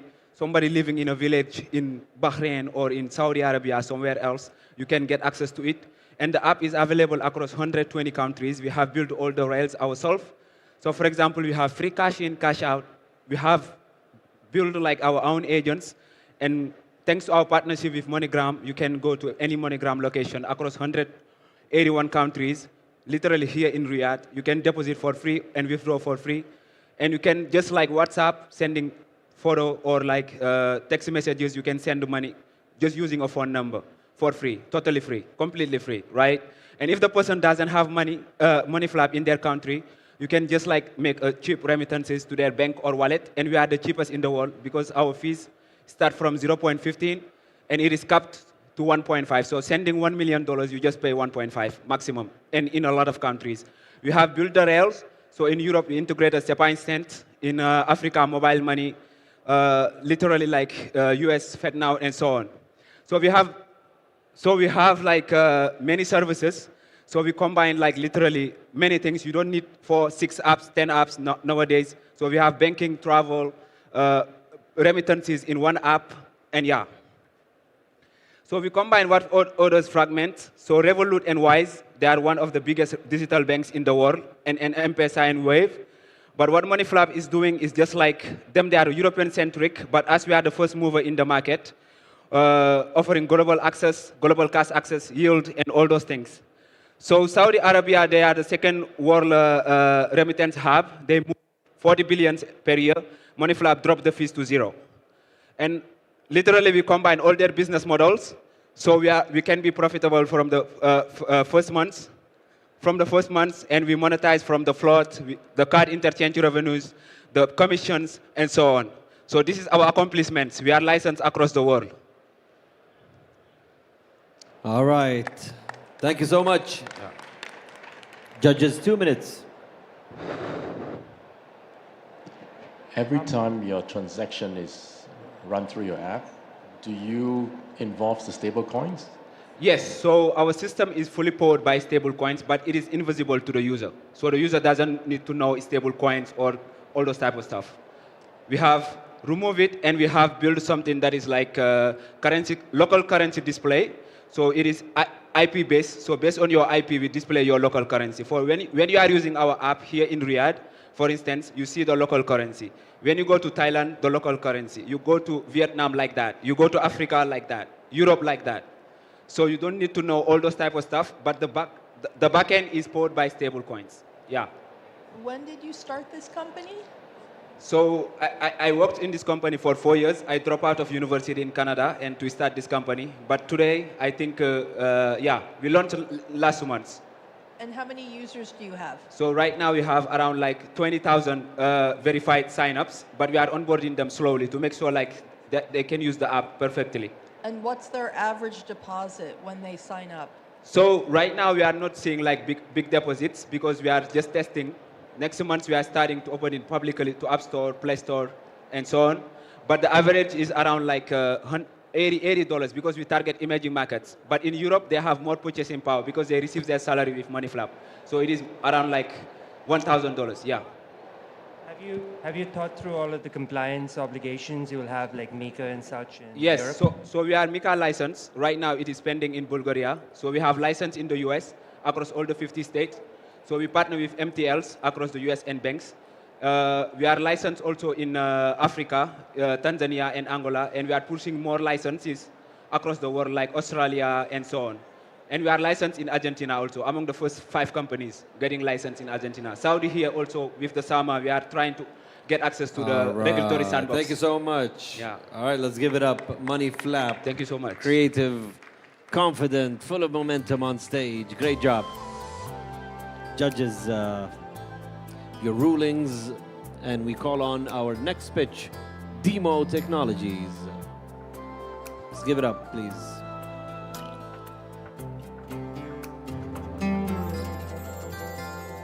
I will call your 3 minutes for you to start. 3 minutes.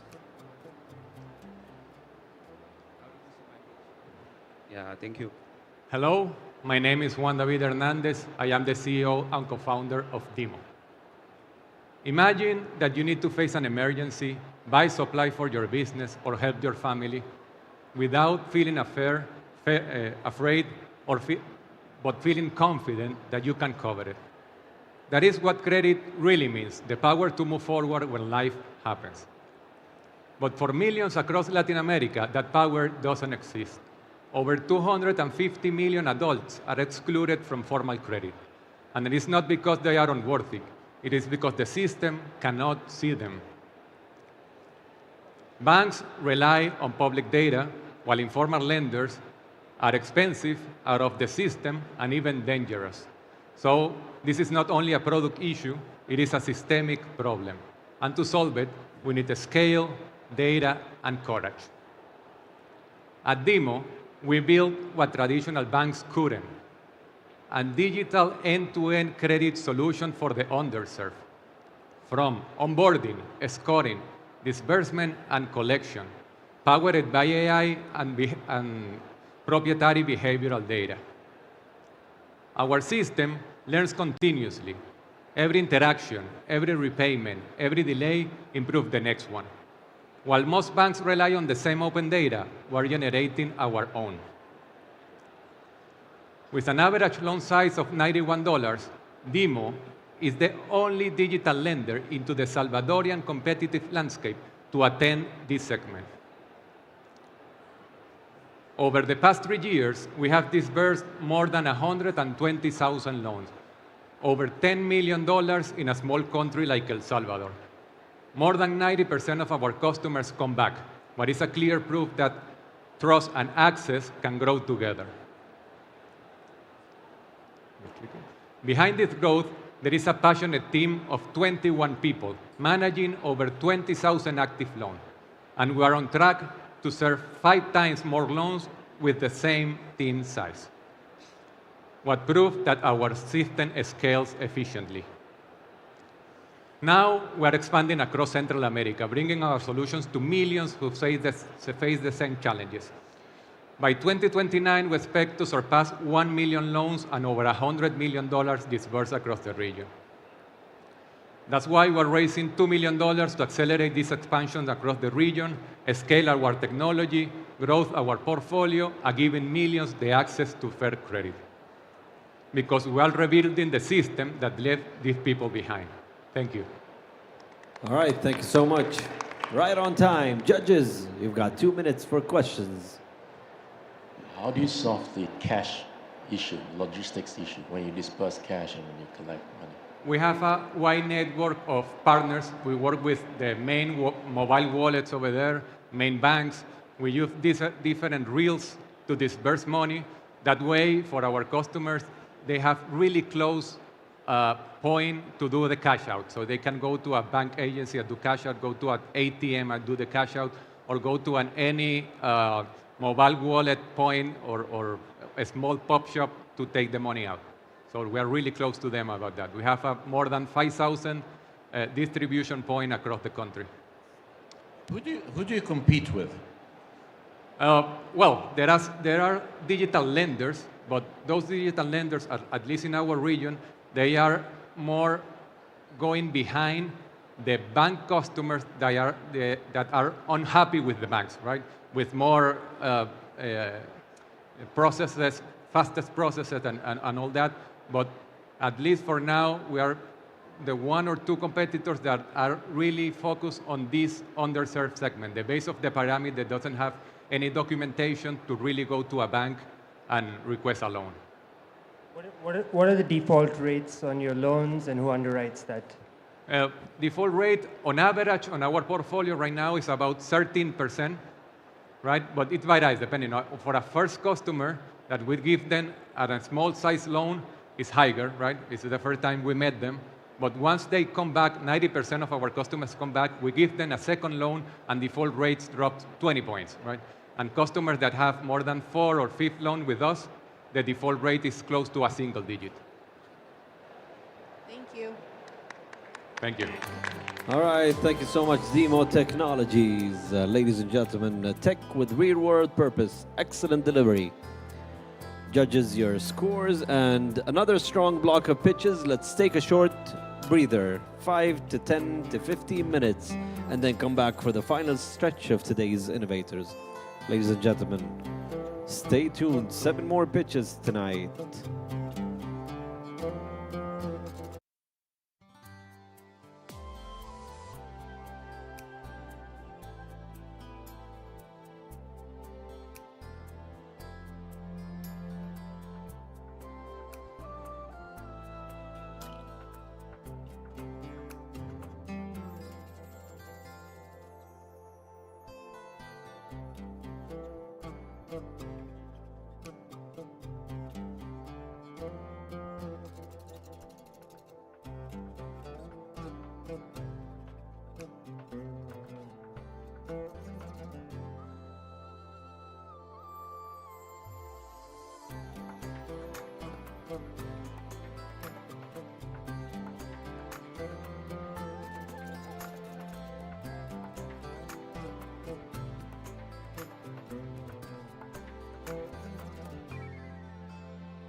Entrepreneurship World Cup 2025. Let's welcome our first pitch after the break, Paris AI.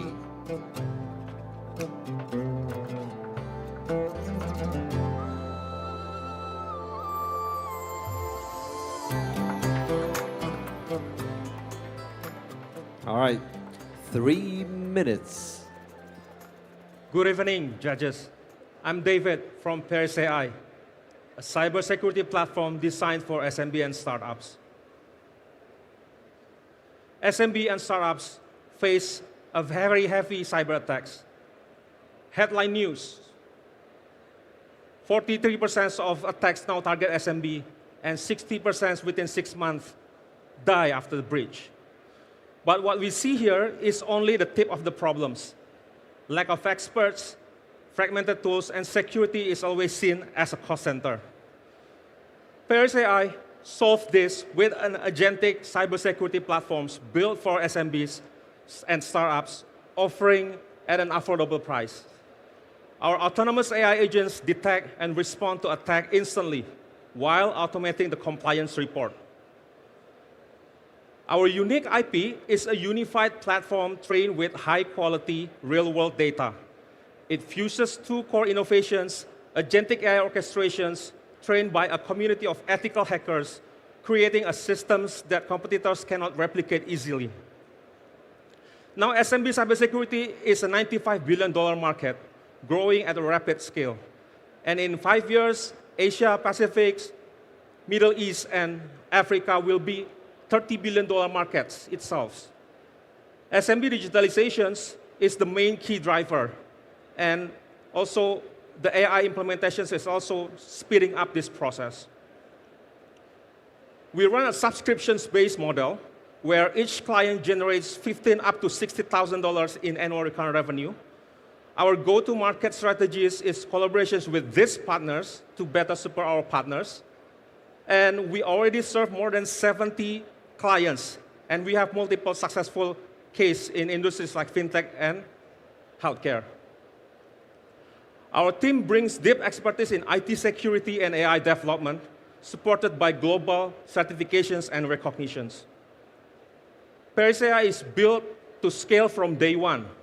Now we focus on fundamentals like unit economics, SaaS, and partner-led growth, and localization ready, makes us ready for future acquisitions or next IPO in the near futures.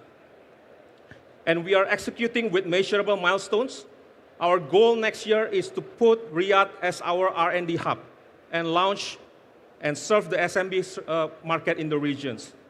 We are closing $2.5 million this year with a $20 million in sales pipeline. We are growing 3 times year over year.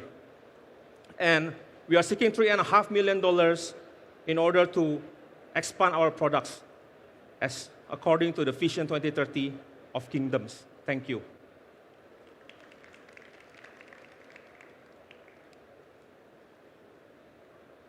Thank you, judges. 2 minutes. So what distinguishes your product from other competitors on the market? And what will be use of proceeds of this $3.5 million? Yes. So every cybersecurity product that we build now is AI native. 90% can be done within 2 weeks, but the most difficult part is getting the accuracy to 99%. That's why we have an ethical hackers community consists of 500, the best in the regions, that can help us train the AI models, the fine-tuning, doing the context management and engineering to make it to increase the accuracy to 99%. And the 3.5 millions will be going into improving our POCs process, proof of concepts. Now we can do only 3 POCs per month. We want to increase it to 30 POCs per month in order to broaden our reach to the regions. And second one is to also improve our agentic AI's capability. Sorry, go ahead. What's the current customer acquisition cost? Right now it's 44 cents per one new annual recurrent revenue, and that's something that is very, very efficient in the market currently. And what's the potential lifetime value? Sorry? The customer lifetime value. How much do you think that? Customer lifetime value ranging from 3 to 4 years. What is your retention rate, and what's causing the uptake in your net revenue of 120? So our net dollar retention now is 119%.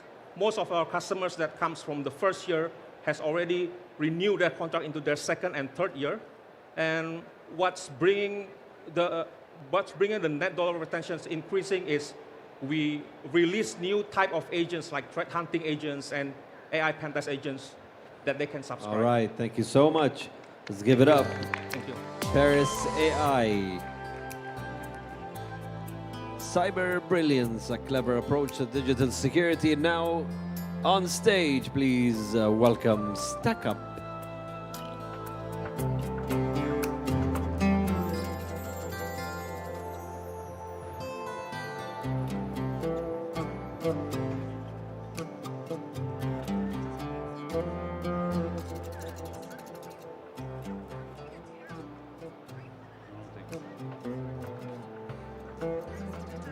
Millions of leaders around the world suffer from avoidable technology problems. Project blowouts, outages, cyber incidents, it's awful. They cost millions of dollars in damage, and they destroy projects, careers, and even entire businesses. How do you know that your organization won't be next? You probably have really clear metrics for managing finance and marketing and sales, but no such standard metric exists for technology health. We're passionate about saving leaders from technology disasters, and so we built StackUp, an AI-powered platform that enables you to assess and improve your tech function 20 times faster than engaging a consultant. In the era of AI agents, it's like an elite independent CTO by your side without the $500,000 salary. StackUp assesses your entire tech function via structured assessment and AI calling agents that call and speak to your team to discover issues at scale. It produces exec and board-ready dashboards that show where you're strong, where you're at risk, and how you stack up against other organizations. Your AI-powered CTO will show you how to improve using your existing team or our independent network of suppliers. And there's a certification that you can share publicly to build trust with suppliers, clients, and investors. Our approach is similar to other Aussie tech companies like Canva and Atlassian. It's a freemium SaaS model. We charge $20,000 per year for enterprises and $3,000 per year for smaller organizations. We're targeting a global growing multi-billion-dollar market that is leaders of organizations with up to 1,000 staff. And we have distribution partnerships with CTO networks and managed service providers who can bring hundreds of clients to StackUp at a time. Compared to consultants, StackUp is faster, more comprehensive, more independent, and a fraction of the cost. And it covers the entire tech function, not just security. My co-founder and I have scaled and led successful tech teams for over 20 years. I founded one of Australia's leading software development agencies and scaled that to a team of 90 people. And my co-founder, Andy, he scaled a $70 million business to a $1.4 billion business. It's trusted by CTOs around the world. We've got over 100 clients from startups to listed companies and private equity firms. It saves clients on average $40,000 in the first year. $40,000 in the first month, $300,000 in the first year. We're raising $1 million US and looking for partners over here. We've built the world's first AI independent CTO, and we're setting a new standard for global excellence in technology. We'd love you to be part of this journey that is StackUp. Thank you. Thank you so much. All right. Great pitch. Judges, 2 minutes. Hi. How can you expedite your customer acquisition? What's the strategy behind that? Yeah, so we've got a few angles. Early on, we're looking to do that via partnerships. So these partnerships that we're signing have hundreds of fractional CTOs or hundreds of managed service providers who use our tool to, sell more to their clients. What is your revenues and what is your retention rate? Yep, so we're still very early stage. The product, the SaaS product launched only about 4 weeks ago. Our ARR is about $20,000 at this stage. So retention, too early to measure, but yeah. What will be the 2 key benefits that you'll be pitching to the client? Yeah, the benefits vary depending on the user type, but for managed service providers, it enables them to independently assess their clients and fill their sales pipeline with opportunities and win more business and prove their value. Can you speak a bit about how you see this being a recurring revenue business, given that the consultation probably doesn't need to be done very frequently?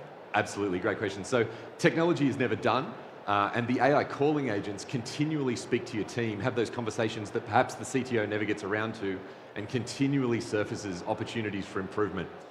So yeah, it'll ensure that you're always able to work on the highest value items at any given time.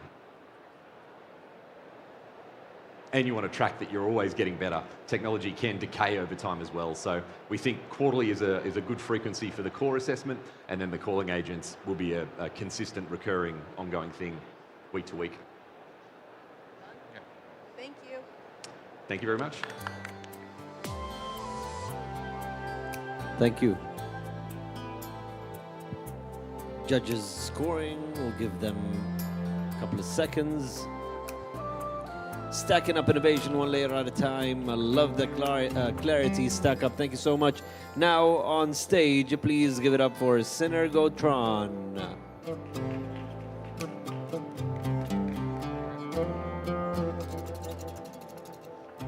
Nearly 90% of all health problems are linked to low cellular energy. Sorry. Therefore, the solution is energy. I'm Dr. Domagoj Prebek, founder and CEO of Synergotron.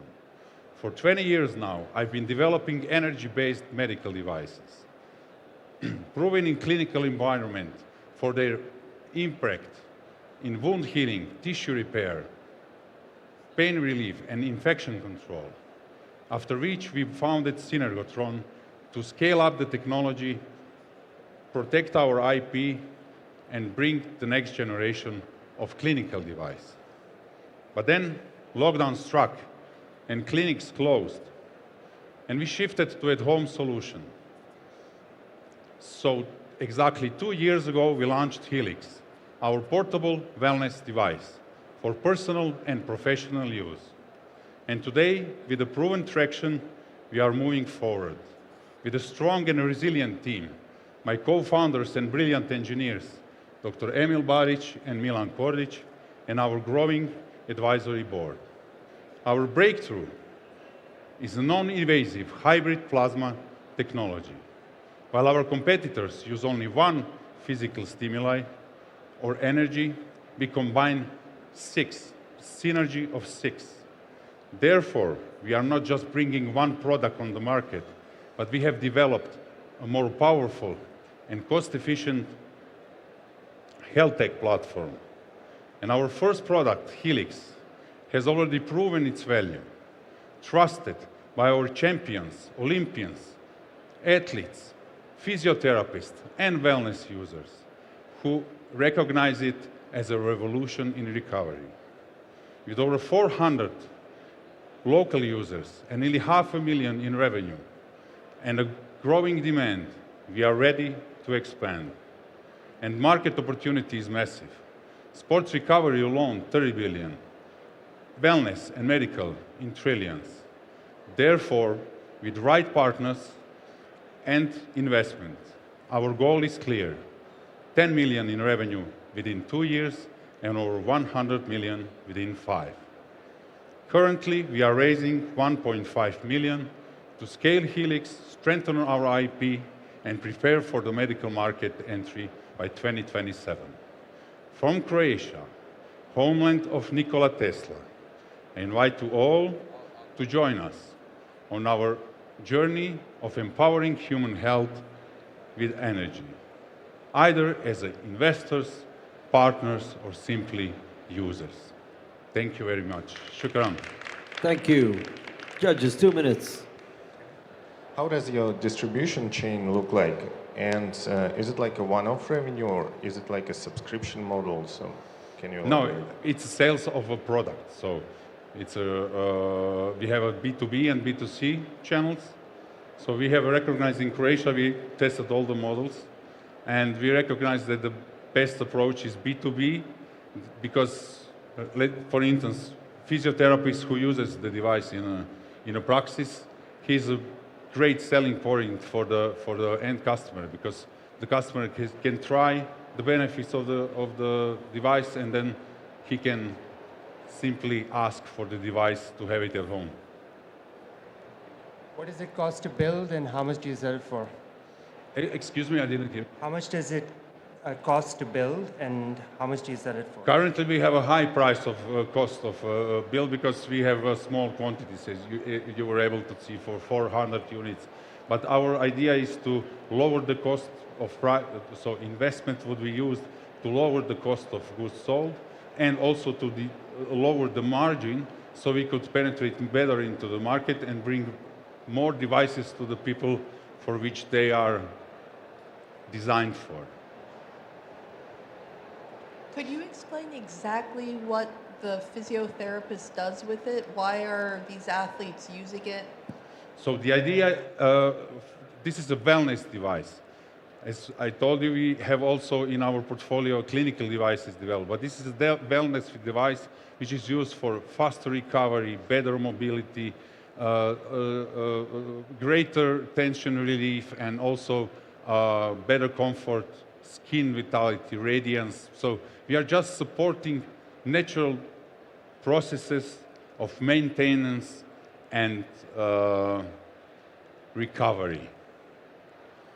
All right, thank you so much. Let's give it up to Thanks. Synergotron.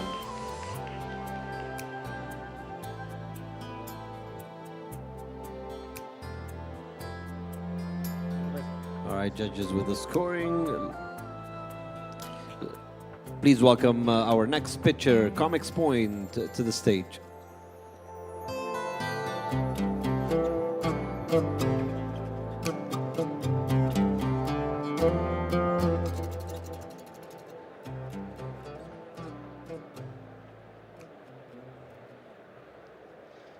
Hello, everyone. I'm Luis Contreras, founder and CEO of Comics Point, the first platform where SMBs can quote, compare, and book global achievement in seconds with full upfront cost transparency. Global logistics is a mess. Fragmented across countless intermediaries, slow and non-comparable quotation, unreliable provider, no cost transparency, and so on. SMBs are forced to trust and hope for the best, and most of the time they pay far more than they should, and they don't even know it. Hidden cost is scaling to GDP and CPI impact worldwide. System is globally broken, and every one of us pays the price. But don't panic. Comics Point has built the world's first integrated digital ecosystem in comics, where all the different logistic providers of global trade are seamlessly connected on a single platform. With a standardized quote allows importer and exporter to instantly quote, compare, and choose among them, and control the entire door-to-door process and cost in advance. For easy reference, we built the Expedia of global trade. The market is insanely large. Global logistics is a more than $10 trillion industry. The freight forwarder sale is more than 200 billion. Our target is clear, to reach $100 million ARR in 36 months. We charge a percentage fee for every shipment through our platform, with a revenue of $350 per transaction, up to $700 to $900 per shipment. Our margin increased with the volume, and we're a B2B marketplace evolving to SaaS, combining a transactional and recurrent revenue model. In just 10 months, we have onboarded more than 2,200 recurrent customers to our platform, processed almost $3 million in GMV, more than 50 logistics supplier and DHL and FedEx partnership, and 60 satisfied spot customers who have validated our model, and all with a very lean budget. We have clear path to profitability, and we are already underway. I bring more than 30 years experience in global shipping and logistics, from deep insights on board of ocean cargo vessel as merchant marine officer to senior position in a global shipping and logistics corporation like CSAV, now Hapag-Lloyd, among others. My co-founder, he is PMP certified and brings 25 years experience in software companies. And with a complete in-house team, they have training in global logistics previous to write a single line of code. We are raising $3 million to scale to 13,500 achievement in 18 months and reach $4.7 million ARR in our path to 100 million in 36 months. Join us to All right, solve a thank real you growth so challenge. much. We will be joining you, trust me. All right, judges, 2 minutes. Can you tell us a little bit about your competition? Who do you compete with? Actually, we have not directly competition because the digital forwarder today is this digital forwarder. We are not forwarder, we are not operating. We are a backbone, and we include all the forwarders, digital and not digital, to our platform, and we orchestrate the complete operation. That's why we are asset light. How does that compare to Flexport? Flexport is a freight forwarder. It's a huge company, but it's a freight forwarder with with digital solutions. We are backbones for digital solutions only. We include all digital providers like Flexport and non-digital providers like others. Where do you currently obtain 80% of your revenue? The 80% of the, actually, to be honest, or 100% of the revenue come from spot market. But now, just now, we have raised already $170,000 US, and we include an SDR team, and we are going to attack to recurring customer directly, a corporation that they have more recurring cargos in the monthly basis. Anything else? Thank you.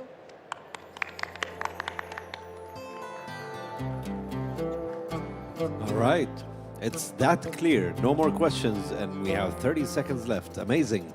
All right, next up, Fuzhou Minsheng Pharmaceutical. Please head to the stage. Thank you.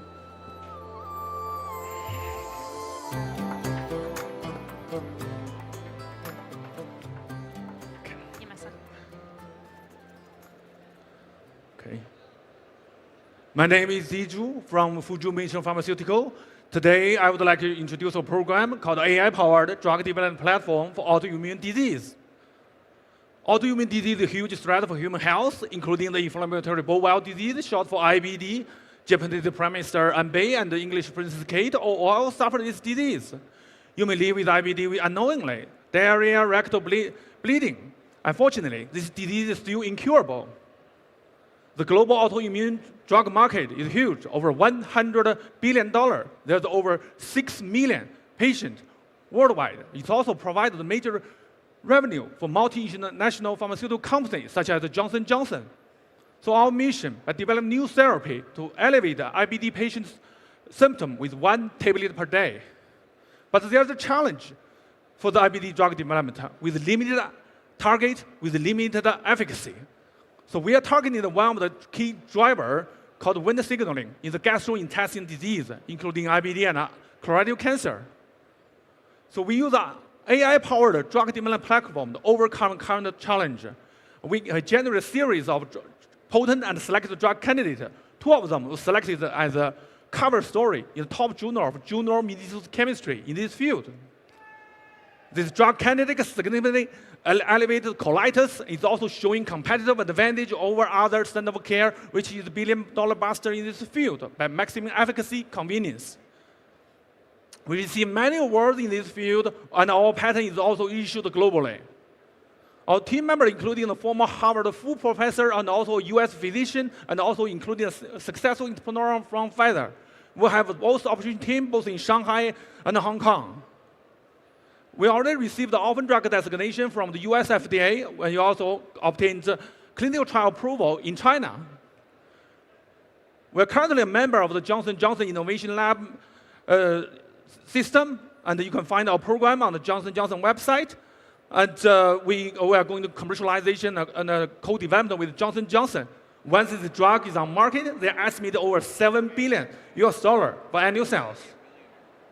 Our second business, we also established the cross-border e-commerce initiative by bringing the overseas approved drug into China. We have 3 e-commerce stores.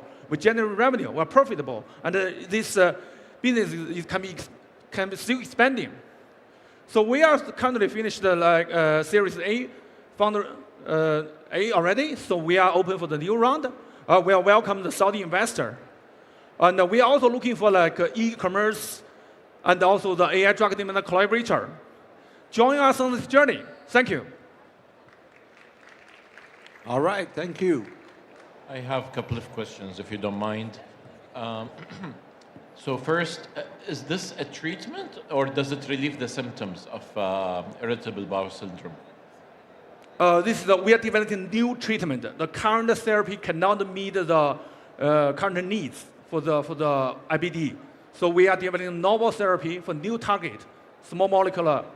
So my understanding for autoimmune diseases that they are lifetime. They are not treatable.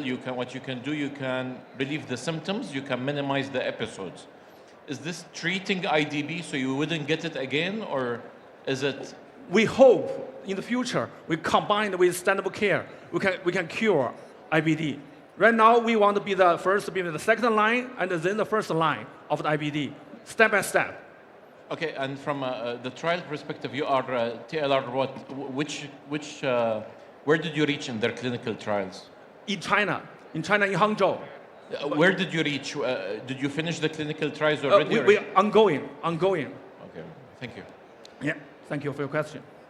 Thank you. Just on the judge's question earlier, on the preclinical stage of your trials, are they pre-human, still animals? Human. Yes, started in human. Yeah, already in human, yeah. Yeah. Can you hear me? Yeah. Yes. You mentioned FDA approval on one of your slides. Orphan drug designation, and so we use a small cohort of the patient to get the drug approval. So it's kind of like a clinical strategy. Yeah. Understood.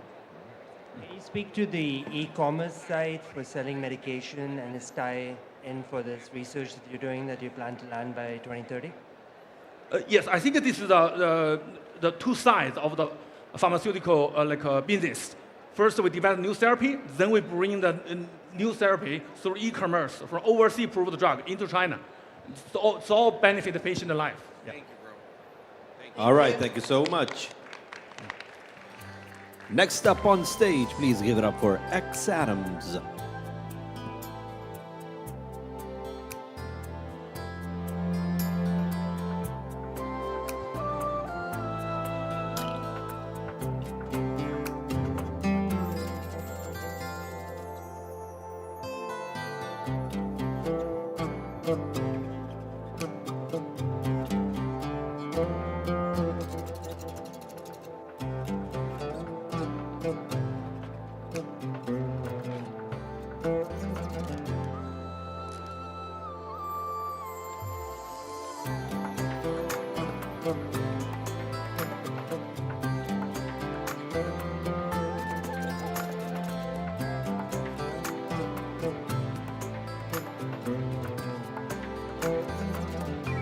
I don't know if this is part of the presentation, but we have not started the 3 minutes yet. You just give me the thumbs up, please, whenever you're done.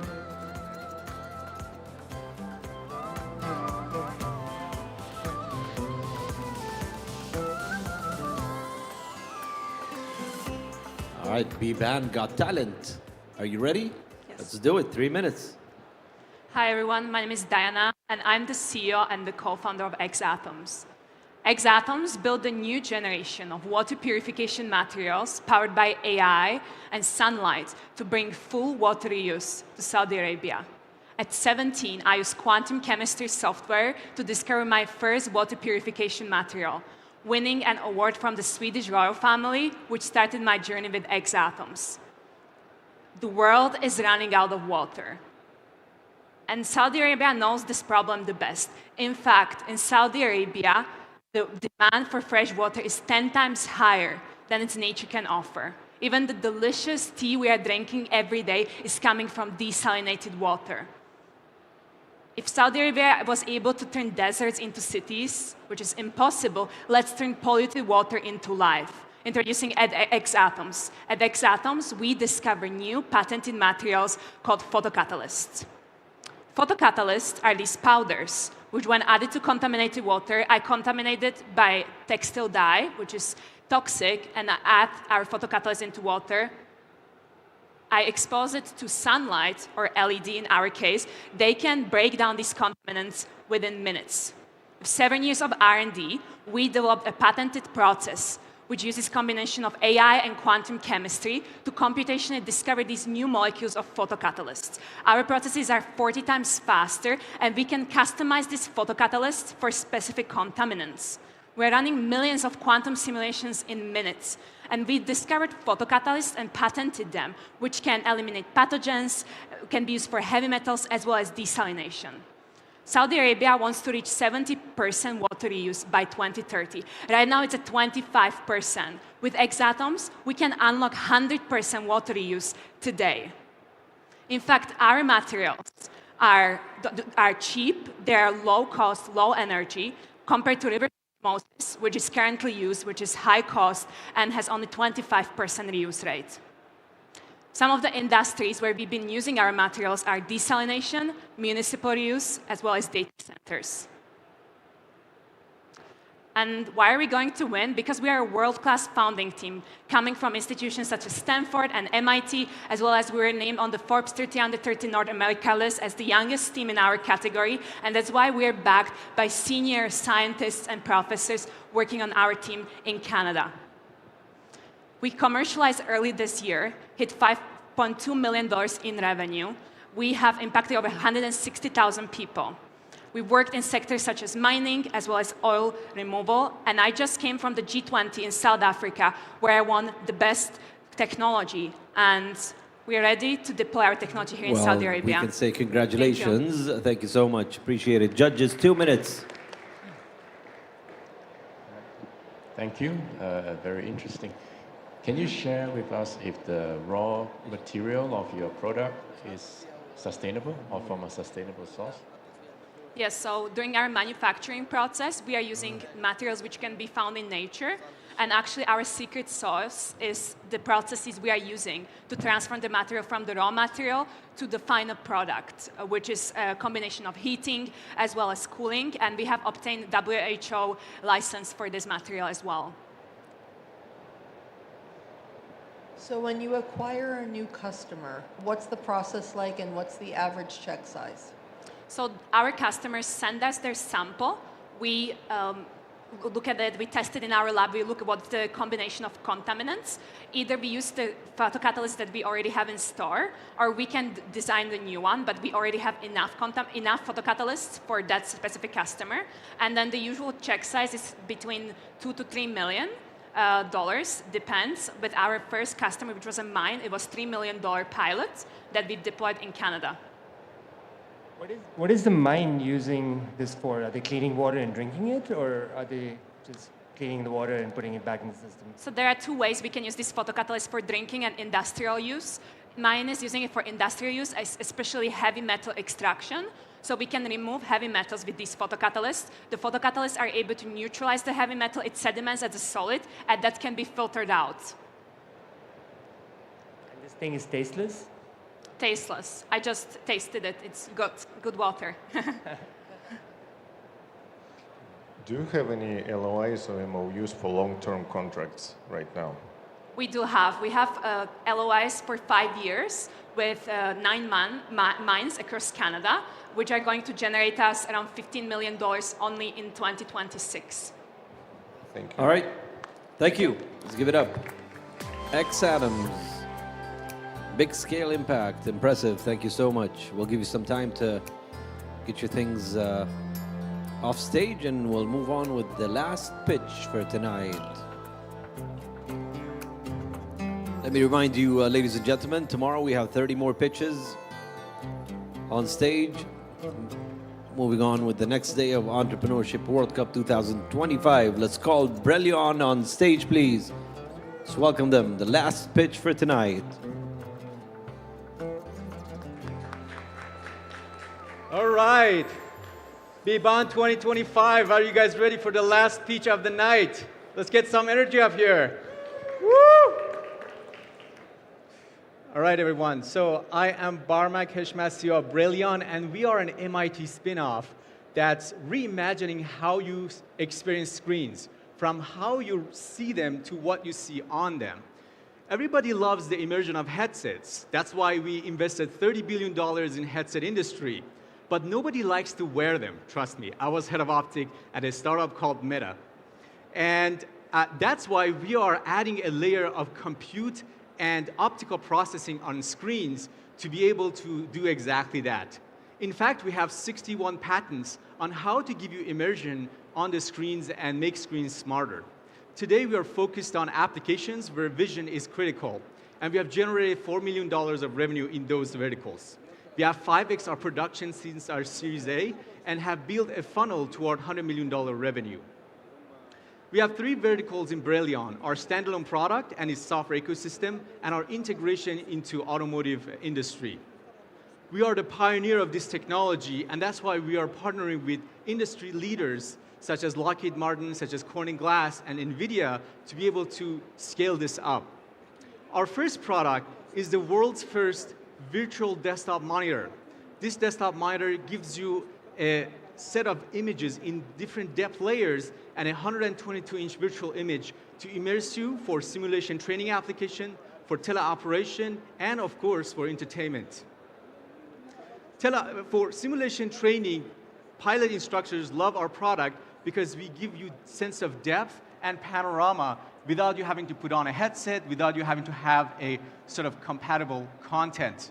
So it's fully backward compatible, and that's why it's attractive to gamers as well in the long horizon. So that's why LG is one of our investors. We also have a lot of application in command and control centers and teleoperations. And not only we can integrate multiple screens into one, but we can understand what's in the content to generate new information and put it in the screen of the operator. And that's what we are partnering up with NVIDIA for, to spin that out for other screens as well. This can help with training, automation, and auditing as well. 3 years ago, we went to Taiwan and started a factory from scratch, and now we're shipping globally. And so we also have 6 contracts with automotive, and you only need 1 contract to get to 1 model of Volkswagen or get a program of record with Lockheed Martin to get to that $100 million revenue. And we already have more than 10 contracts with that DNA. So we just recently signed a term sheet with Lockheed Martin and raising $10 million, and here to find regional partners. Stellar team from Stanford and MIT, and really glad to be on this show. Thank you so much. All right, 2 minutes, please. Where do you manufacture? Taiwan. Taiwan. Can you tell us a little bit about the unit economics, cost, revenue, like? Sorry, can you repeat the question? Unit economics. What's the unit economics? Yeah. So right now we sell each unit for $12,000, and we make 60% margin on those, and we have sold hundreds of those units. How does a $12,000 product fit in a car like a Volkswagen? Sorry? How do the unit economics of the car manufacturer work if the unit is worth 12 grand? Our business on the car is completely different. It's a licensing technology. When I said $12,000, that's for a standalone product, which is that desktop monitor. For automotive, basically you work with the tier 1, such as Foxconn or Pegatron or some of those tier 1 manufacturers. They license their technology with the OEM to scale that up in your reasonable price.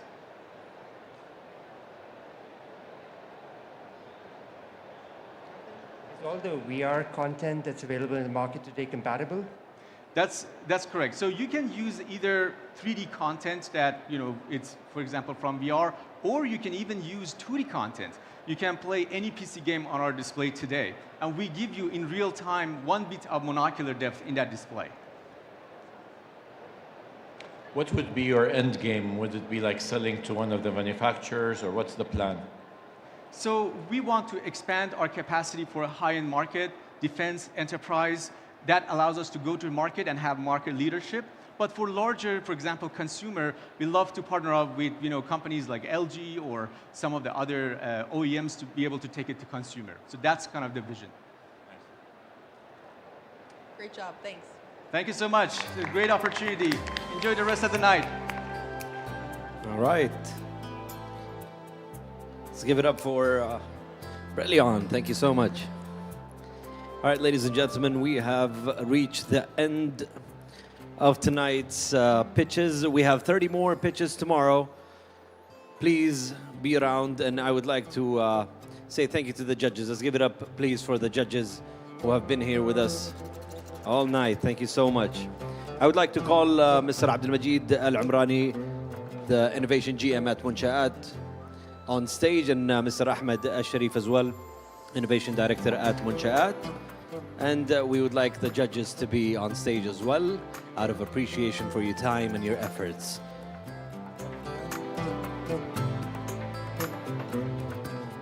So Mr. Hisham Anwar, please head to the stage. Mr. Hisham Anwar, our judge, thank you so much. Please, let's give it up for Mr. Hisham Anwar.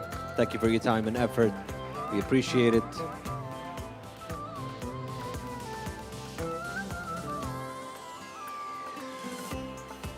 Mr. Mark Hahn, Mr. Omar Shab'an, Ms. Suzanne Amat, Mr. Gregory Trupkin, and Mr. Abdurrahman Al-Jifri as well, if he's around.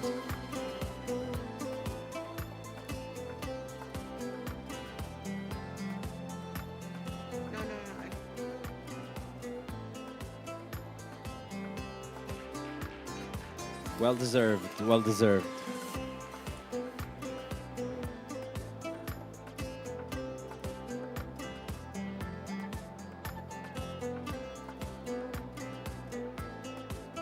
One more coming.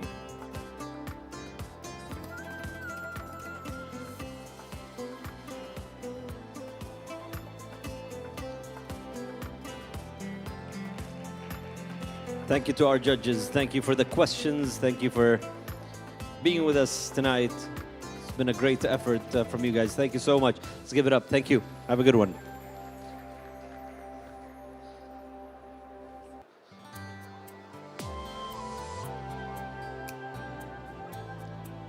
All right. Let's end it here, ladies and gentlemen. You guys are all on the camera. You know, Ahmed, thank you so much. Shukran. Thank you so much. You're in the live. Say hi. Everyone is watching. There's more than 500,000 people watching live now. Ladies and gentlemen, it is time to say goodbye tonight, but we're coming back tomorrow with 30 more pitches for EWC 2025. Out of the 100, we had 60, or we will have 30 more tomorrow, so a total of 60. 24 will go to the finals, and then 13 will fight, or the 24 will fight for the $1.5 million prize at EWC 2025. 13 of them will win. Who will win? We will know after 2 days. Thank you for being with us. We'll see you tomorrow, same time, same stage. Goodbye.